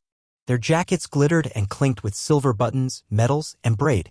Their faces, necks, hands, and forearms looked as though they were carved from the knotty rootstocks of the live oak or olive. I saw black, gray, and white mustaches and the shriveled faces of 2 or 3 toothless old women, wrinkled as witches. I saw no young women, but the children came running down from the playground and squeezed in among their elders. I could have imagined that I was looking down from an Albanian mountain on a remarkably clean village near Scutari. But the curious thing was that the jungle people, in spite of the chicken trick on their astro-mental neighbors, manifested no vindictiveness against them, if anything, only scorn. The reaction of my friends on the platform was all the more incomprehensible. They watched the primitives down below with disturbed, hate-distorted faces and with ill-concealed fear. There was genuine loathing even on BH's features. For these dainty, bald, eternally young, and eternally beautiful Olympians, the sight of the gypsy-like aborigines who owed their existence to some obscure crossbreeding was obscene and repulsive. For me, an aborigine myself, it wasn't anything of the sort. Why do we stand for that? I heard bridegroom Lodu say with that sullen voice that had surprised me a number of times before. And then the interesting occurrence began to take place, that is, it began to recur after a pause of several hours. The sun was now directly above the snow-capped mountains. The sky turned green and violet as it had done over the geodrome yesterday. The parapet with its battlements began to cast overlong shadows on the slope behind us. More and more jungle people congregated in the Victory Gardens, and suddenly their excited fingers began to point in a certain direction and they began to chatter in swift syllables, undoubtedly a hillbilly dialect of the monolingua. "There's the phenomenon again," said Lofager seriously. He was standing directly behind me. After it had ended abruptly directly after sunrise this morning, the house sage supplemented. And being a precise man, he added, that's what the custodes report. We all know that. Why keep repeating it? The spokesman snapped with an exasperated look. I strained my eyes in the direction in which everyone was staring, intent upon getting a good look at the phenomenon that caused so much disquiet among the astro-mental citizens. To start with, the phenomenon consisted of nothing but a cat, an ordinary spotted gray and black domestic cat, which crouched on the parapet about 20 paces from us, hesitant and alert, its tail switching. The cat was of medium size, no larger and no smaller, no uglier and no handsomer than ordinary house cats in my day. As a resident for many years in an out-of-the-way nook on the Canale San Polo in Venice, I can claim to be something of an expert on the subject of ordinary cats. So far I fail to understand why this trivial animal that had retained its ancient shape through the millennia with commendable steadfastness should be regarded as a phenomenon, and why the group of people on the observation platform should look on with reserved earnestness, and the jungle people down below with curiosity and pleasurable excitement. The cat itself, crouched against a projection, seemed to waver, seemed to consider. Suddenly it arched its back wickedly, its electric fur bristled, it leaped from the parapet to the bare rock, skidded down a natural groove into the moat quick as a flash, and disappeared at top speed through the fence of one of the Victory Gardens. Violent shouts from below and even a few from up here accompanied this apparently insignificant occurrence. I was about to turn angrily to Lofager or BH and demand an explanation of why this was called a phenomenon, when both of them impatiently pointed in the same direction again. This time there were 4 cats, for plain ordinary cats with reddish tiger markings, hesitating on the parapet with bristling fur and switching tails before they took the leap and slid down the rocky bank like their predecessor. I caught a flash of a staring, icily impersonal feline eye as one of the animals turned its head toward us. The cats that followed didn't even hesitate. For a while there were individual groups, but then, incredible as it sounds, a solid, serried army of cats leaped over the parapet in closed ranks, whizzed down the precipice, crossed the moat, and disappeared into the jungle. I must confess, Lofager was right. It was a phenomenon. And if there hadn't been so many sober heads about me as witnesses of this phenomenon, I could easily have taken it as an attack of delirium on my part, or more politely, for a vision. Cats are highly individualistic animals. They bask in the sun alone on our doorsteps. A cat purrs when it is feeling good, content with its own company, and exhibits an ostentatious absence of interest in its surroundings. Its egocentricity is unalterable. For this reason it is the most solitary of hunters. It permits no hunting colleague to participate in the pleasures of the chase or in its bag of mice. Its self-veneration and self-justification are so complete that a mother cat will reject her kitten if another cat has licked it. That's the cat for you. Now I ask you, whoever saw a drove of cats? The sight of an army of cats is breathtaking. All of us stood in deep, uncomfortable silence. The jungle peasants too were still. Even the silly giant hens had stopped cackling. Can it be that the cat has become a social animal in the astro-mental age? I marveled out loud. A cat's a cat, said Lofager. It's probably never been different. It's not educable, not gifted for speech, not communicative, not congenial like a dog, but a damn sight more talented. But what we're seeing there, I continue to wonder, is a joint undertaking of the cats. I should never have considered it possible. A collectivistic undertaking of the instinct must have a purpose. Is the purpose known? The purpose is quite simple, Lofager replied. The cats are leaving us. I shook my head. Have the people of today become such great cat lovers, I inquired, when the species hasn't improved a bit? On the contrary, in my day there were much finer varieties, like Angoras and Persians and Siamese. Are these ordinary cats going to be missed on account of their usefulness, since people live underground where there may be all sorts of surviving and possibly enlarged rodents? Who cares about that, said Lofager with a curt laugh. The phenomenon is a general telluric omen and is being reported from most of the other jungles. Omen? I exclaimed. In my day it used to be said that the rats left a sinking ship, not the cats. We'll not talk about that. Seigneur, said Lofager, suddenly proud and aloof. I had gone too far. Lofager had been quite right in his remark about the educable, speech-gifted, communicative dogs. Gradually a whole pack of sirs gathered on the parapet. That is, our own house companion sir wasn't among these dogs at all. Fortunately the Humane Society hadn't yet initiated the dogs of the era into the use of the travel puzzle. It almost gave me a feeling of embarrassment to see how little these dogs differed from each other in color, fur, muzzle, and other physical characteristics. The unification of all breeds of dogs had made it necessary to remember their physiognomies in order to distinguish one dog from another. Their uniformity concealed the same pretension as their barking command of the Monongahela. I must repeat the word humanishness that I used once before to express this conceited as well as empty simulation of personality. It occurred to me that the cats showed a much higher degree of personality by the very fact that they had not learned the monolingua, had retained their soft, expressive mewing, and were as sharply differentiated in fur and color as ever. The cat, a domestic animal like the dog, had resisted man through all the millennia. Its staring, icily impersonal, I looked past him and through him and owed him nothing. Lofager was probably thinking of the unbroken spirit of the cat when he credited it with greater talents than the dog. As the hour advanced, the number of dogs grew constantly larger, and they were evidently very excited and very angry. Their mood seemed to be composed of jealousy, envy, and an indefinite fear of something impending. They ran in and out among the people on the platform, dashed back and forth on the flat top of the wall, formed yapping committee meetings, shouted short, insulting words at the cats but did not dare to go near them. If I wanted to understand the chatter of one or more of the dogs, I always had to wait a while until the flat barking and growling sounds became differentiated into words in my ear. For this reason, I can't repeat their invective verbatim but can give only the general sense of the interjections and exclamations that they hurled after the emigrating cats. Look at there they go with their famous instinct. Grandma had a bad dream. Sure, they're full of instinct, but what about their loyalty? What about their fidelity? You bastards, are we ever glad to get rid of you? Into the jungle, haw, where you won't get any soups or creams, no pistachio green ones, not even saffron yellow ones. But you'll have plenty of hairy papas and mamas. That's where you belong, not with us in the world of culture. I distinctly remember that they dragged out the word culture in 2 long syllables, culminating in wild, inarticulate barking. The cats, slipping over the parapet in supple waves, didn't pay the slightest attention to their rivals. They never even looked around. They probably felt the admiration concealed behind the invective, the discontented, envious admiration of the domesticated, the Babbitts, for those who had the courage to escape. A female dog named Melba had ventured nearest to the tribe of emigrating cats. God knows where she got her name, a name that had been very famous in the days of my youth.